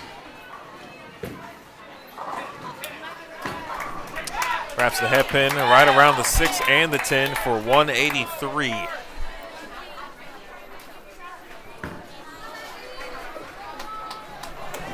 up and down of the day continues.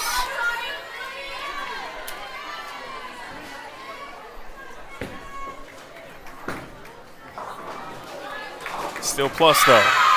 Plus 27 is Victoria White. Try to minimize the damage as well here for A&T. One more, they will be in the 180s this game.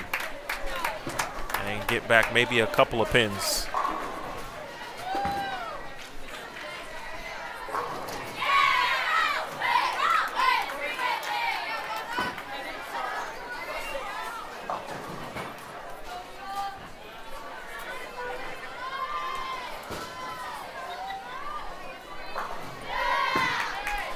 Appreciate all of you for hanging out today. I will be here with you all weekend long.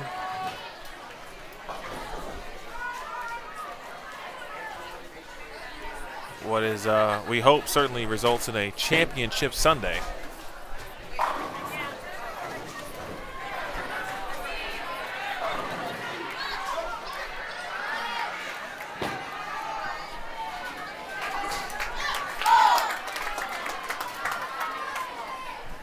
.177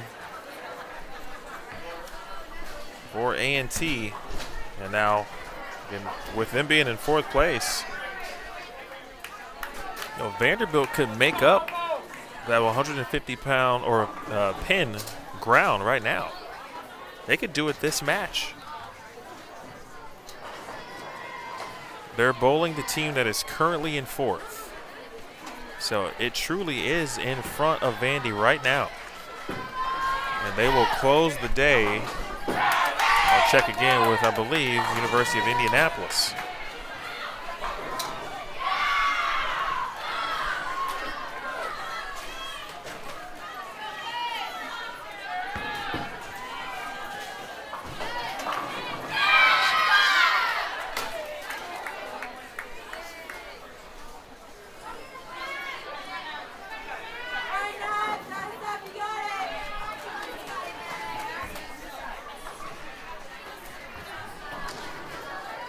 Back at it here, game 3, match 4.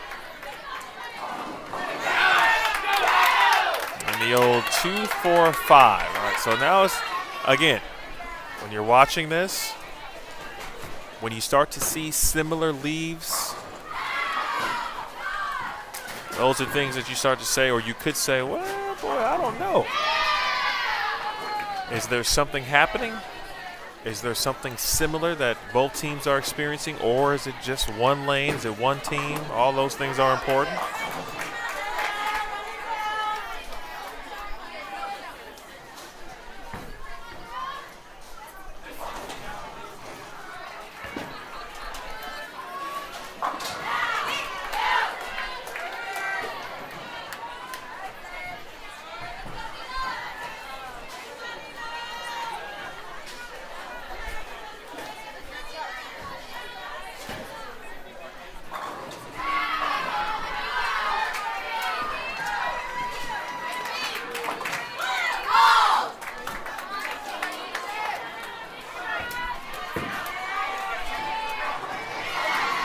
spare from Natalie Kent.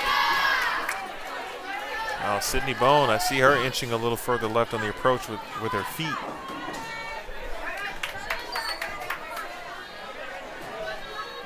Great shot. Oh, what a shot that was from Sydney Bone.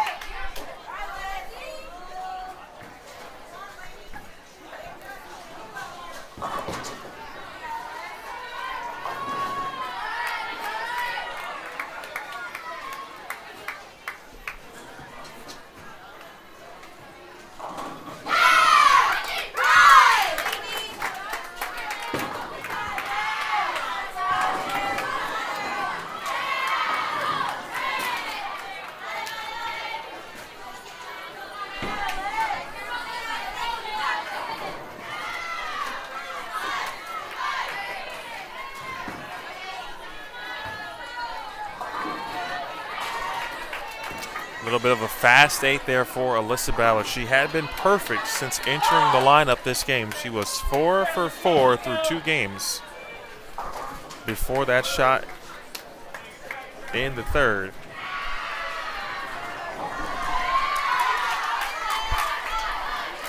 It's one thing I also noticed back in November.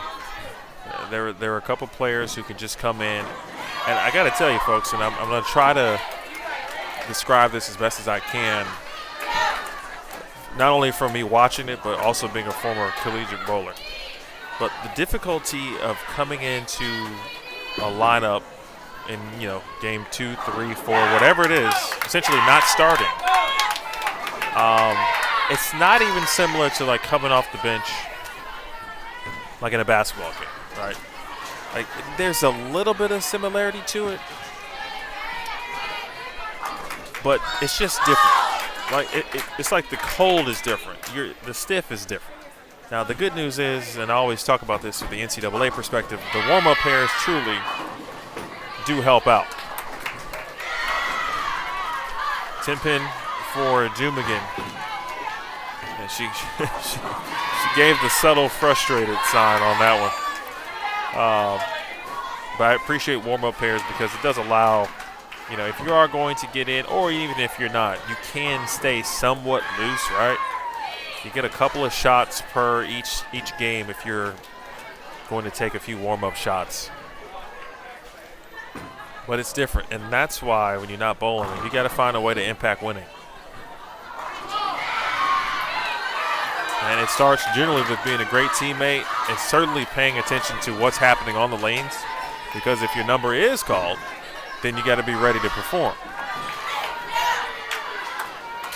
You gotta feel decently confident about where you're going to play, especially if you haven't seen the lanes in a couple of games. And I admire Vanderbilt and other teams certainly, but for the amount of talent that they have, the sacrifices that they make as teammates to be a great teammate when they're not bowling, and then B, when they are in the lineup, they're ready to bowl.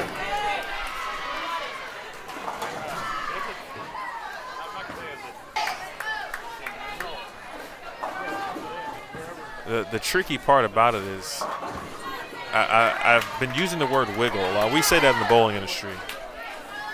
When a ball does not leave the end of the pattern, so when you see it as it's going to enter the pins, right? They want the balls to enter the pins in a continuous manner. Sometimes bowling balls kind of get down there. They look like they want to make a strong move toward the pocket, and then they kind of tail off. First open frame there for Vandy. You don't want to allow A&T to get any kind of confidence here in this match. This thing started so well, 244.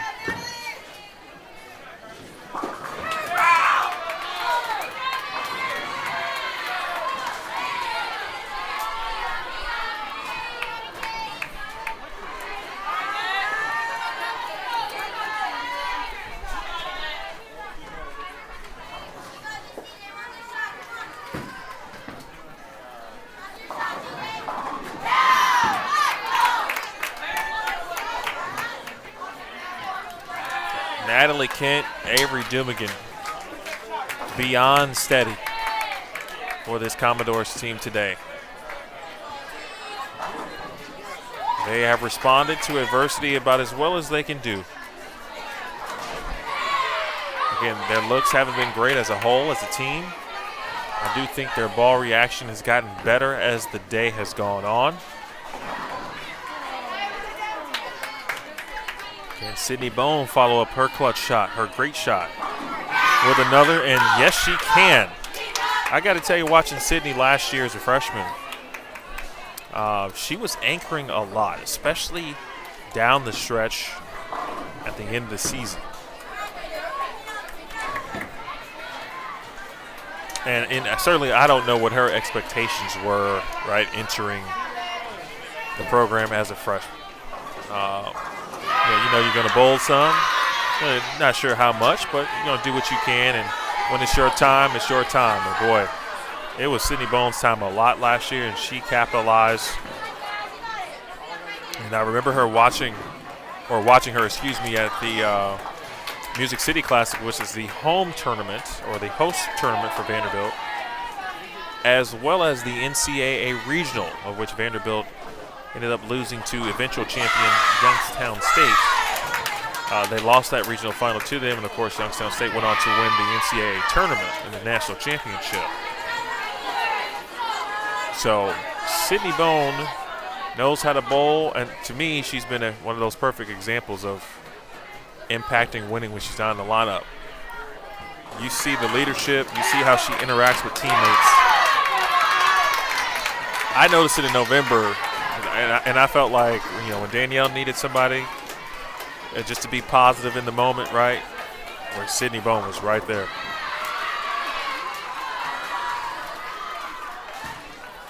.213 is the max for A&T, and that's going to continue into the ninth frame.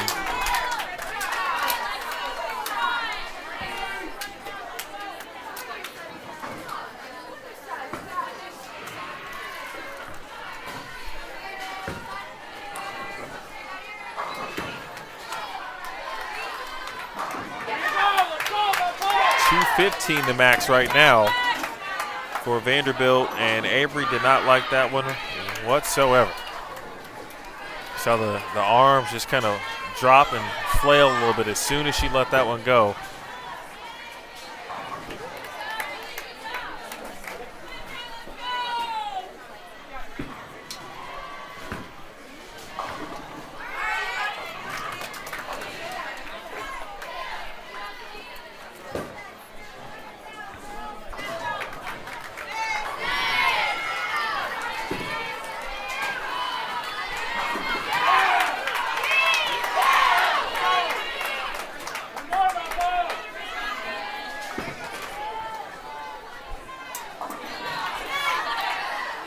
.203 now the max again.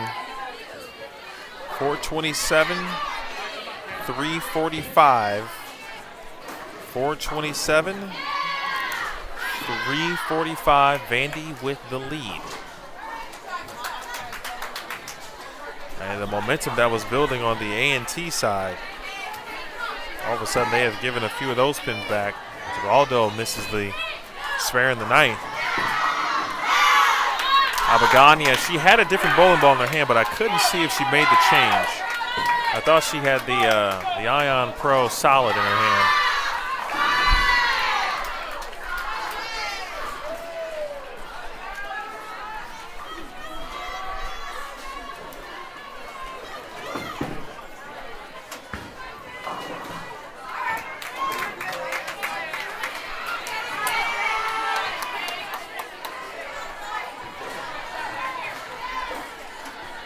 Anya, the freshman. I mentioned San Diego standing up today. Anya has represented San Diego as she always does and represents them very well. I mean, you got two of the best players in the country from the same city. I'd be curious, I'll have to ask how far Avery and, or really do the Abaganias and the Dumigans live from each other.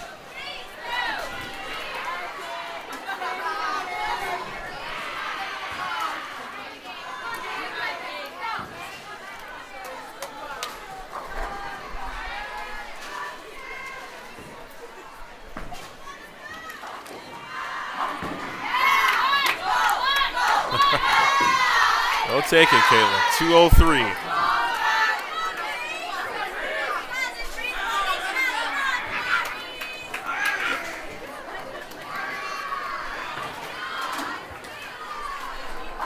All right, Vandy now out to a 6:30 series after 3 games. And unfortunately for A&T, after such a strong start, they are in the midst of their lowest total of the day. And Vanderbilt's going to pick up some spots, I think, no matter what. And it could just be solely based on how A&T finishes this thing up. I can tell you right now, Vandy can shoot 230.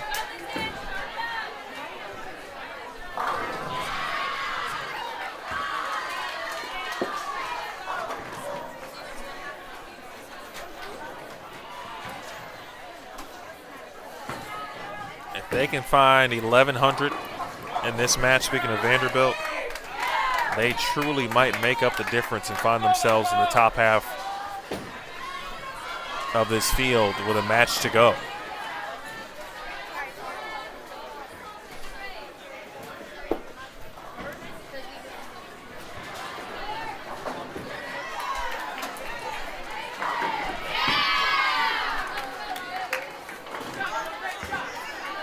It is 6:30 to 5:10.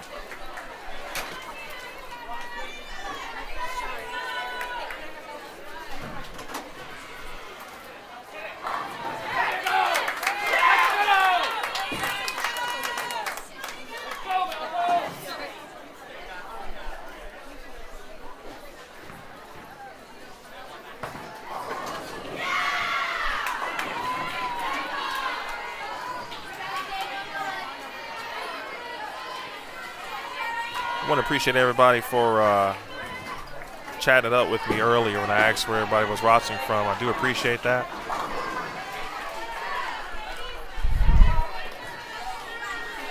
As you take notes for what you might see for the rest of today, but specifically in the morning on the Fresh, pay close attention, all right, to tomorrow. And if you watch today, we'll watch it together. And I'll try to get to, of course, talk to the staff in the morning, what type of adjustments they might be making. But I think as long as Vanderbilt can get off to a little bit of a better start tomorrow, they will have a chance to make the top 4. I don't think there's any doubt about that. They've been just good enough in the back half of this block today. Their ball reaction has improved, so they can figure out a way to tweak it. And that might be where they start on the lane as opposed to what equipment they throw. It could be something as simple as that. It could be an equipment change or two. It could be surface or lack thereof. But there'll be a couple of changes, some things I think that'll happen on the Fresh tomorrow.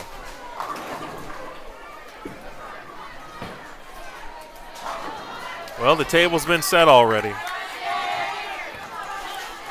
I don't know what Natalie's stats are today, but her pocket percentage has to be about, to me, 85–90%.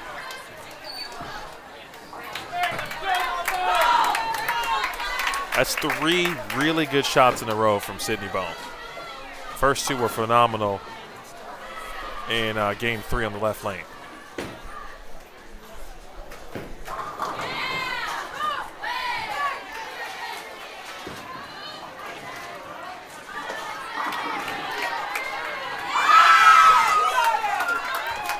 Boy, A&T needed a break.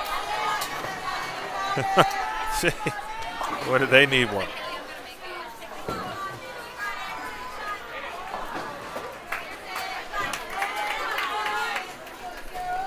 Interesting watching the stream, and on that last shot from I believe that was Sharice Graham.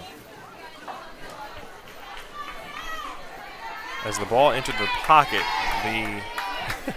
the iPad wanted to refocus, like right as the ball was entering the fence.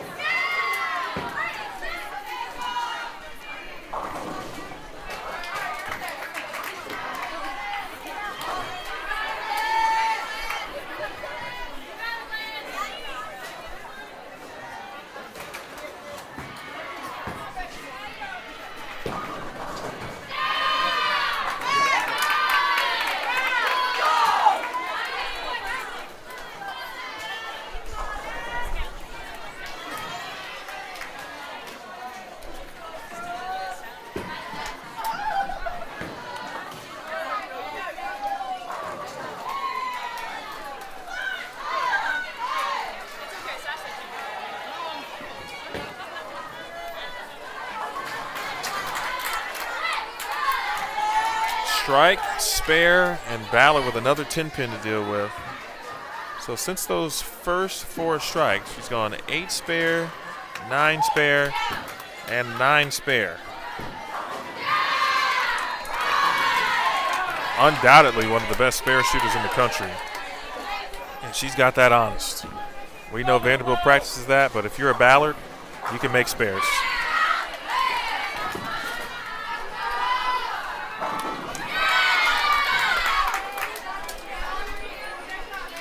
Mr. Dumigan giving me a little bit of San Diego traffic information and some neighborhood info. National City and Imperial Beach sound like neighborhoods that would be in Star Wars, especially Imperial Beach. I like National City too.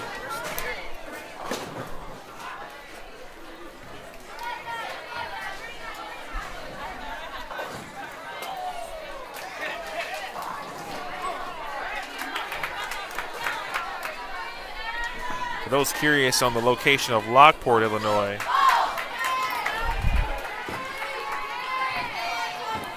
I'll give you the kind of the downtown Chicago destination, if you will, as Abagania, big double there for the Doors. Again, they've got a chance to make up incredible amount of pins here. Not this match because they lead. I'm talking about on the field. So from here, it's 33 miles to downtown Chicago, just to give you some context of where we are. Now, of course, at this time of day on a Friday in this area, it's going to take you an hour to get anywhere, generally speaking, if you're going downtown in particular. Victoria White trying to get something started, wearing number 17 on the jersey, on the right sleeve. Now back to Natalie Kent. Here's my 4-5-6 situation that I've talked about today. Why you need somebody to set the table. Bang! And Natalie Kent has set it.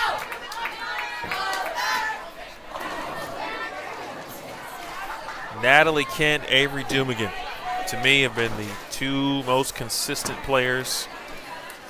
Caitlin Abagani will be right after that.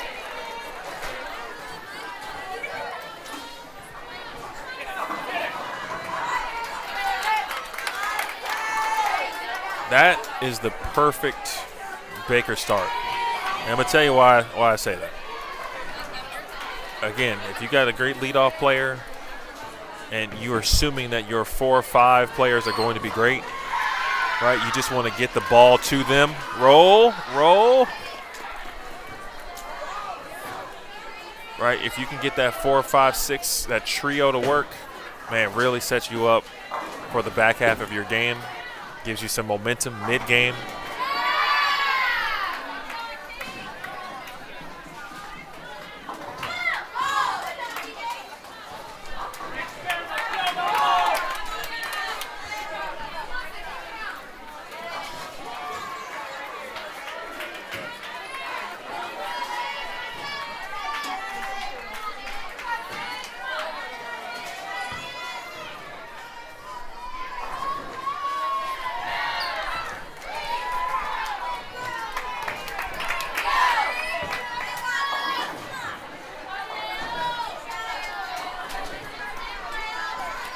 Pin converted by Sydney Bone. This is a quality game by the Doors through 7. 2:48 remain. That's the max. A&T starting to build a little bit of confidence. They have 5-10 through the first 3 games, currently in 4th. They were plus 12 through 4. How about Alyssa Ballard?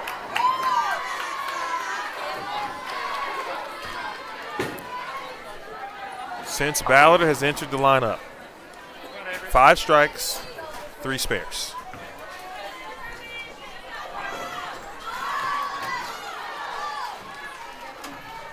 And that's in those 4 strikes of the 5. That includes the first 4. The first 4 shots that's entering the lineup in this match for 10 back.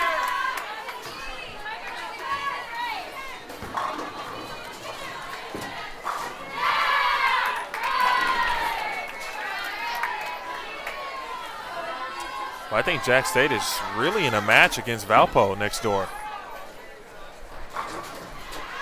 Ooh, I saw the 6-pin go off the sidewall. I couldn't tell if it made any contact with the 10-pin, and of course it did not.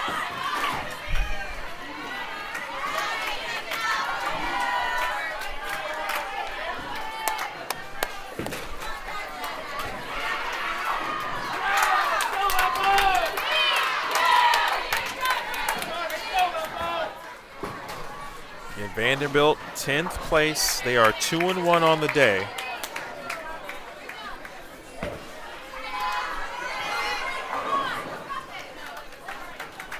Their total to this point, 28-62. They currently trail 4th place North Carolina A&T. I'm using 4th place as the marker because you have to be in the top 4 after tomorrow. Not today, but after tomorrow to have a chance to win the tournament. Only the top 4 teams going to begin in the upper level or upper tier part of the bracket to have a chance to win. So always use 4th place as the marker. And they are exactly 150 pins behind A&T. Finally, 6 into the 10. The carry, I will say this. You know, Vandy got a couple of breaks in the earlier matches, but honestly, when they've hit the pocket, man, it's been a little tricky to carry.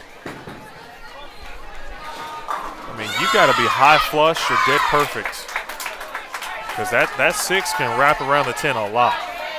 And Vandy does not have any left-handers, so we don't have to worry about the 4 wrapping around the 7. How about a double?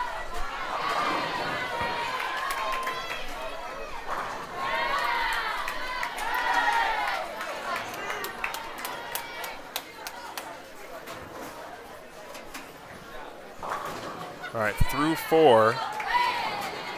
Vandy even more than the previous match, as Victoria White turns 2 into 3. And A&T is going to be in the 190s. But this start from Vandy is definitely their best start through 4 games.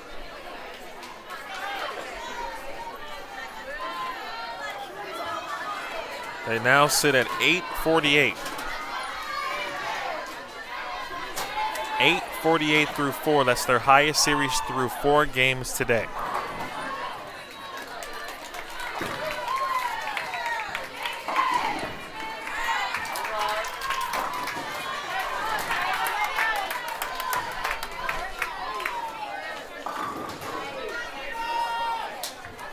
$195. That's a 30-pin increase for A&T from their last game. They are now up to 705. And it looks like Vandy is going to move to the right lane. I'm sorry, they're going to remain on the right lane, I beg your pardon.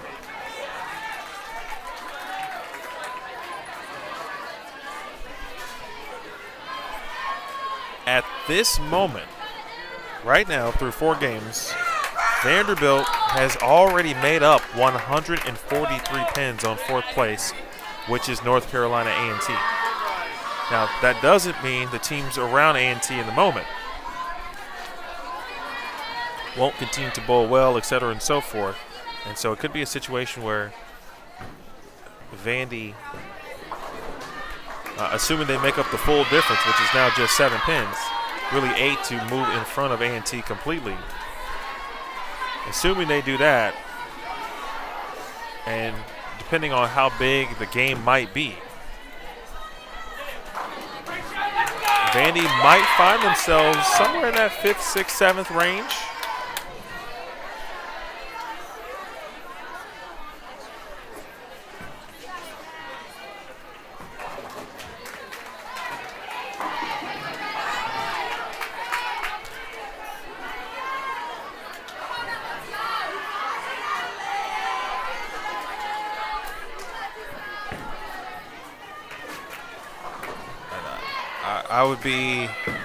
I'd be shocked though if, you know, as tough as the day has gone for Vandy, if they end up somewhere between 5th, 6th, or even in the top 4, Natalie Kent has basically worked her way into just being automatic. Right? Truly, the last couple of matches, minus a 7 count here or there, 2, 4, 5 she left. She's been about as automatic as we've had today.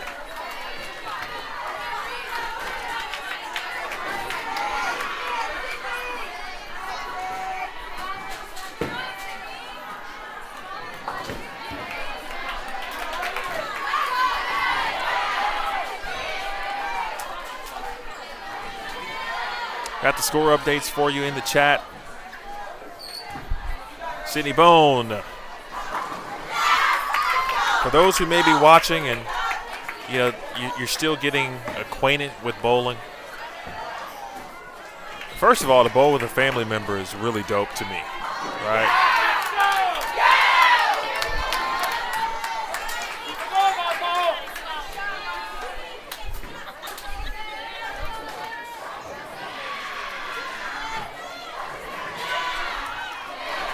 Natalie Kent, I'm sorry, I have my peripheral vision.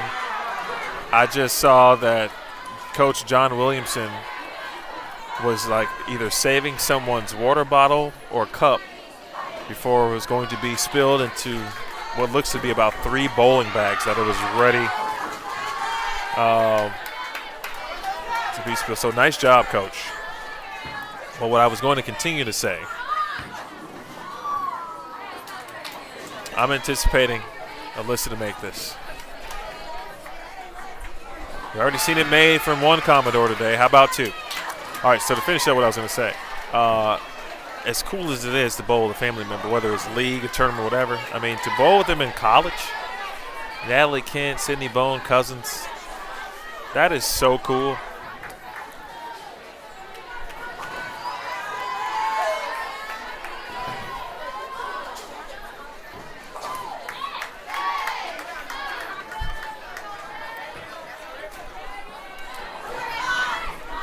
Ooh, she gave it a run.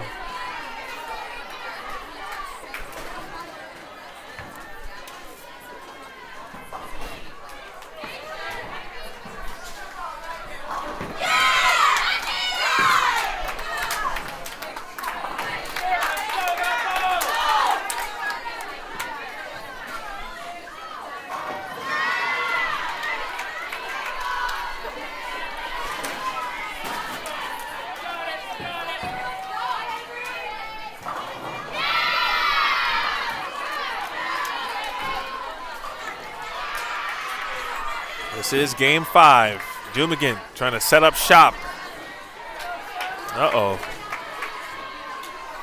And I feel like, right, that's just that's a move where from a teammate, you see the player in front of you go high and leave a 4-9, and subconsciously you say, okay, I see that.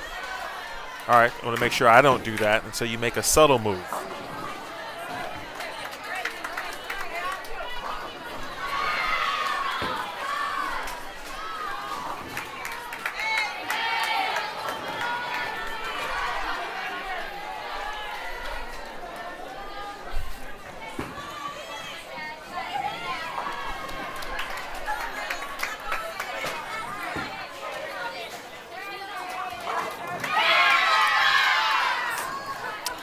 So back-to-back splits, 4-9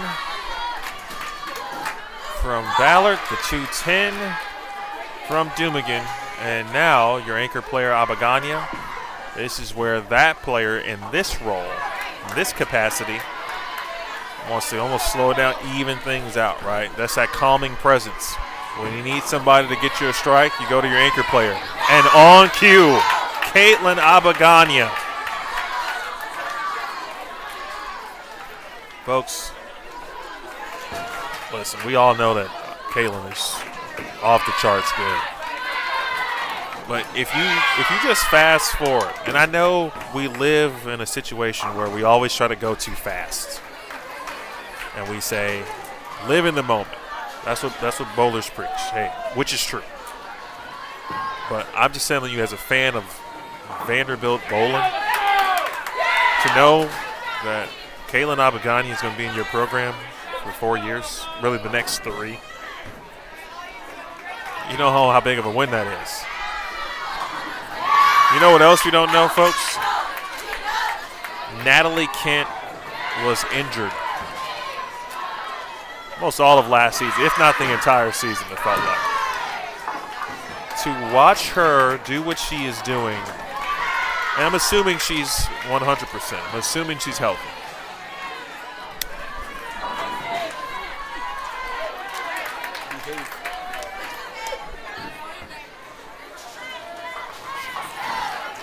I said this in New Orleans, and I'm going to say it again today.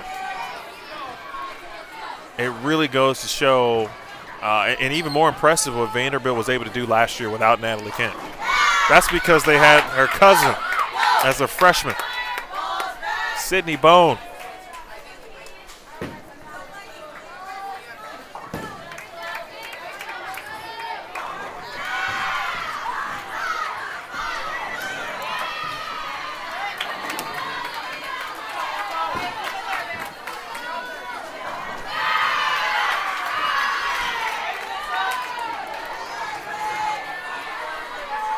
Ballard, the senior,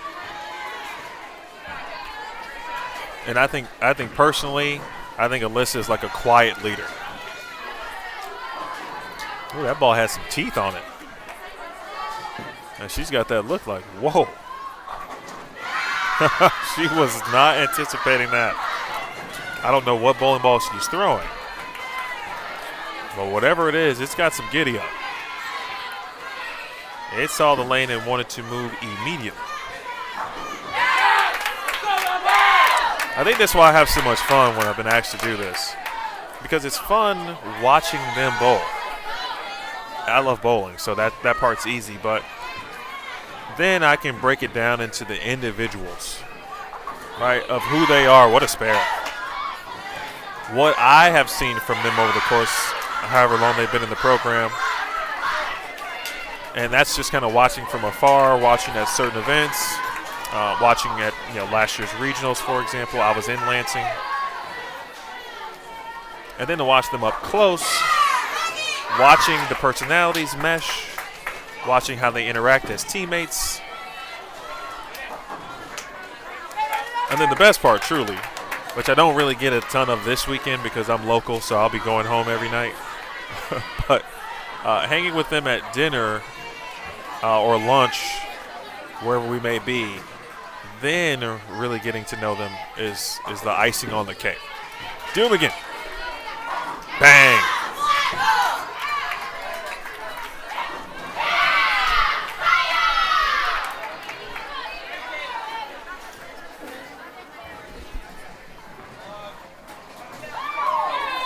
So here's the situation.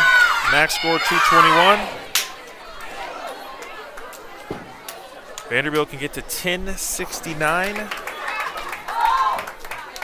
that's with all 3 in the 10th, but we love the first one from Abagania. There it is. That's a break that Vandy didn't get a lot of early. Now, they got a couple breaks. But I felt like earlier, 7-9 had a possibility to stand, even though a 4-7-9 actually would have fallen. I've seen more 4-7-9s go. That 7-9 felt like it wanted to really stay.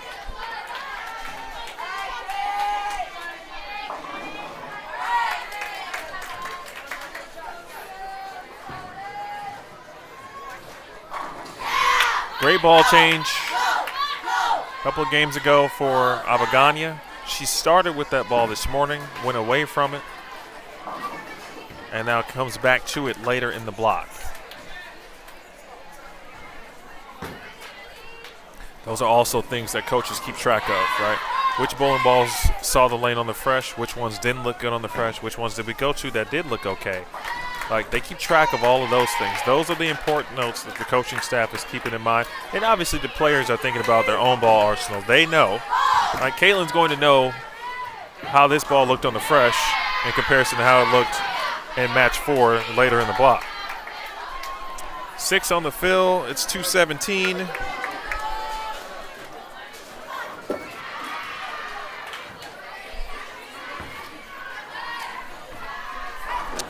right, we get to 1065. Highest 5-game total of the day for Vanderbilt. It results in a win. The team is now 3-1.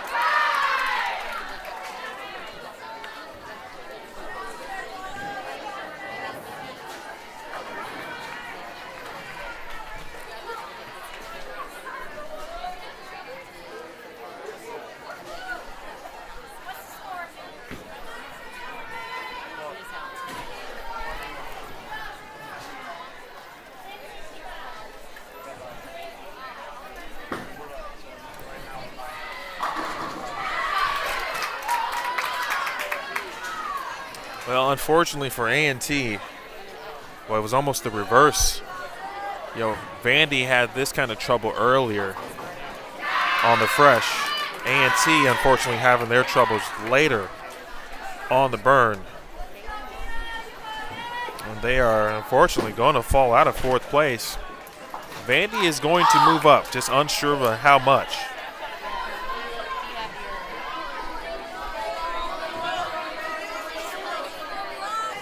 $872 for A&T.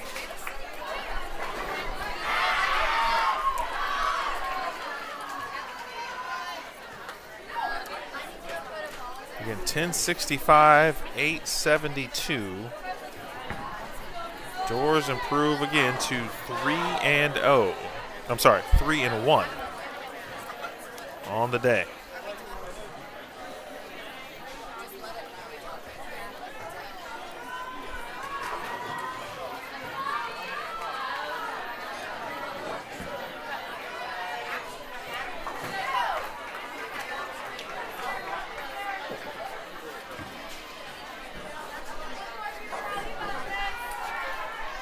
All right, I don't have my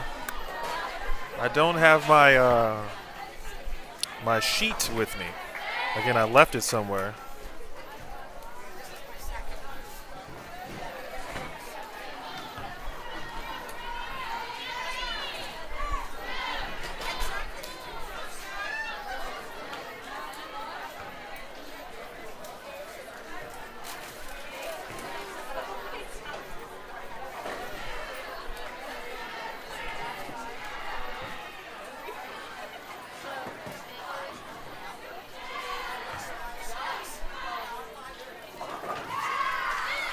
All right, let me check my rotation. I know we're not moving far.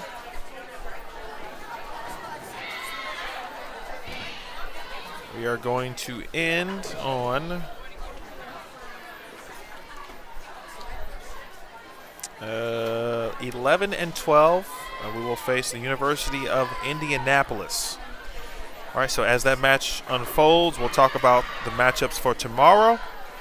And then some of the things we might look forward to with respect, again, how these teams, how Vandy might switch some things up tomorrow on the fresh. But I tell you what, can't wait to see what the scores look like after this one.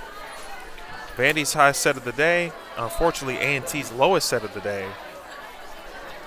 And Vandy was 150 pins out of 4th, which A&T did formally hold on to. With that said, we will take a break. We will head to 11 and 12. Looks like the matches are just about ready to conclude. And then teams will make their moves for match number 5. It'll be the final match of the day. That is coming up next. Vanderbilt versus the University of Indianapolis. My name is Emil Williams Jr. You are watching the Storm Lewis Flyer Classic and Vanderbilt Women's Bowling, courtesy of the Vanderbilt Athletics YouTube channel and the Vanderbilt Women's Bowling Facebook page.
All right, match 5 at the University of Indianapolis.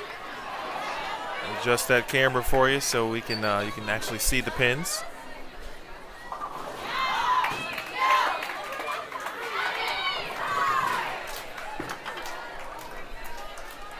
The Vandy will be able to build on the momentum.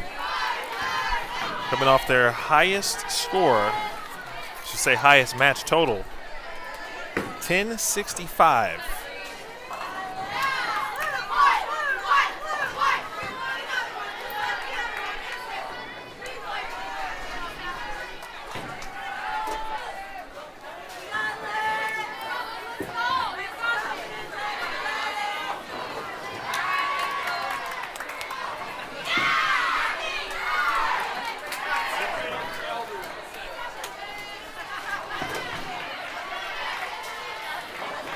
Mill Williams Jr. here with you. Vanderbilt women's bowling. Been a little bit of an up and down day for Vandy, but they have managed a 3-1 record. And once we get the new scores, folks, I'm anticipating them to at least be in the top 8. I think they make up at least 2 spots, maybe more. But I think they go from 10th to 8th. They were 150 pins back of 4th. Again, which is where you ultimately want to be after both days, Friday and Saturday. You want to be at least 4th, no worse than 4th, to have a chance to win the tournament on Sunday. You got a long way to go before that can take place.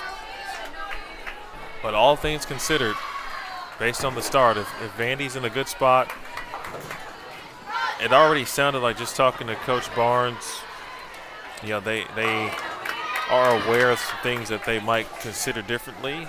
It might be with equipment and the types of equipment. Also sounds like they might try to stay a little bit more patient tomorrow. Allow the pattern to blend a little better.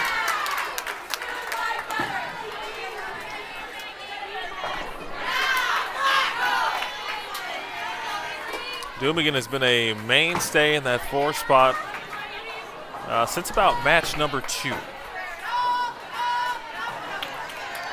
They moved Danielle from the 4 spot to the 2 spot. And beginning of match 2, or it might have been at the end of match 1. It's all running together at this point.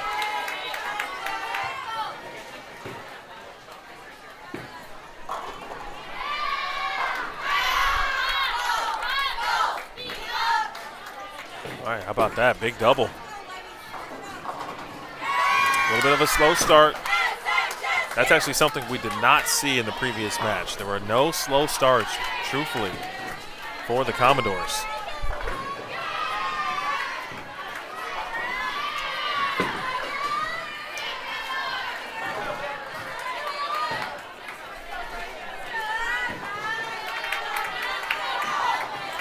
Brad, yes, the pattern remains the same throughout, but as you know, the pattern is never really the same. But it is the same condition.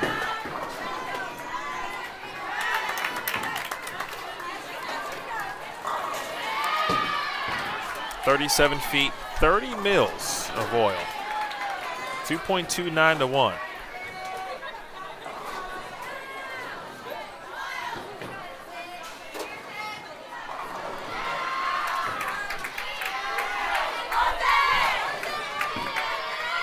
Vandy has quickly turned 2 into 3.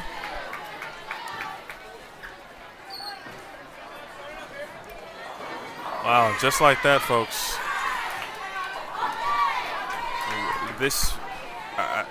I'm looking at the scores, and now what I'm seeing and really confirming is that what Vanderbilt is going through, or has gone through with the struggles, it is not limited to only Vanderbilt. Every team has had their moments. And 11-09 is the highest 11-12 is the highest 5-game set. And this is from any team, just thinking about it. All right, and we've seen plenty of tournaments where, 1100 is almost par, it felt like. So there's been two 1100 sets. 11-12 from Youngstown State, 1109 from Jacksonville State. Everything else, for the most part, a lot of 1060, 1020, 1010, 1040, and then the amount of 950, 960 that you see in the standings is incredible. So with that said, Vanderbilt has gone from 10th to 5th simply by shooting 1065. Now again, unfortunately, A&T decided to shoot their worst score and the worst possible time.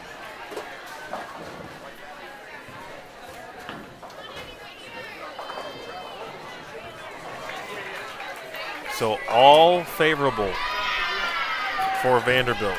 It's an interesting thing when you can struggle, and in the moment it feels like you are completely behind the pace. And for a moment they were, but you just got to build some momentum.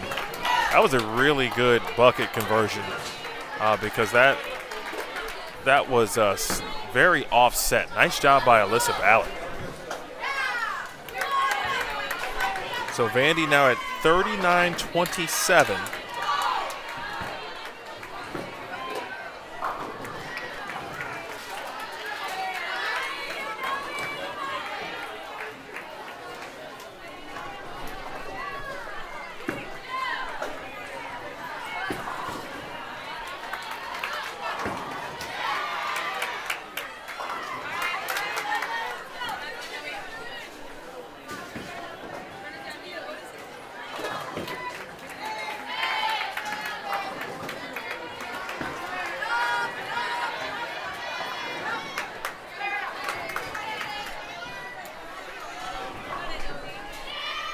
Vanderbilt, again, 39-27. They are 5th. Sacred Heart is now 4th at 39-48. So Vandy 21 pins now out of 4th place. Youngstown State at 40-01. They are 3rd. Vandy just 74 pins back of 3rd. Sam Houston State at 41-71. They are the only team to shoot more than 1,000 in each match. And that is good enough for 2nd.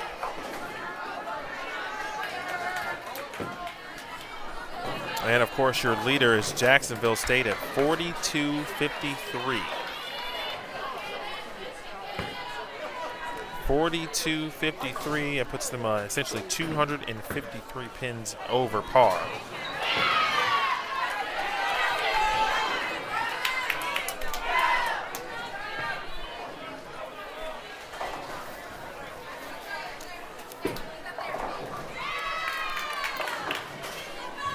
Abagania.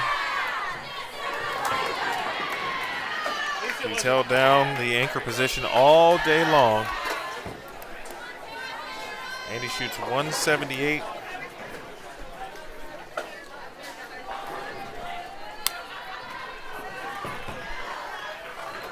Now the one thing you don't want to do is kind of give back the pins that you just gained and you made up. So hopefully this pair is not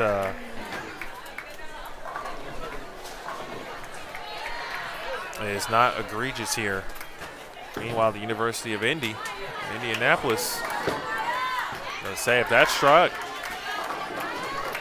they would have been looking at a deficit just in the teens.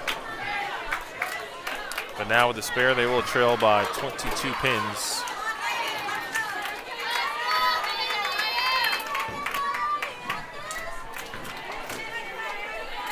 We've had a steady pace of viewership throughout the day, which began at 10:25 a.m. Central Time.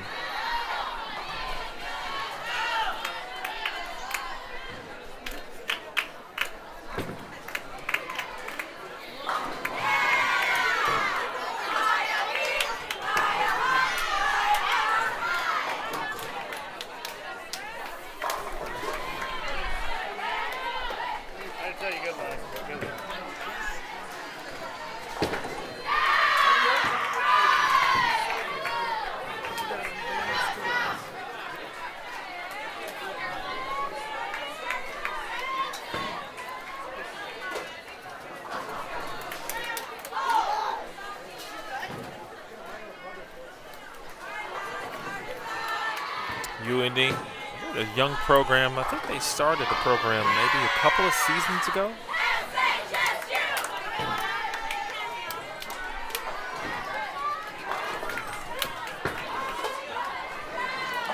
Up 2 seasons old now. They are part of the Great Lakes Valley Conference.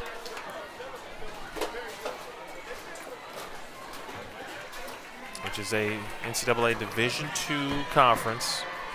The GLVC features Maryville, McKendree, Newman, to name a few.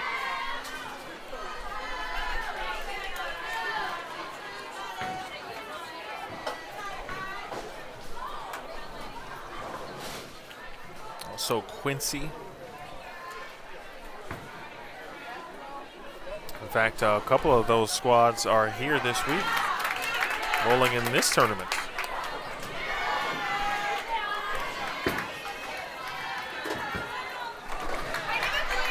Oklahoma Christian also in the GLVC. They too are competing here this afternoon, rounding out the GLVC Central Missouri. Of course, Lewis, who is the host of this tournament. I mentioned Quincy, again, Maryville, McKendree, Oklahoma Christian, Newman, Central Missouri, Lewis, Indianapolis, and Quincy.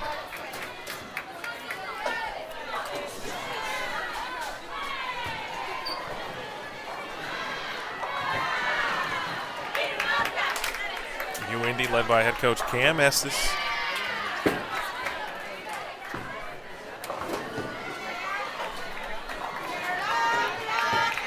When you think about young programs, and it was announced, and you may have missed it with respect to head coach John Williamson for Vanderbilt, that he was going to be moving into an administrative role within the athletic department. So this will be his last season as head coach of the Vanderbilt women's bowling program.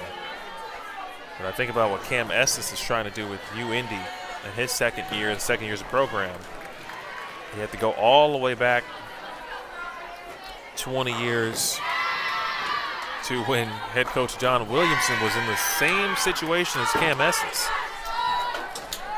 trying to develop not only a winner but a future champion. And it didn't take long for Coach Williamson, which is part of his brilliance. You also need a couple of players to help you out. Josie Barnes was one of those players. And of course, together they have put together one heck of a run.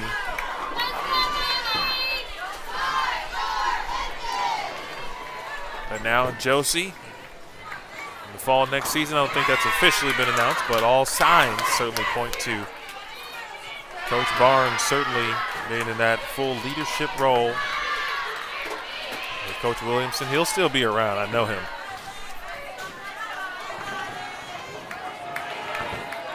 But as I told him a couple weeks ago, hey man, congratulations, you deserved it, you earned it.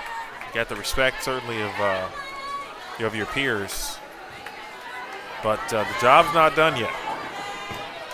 You got a championship to win, multiple in fact. But of course, the one that in mid-April is the one everybody is looking for, and that's the NCAA National Championship Division I.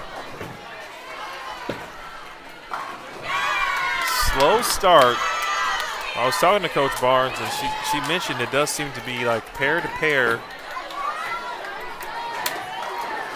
It's tricky. And what we watched today is you saw bowling balls that wanted to respond quickly. And then you say, okay, I got to go move my feet left. But then when you go move your feet left, give yourself a little room right, that's when we started to see washouts, 2 4-8-10s, and things of that nature. And so that's what makes you feel like you're bowling in phone booth.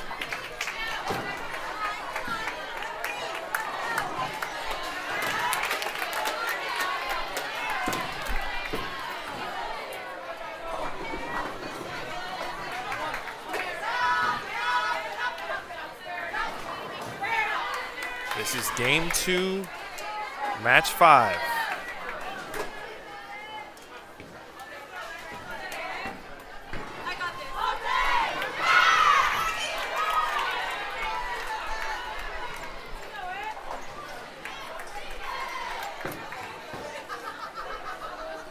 Great shot.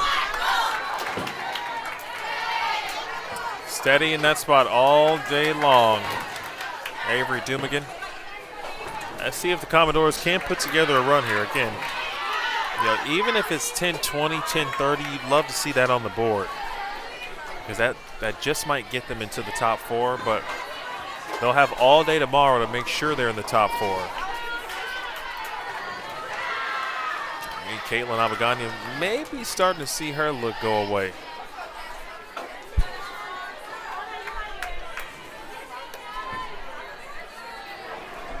For the most part, everybody has played today. Great shot there. Well, UIndy with they got a couple players on the squad here. I love to see new programs because that just provides more opportunity for the really good youth players out there. And even if you're not a 5-star, 4-star prospect, there's an opportunity to bowl at the Division I, Division II, or Division III level.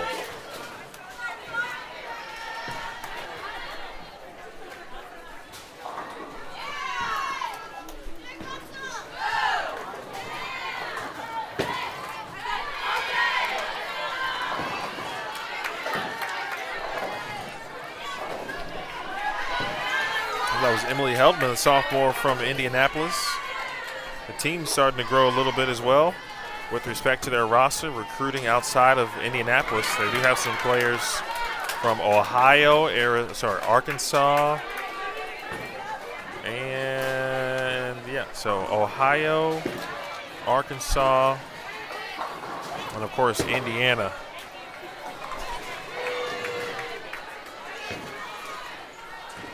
Cheyenne Beachboard, the freshman of Anderson, Indiana. Single pin in the 8th for UIndy. Meanwhile, 4-9, and that's haven't seen a ton of splits left today from Natalie Kent. The team as a whole at this split is 1 of 2. They'll make it 1 of 3, but Kent handles the count.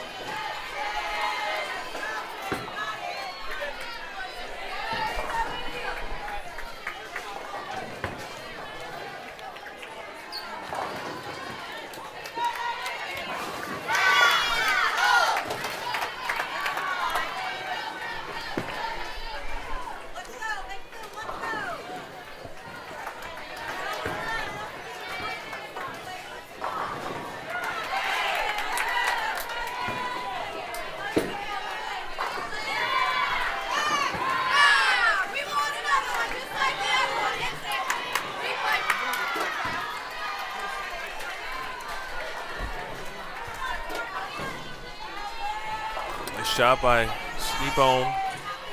Come through in the 7th. I talked about just about every player seeing some time today. I think the only player that hasn't seen a frame at this point is Tamia Yeager, and I could see her being inserted into this lineup at some point. What a spare that was. Well, I tell you, it's rare that you can see the 4-5 made by hooking it into it. Most of the times you see that made, players are going straight at it. That was a really good conversion. I tell you, UIndy, they're not flinching against Vanderbilt.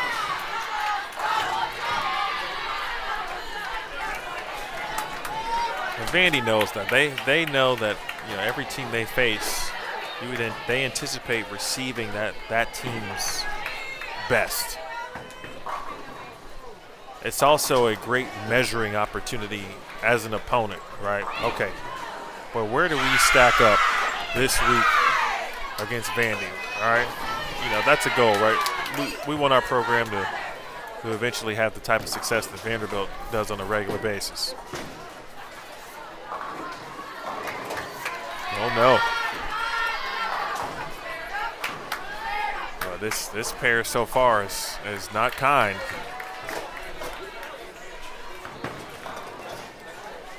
This match so far has kind of given me the feels like it was match 1 and match 2 this morning. Slow start from Vandy. Your opponent was right there. They're putting together some decent games. All of a sudden, it's a close game when we get into, or it's a close match when we get to games 4 and 5.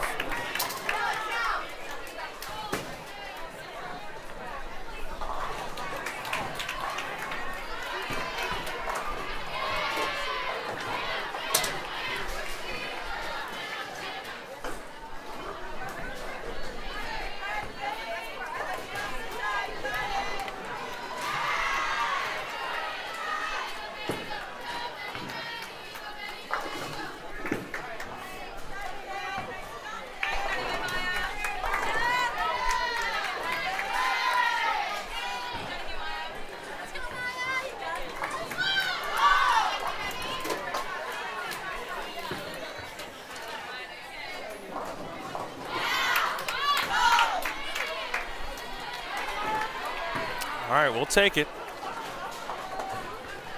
That's just the second strike of the game.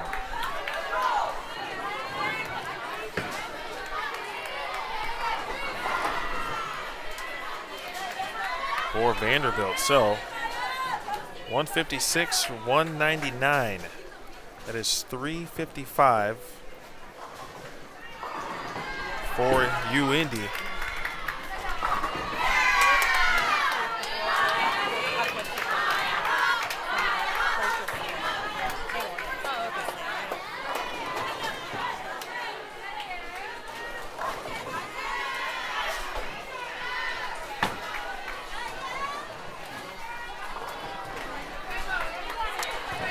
Bit of a huddle that you can see right there. It's chatting away a little bit. Abagani does bring the double.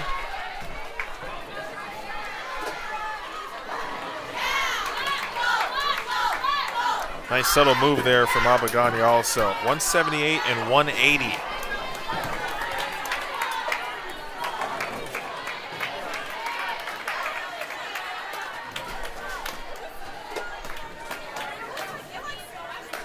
It is a 3-pin lead after 2 games for your Doors.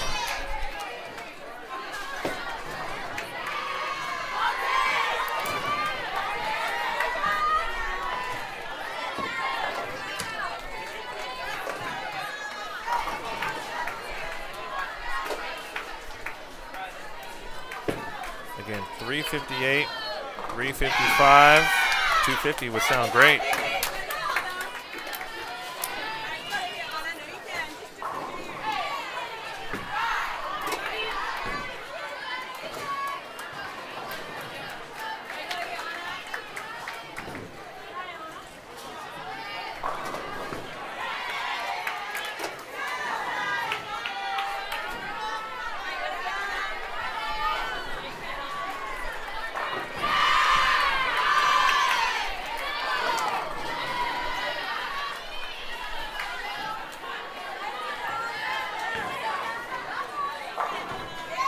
All right, how about that?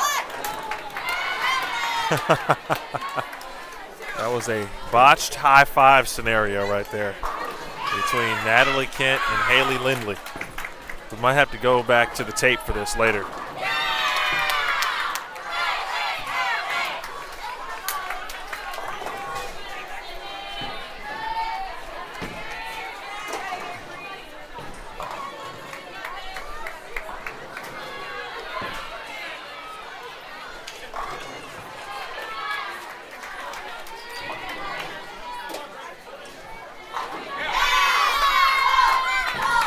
Big double to start for Sydney Bone. Well, I just wrote a story. I'm not going to tell you who it's about, but I wrote a story about a really good youth player who will soon be bowling collegiately at the NCAA level in a couple of years. Well, one of the things we talked about was versatility as a strength. And as a young player, especially a young girl, being able to play 4th, 5th arrow is truly impressive. And when I watch Sydney Bone bowl, those are the things I think about. Somebody who can really continue to chase it left. Alyssa Ballard with a washout here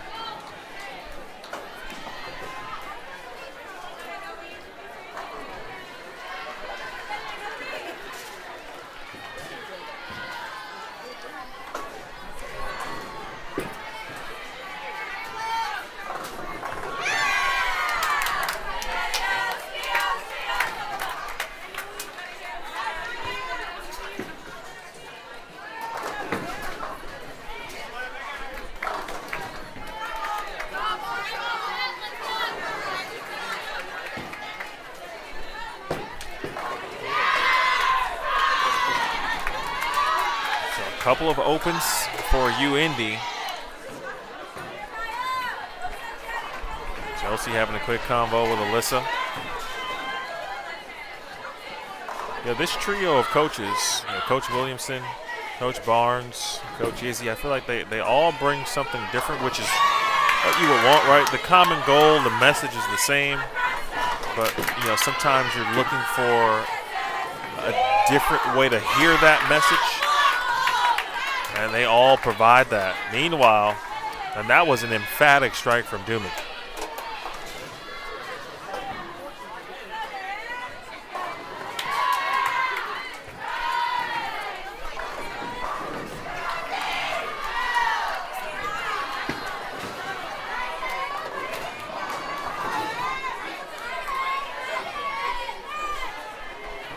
Abagania, who is in the tops with respect to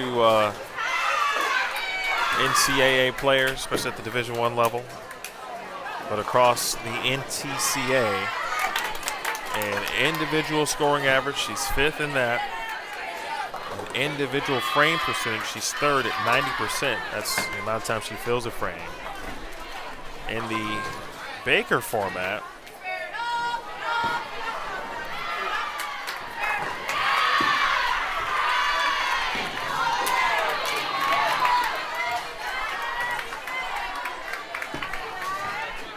her fill percentage, 89.5%. And the scoring average, where she is 8th. Strikes her fair share.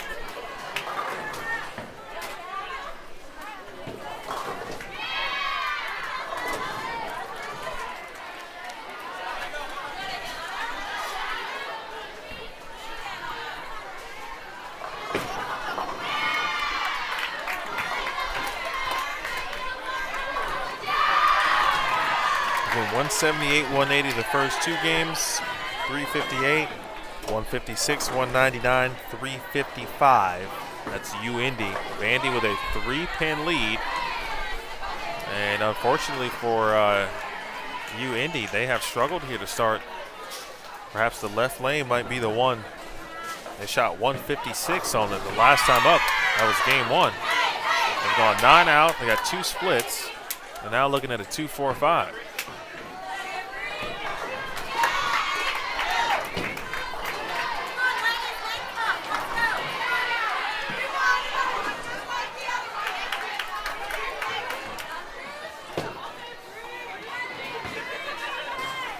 Got Donald Wright watching. That's right, Donald. We need you. Let's go, Vandy, to close this thing out today. Let me get you tomorrow's schedule.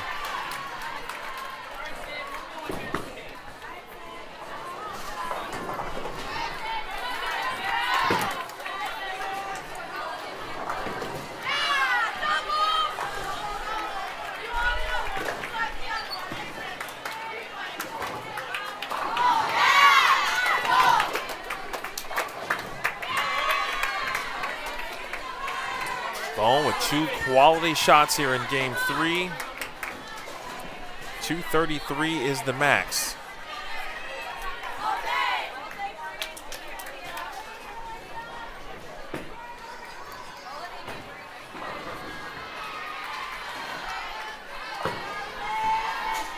Give a lot of credit today to Sam Houston State, where they have been very good.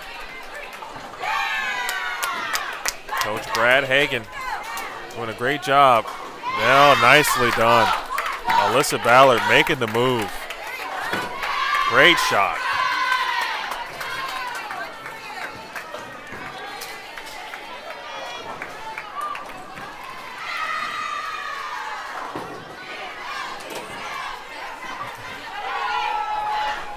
Well, that's a good moment that I just saw from coach and player, where Alyssa Ballard essentially was smiling ear to ear.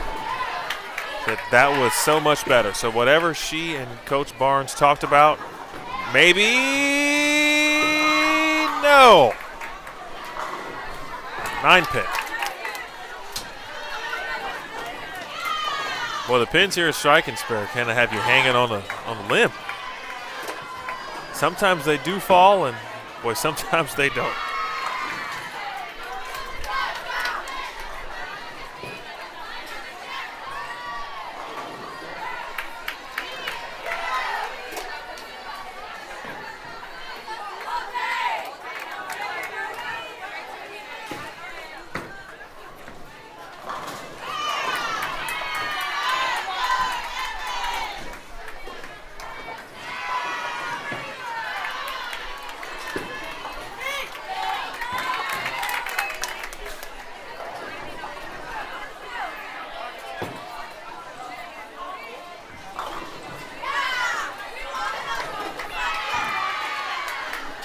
So the max now 212.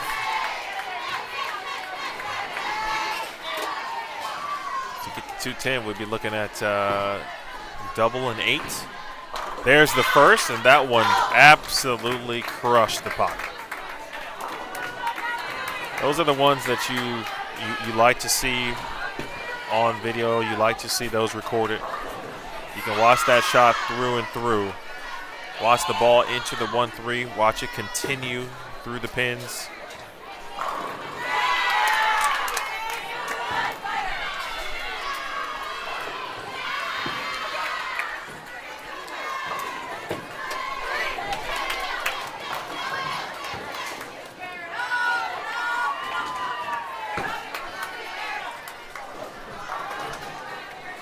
UND has put together a run, and that was important.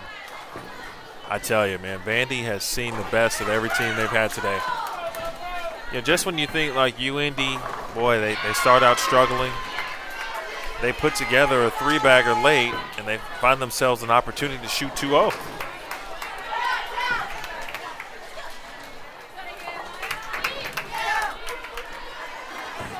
This is a 3-pin match heading into game 3.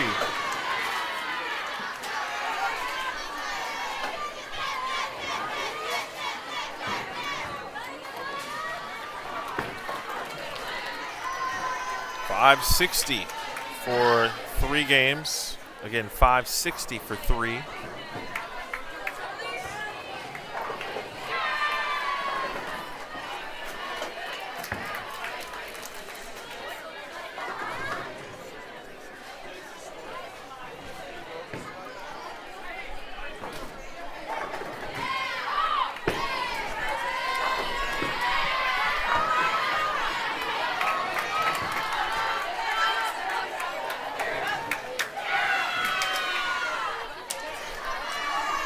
$181.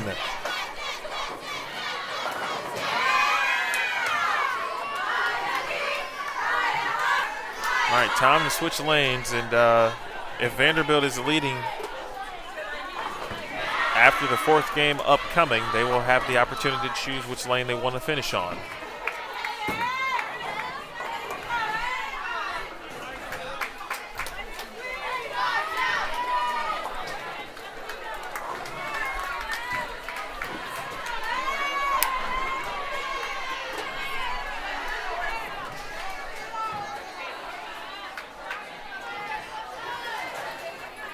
If you joined us late, I'll recap what we saw today. Vanderbilt opened with match 1 against Maryville. Got off to a good start, 2-13, but what proved to be kind of troublesome. Not only the pair, but the pattern itself. They ran into some trouble. They ended up trailing by 27 pins heading into the final game. They shoot 206. Elizabeth Tuber had a chance to essentially give Maryville the lead. She could not. As Natalie Kent again sets the table. So Vandy got out of there with a 951 to 938 victory. Then in match 2 versus Tulane, Vandy again struggled, 170, 194 out the gate. Then shot 2-0, or 190, 2-0. But Tulane ends up shooting 257 in game 4. At the time, that allowed Vandy to they were up 79 pins. That cut the deficit, or the Vandy lead, to 26. Then Tulane almost shot 250 again. They were moving in that direction. They tailed off just enough at the end. And Kaylin Abagania needed a mark in the 10th frame. She struck on the first shot in the 10th to solidify the victory, 951 to 941. In a matchup versus the top 2 teams in the nation, Jacksonville State, the number 1 team, and of course Vanderbilt, your Commodores, the number 2 team in the country. Vandy again got off to the best start they had all day, 213, 216. Jacksonville State shot 235, then shot 156 in game 2. That allowed Vandy to hold a 38-pin lead. That lead shrunk just a little bit after Jack State countered with 234. The lead was just 9 at that point, and then unfortunately Vandy went the opposite direction, 163-158 to close it out. Jack State shot 228 and 212 to get to 1065. That is the first loss and so far the only loss for for Vanderbilt. And then Vandy in match 4 against North Carolina A&T shoots their highest 4-game total of a match today. They got out in front early against North Carolina A&T, who could never really get anything going. Vandy wins that one 1065 to 872. And now Vandy trying to go 4-1 on day 1. But most importantly in that previous match, Vandy went from 10th to 5th in the standings with that 1065. And now all of a sudden, for the first time today, Vanderbilt has started with the front 4 in any game. We had the front 3 twice. Now we're cooking. We need 8 more games.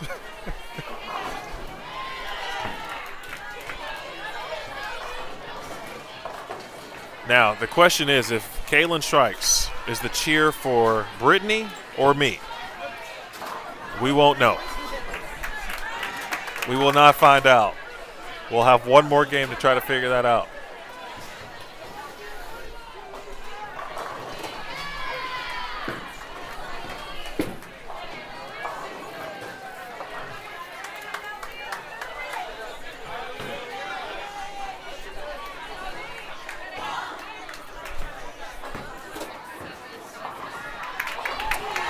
But these are the kind of days that they're tricky, they're tough, certainly for players, for coaches, right? True grind of a day. I mean, there was nothing easy about today. It wasn't incredibly difficult either, right? Because they've had worse days. They certainly had better days. But on a pattern like this, where maybe you'd see something like this in the postseason, this is very good information that you store and that you'll have some additional knowledge about, not only, of course, to use tomorrow and Sunday, but perhaps in future events.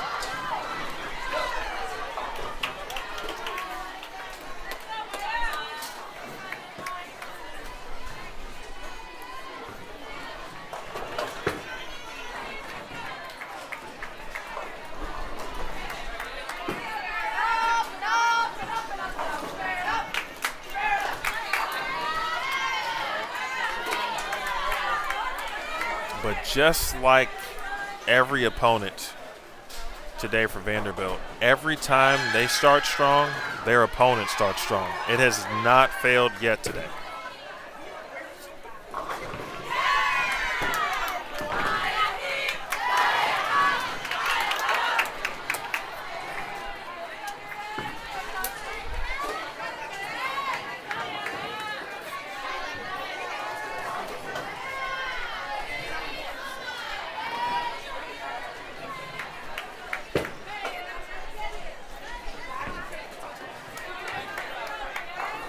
Four-pin lead for Vanderbilt.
Best game so far here of this match.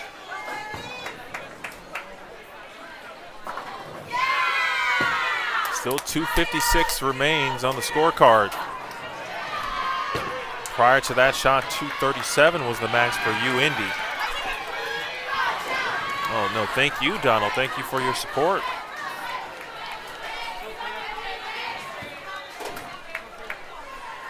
We'll be back at it here tomorrow.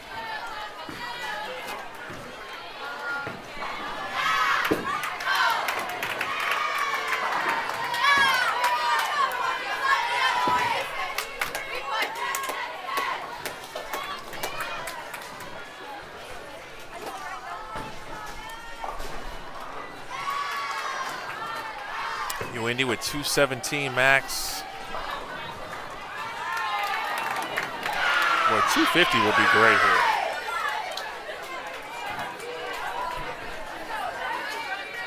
Tomorrow, practice begins at 9 a.m. Central.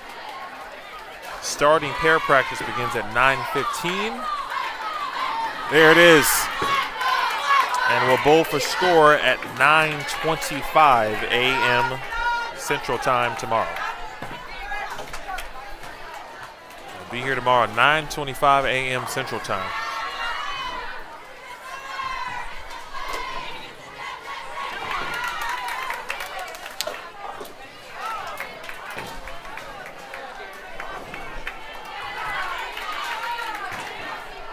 Essentially 1 hour earlier than today. Abaganya, what looks to be the phase 2 Pearl. Woo! Oh! He'll take that break. that ball had absolutely no chance of staying on line. Meanwhile, UIndy's going to be in the 2-0s. It's a good game here from UIndy.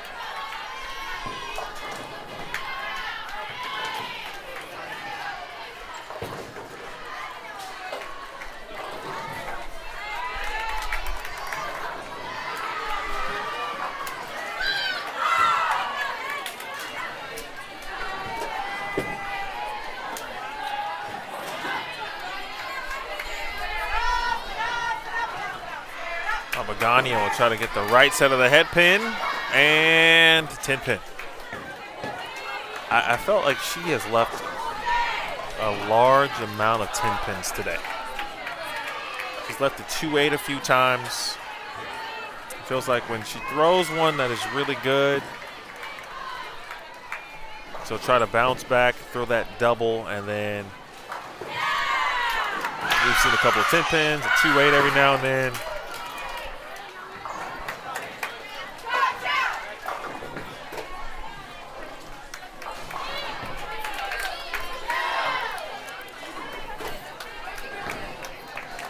All right, 205, 245.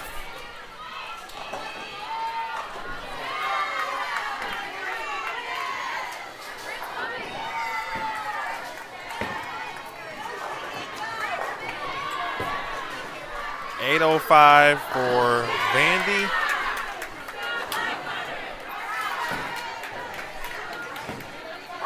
$805 to $741. Brittany LaGeorge, I mentioned she is an academic advisor for the women's bowling team. She works with women's bowling, women's basketball, and there's one other sport.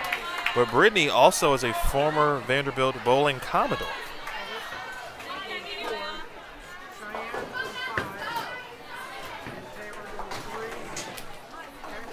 Her official title is Director of Student Services. Again, women's bowling, women's basketball, and volleyball. Got to give a shout out to Renee. She's Director of Operations for the women's bowling program.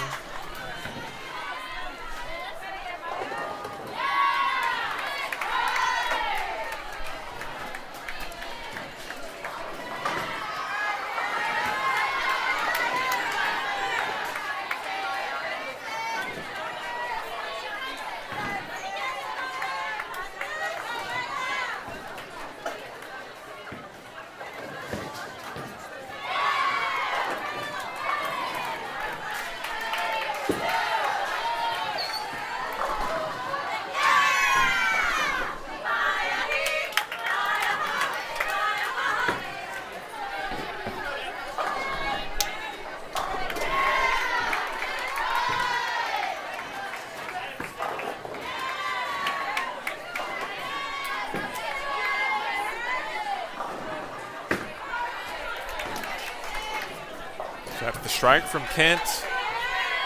6-10 to deal with here for Bone. Doors had the lead after 4. They elected to stay on the left lane.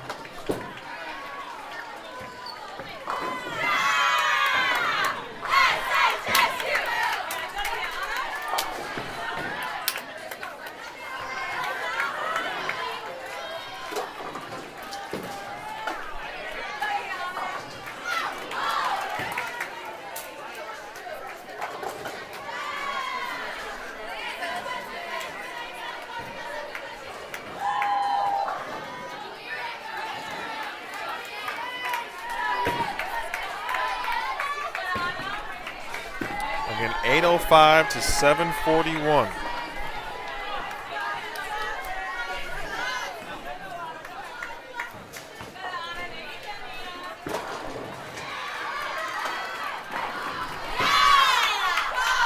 Alyssa Ballard. And she made a subtle move. She had a washout back in the 3rd frame in game 4. Made a move and then just dead buried the rack. In frame 8, brings another one here. Nothing better, truly, when you have a coach or a conversation with a coach or a player, and whatever you guys discuss or whatever is discussed, it works. It doesn't work all the time, right? But when it does, it's like a different kind of joy. High flush.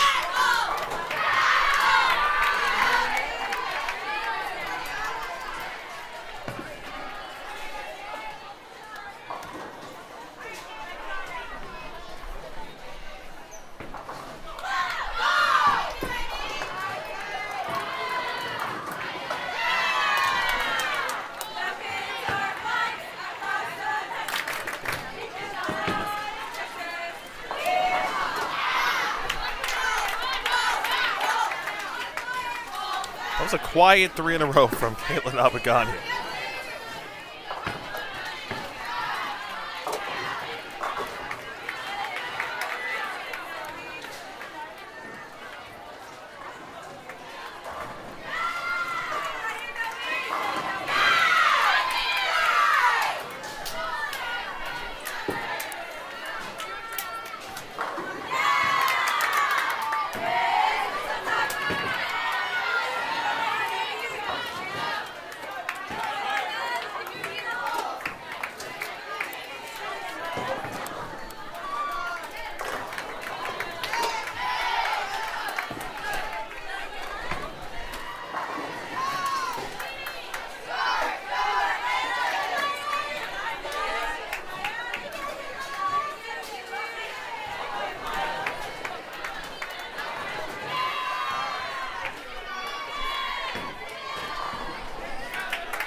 Great shot.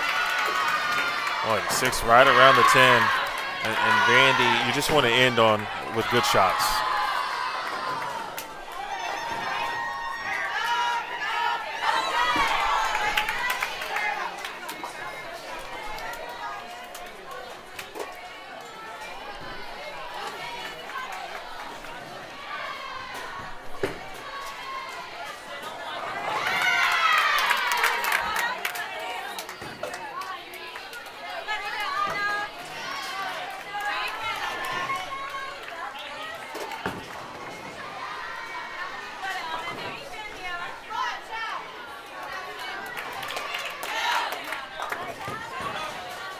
ending on good shots is the best possible way to end the day. It's been a grind. But at the end of the day, truly, at the end of the day, Vanderbilt is going to be in a very good position heading into tomorrow. It won't be first, it won't be second, but they will be somewhere around fourth. And they will take what they learned today and apply it tomorrow. And we'll see just how much of a better start they can get off to.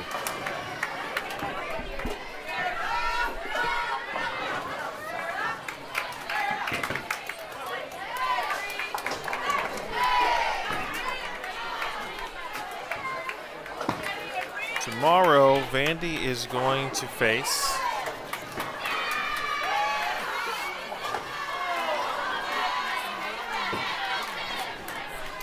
taking a look at the rotation sheets. We're going to face Marion to start the day.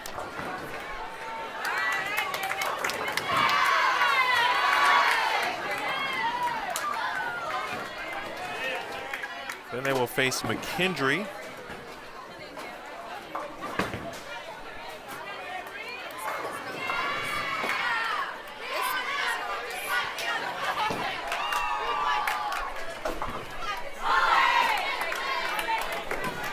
They'll face Carroll.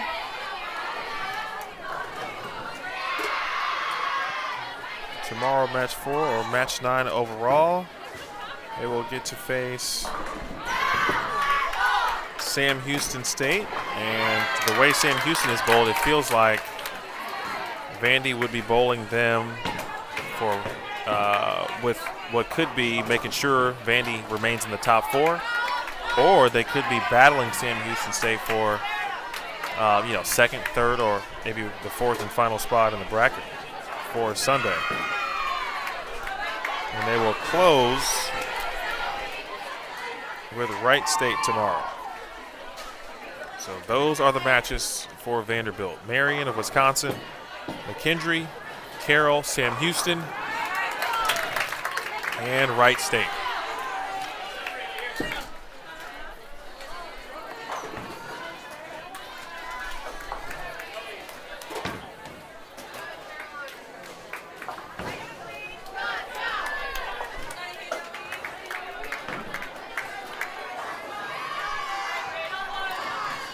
Have a good night, Donald. Appreciate you.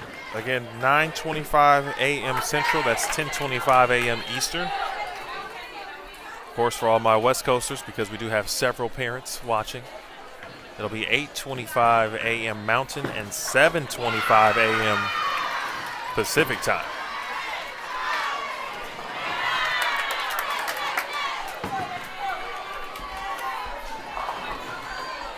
I'm going to try to get a word with Coach Williamson.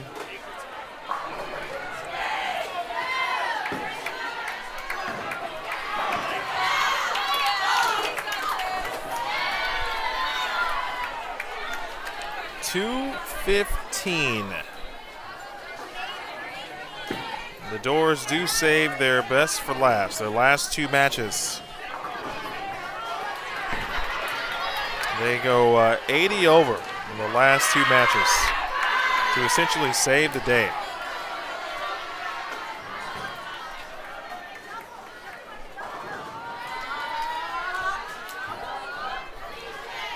$85 over to be exact, actually. Shot 1020 and 1065.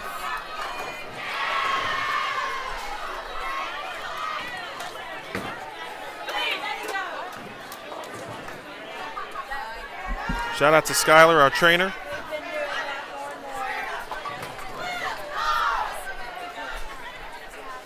Shout out to Alda, also part of this staff and has been with the team for quite some time. 1020 officially to 891.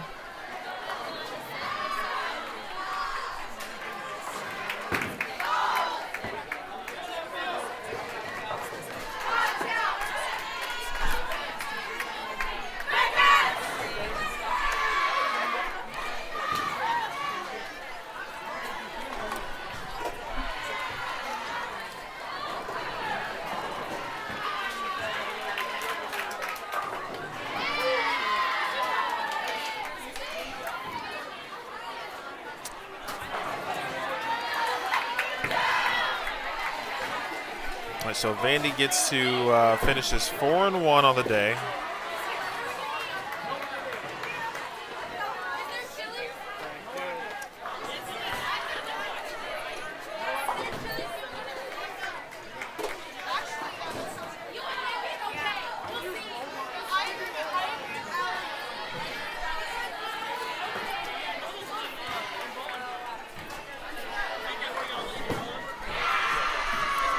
Again, tomorrow we'll see Marion, McKendree, Carroll, Sam Houston State, and Wright State.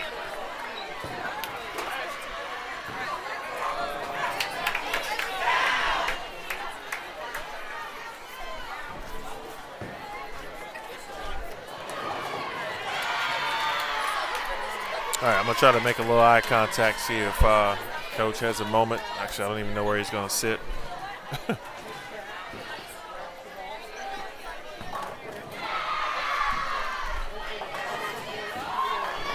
Well, just about every other match is still going on, so.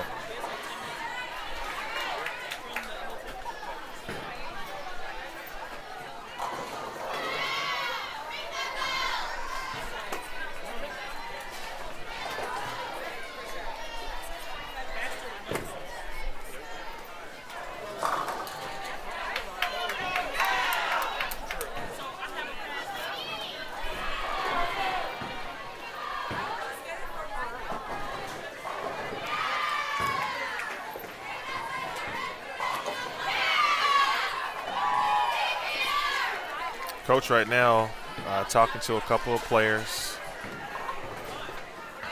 Squad moving their equipment back to the locker room area.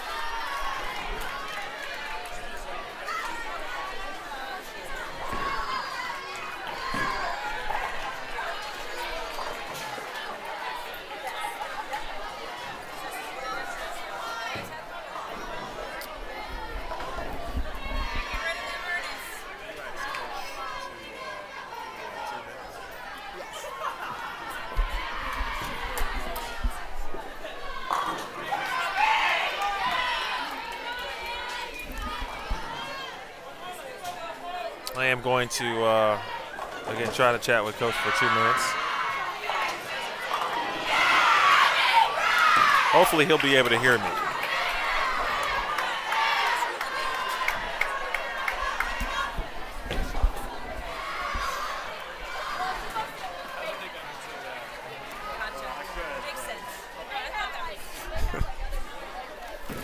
Joined by Coach Williamson.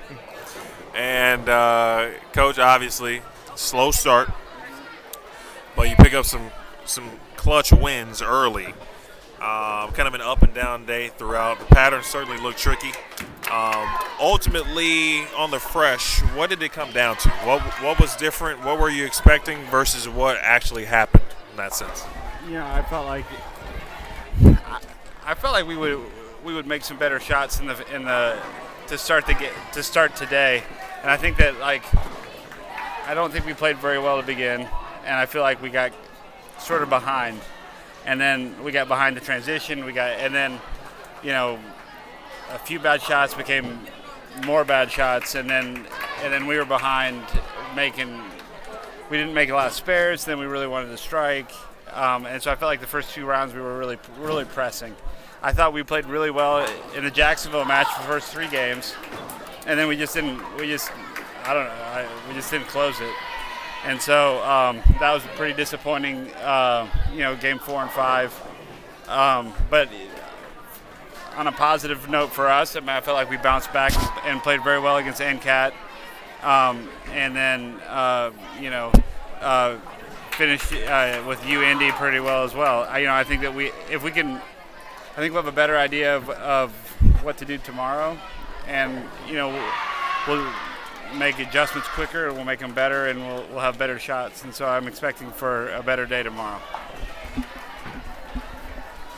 I thought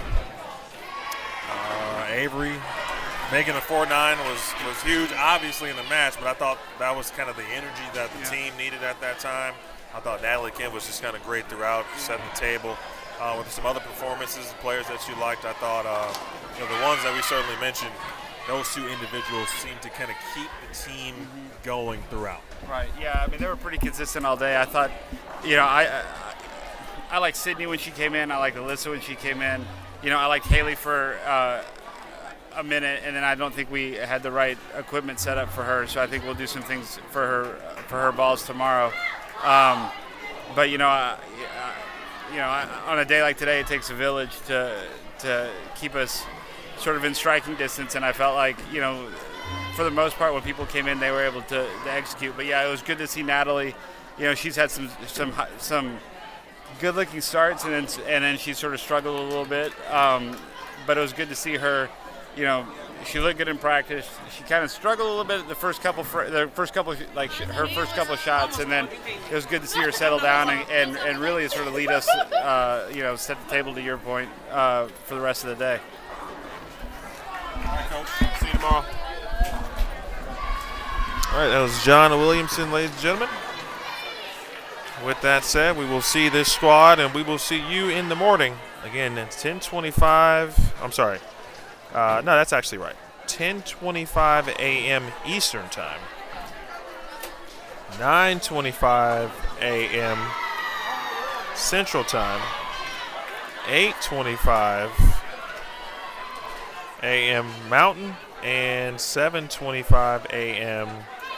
Pacific. Those are the times. I'll be back with you tomorrow. Again, Marion, McKendree, Carroll, Sam Houston State, and Wright State on the docket for your Vanderbilt Commodores. With that said, we will say so long for now. Big thank you to all of our wonderful viewers. Thank you to the Vanderbilt Athletics Department for having me here. Thank you to the Vanderbilt Women's Bowling Program, certainly, for having me here.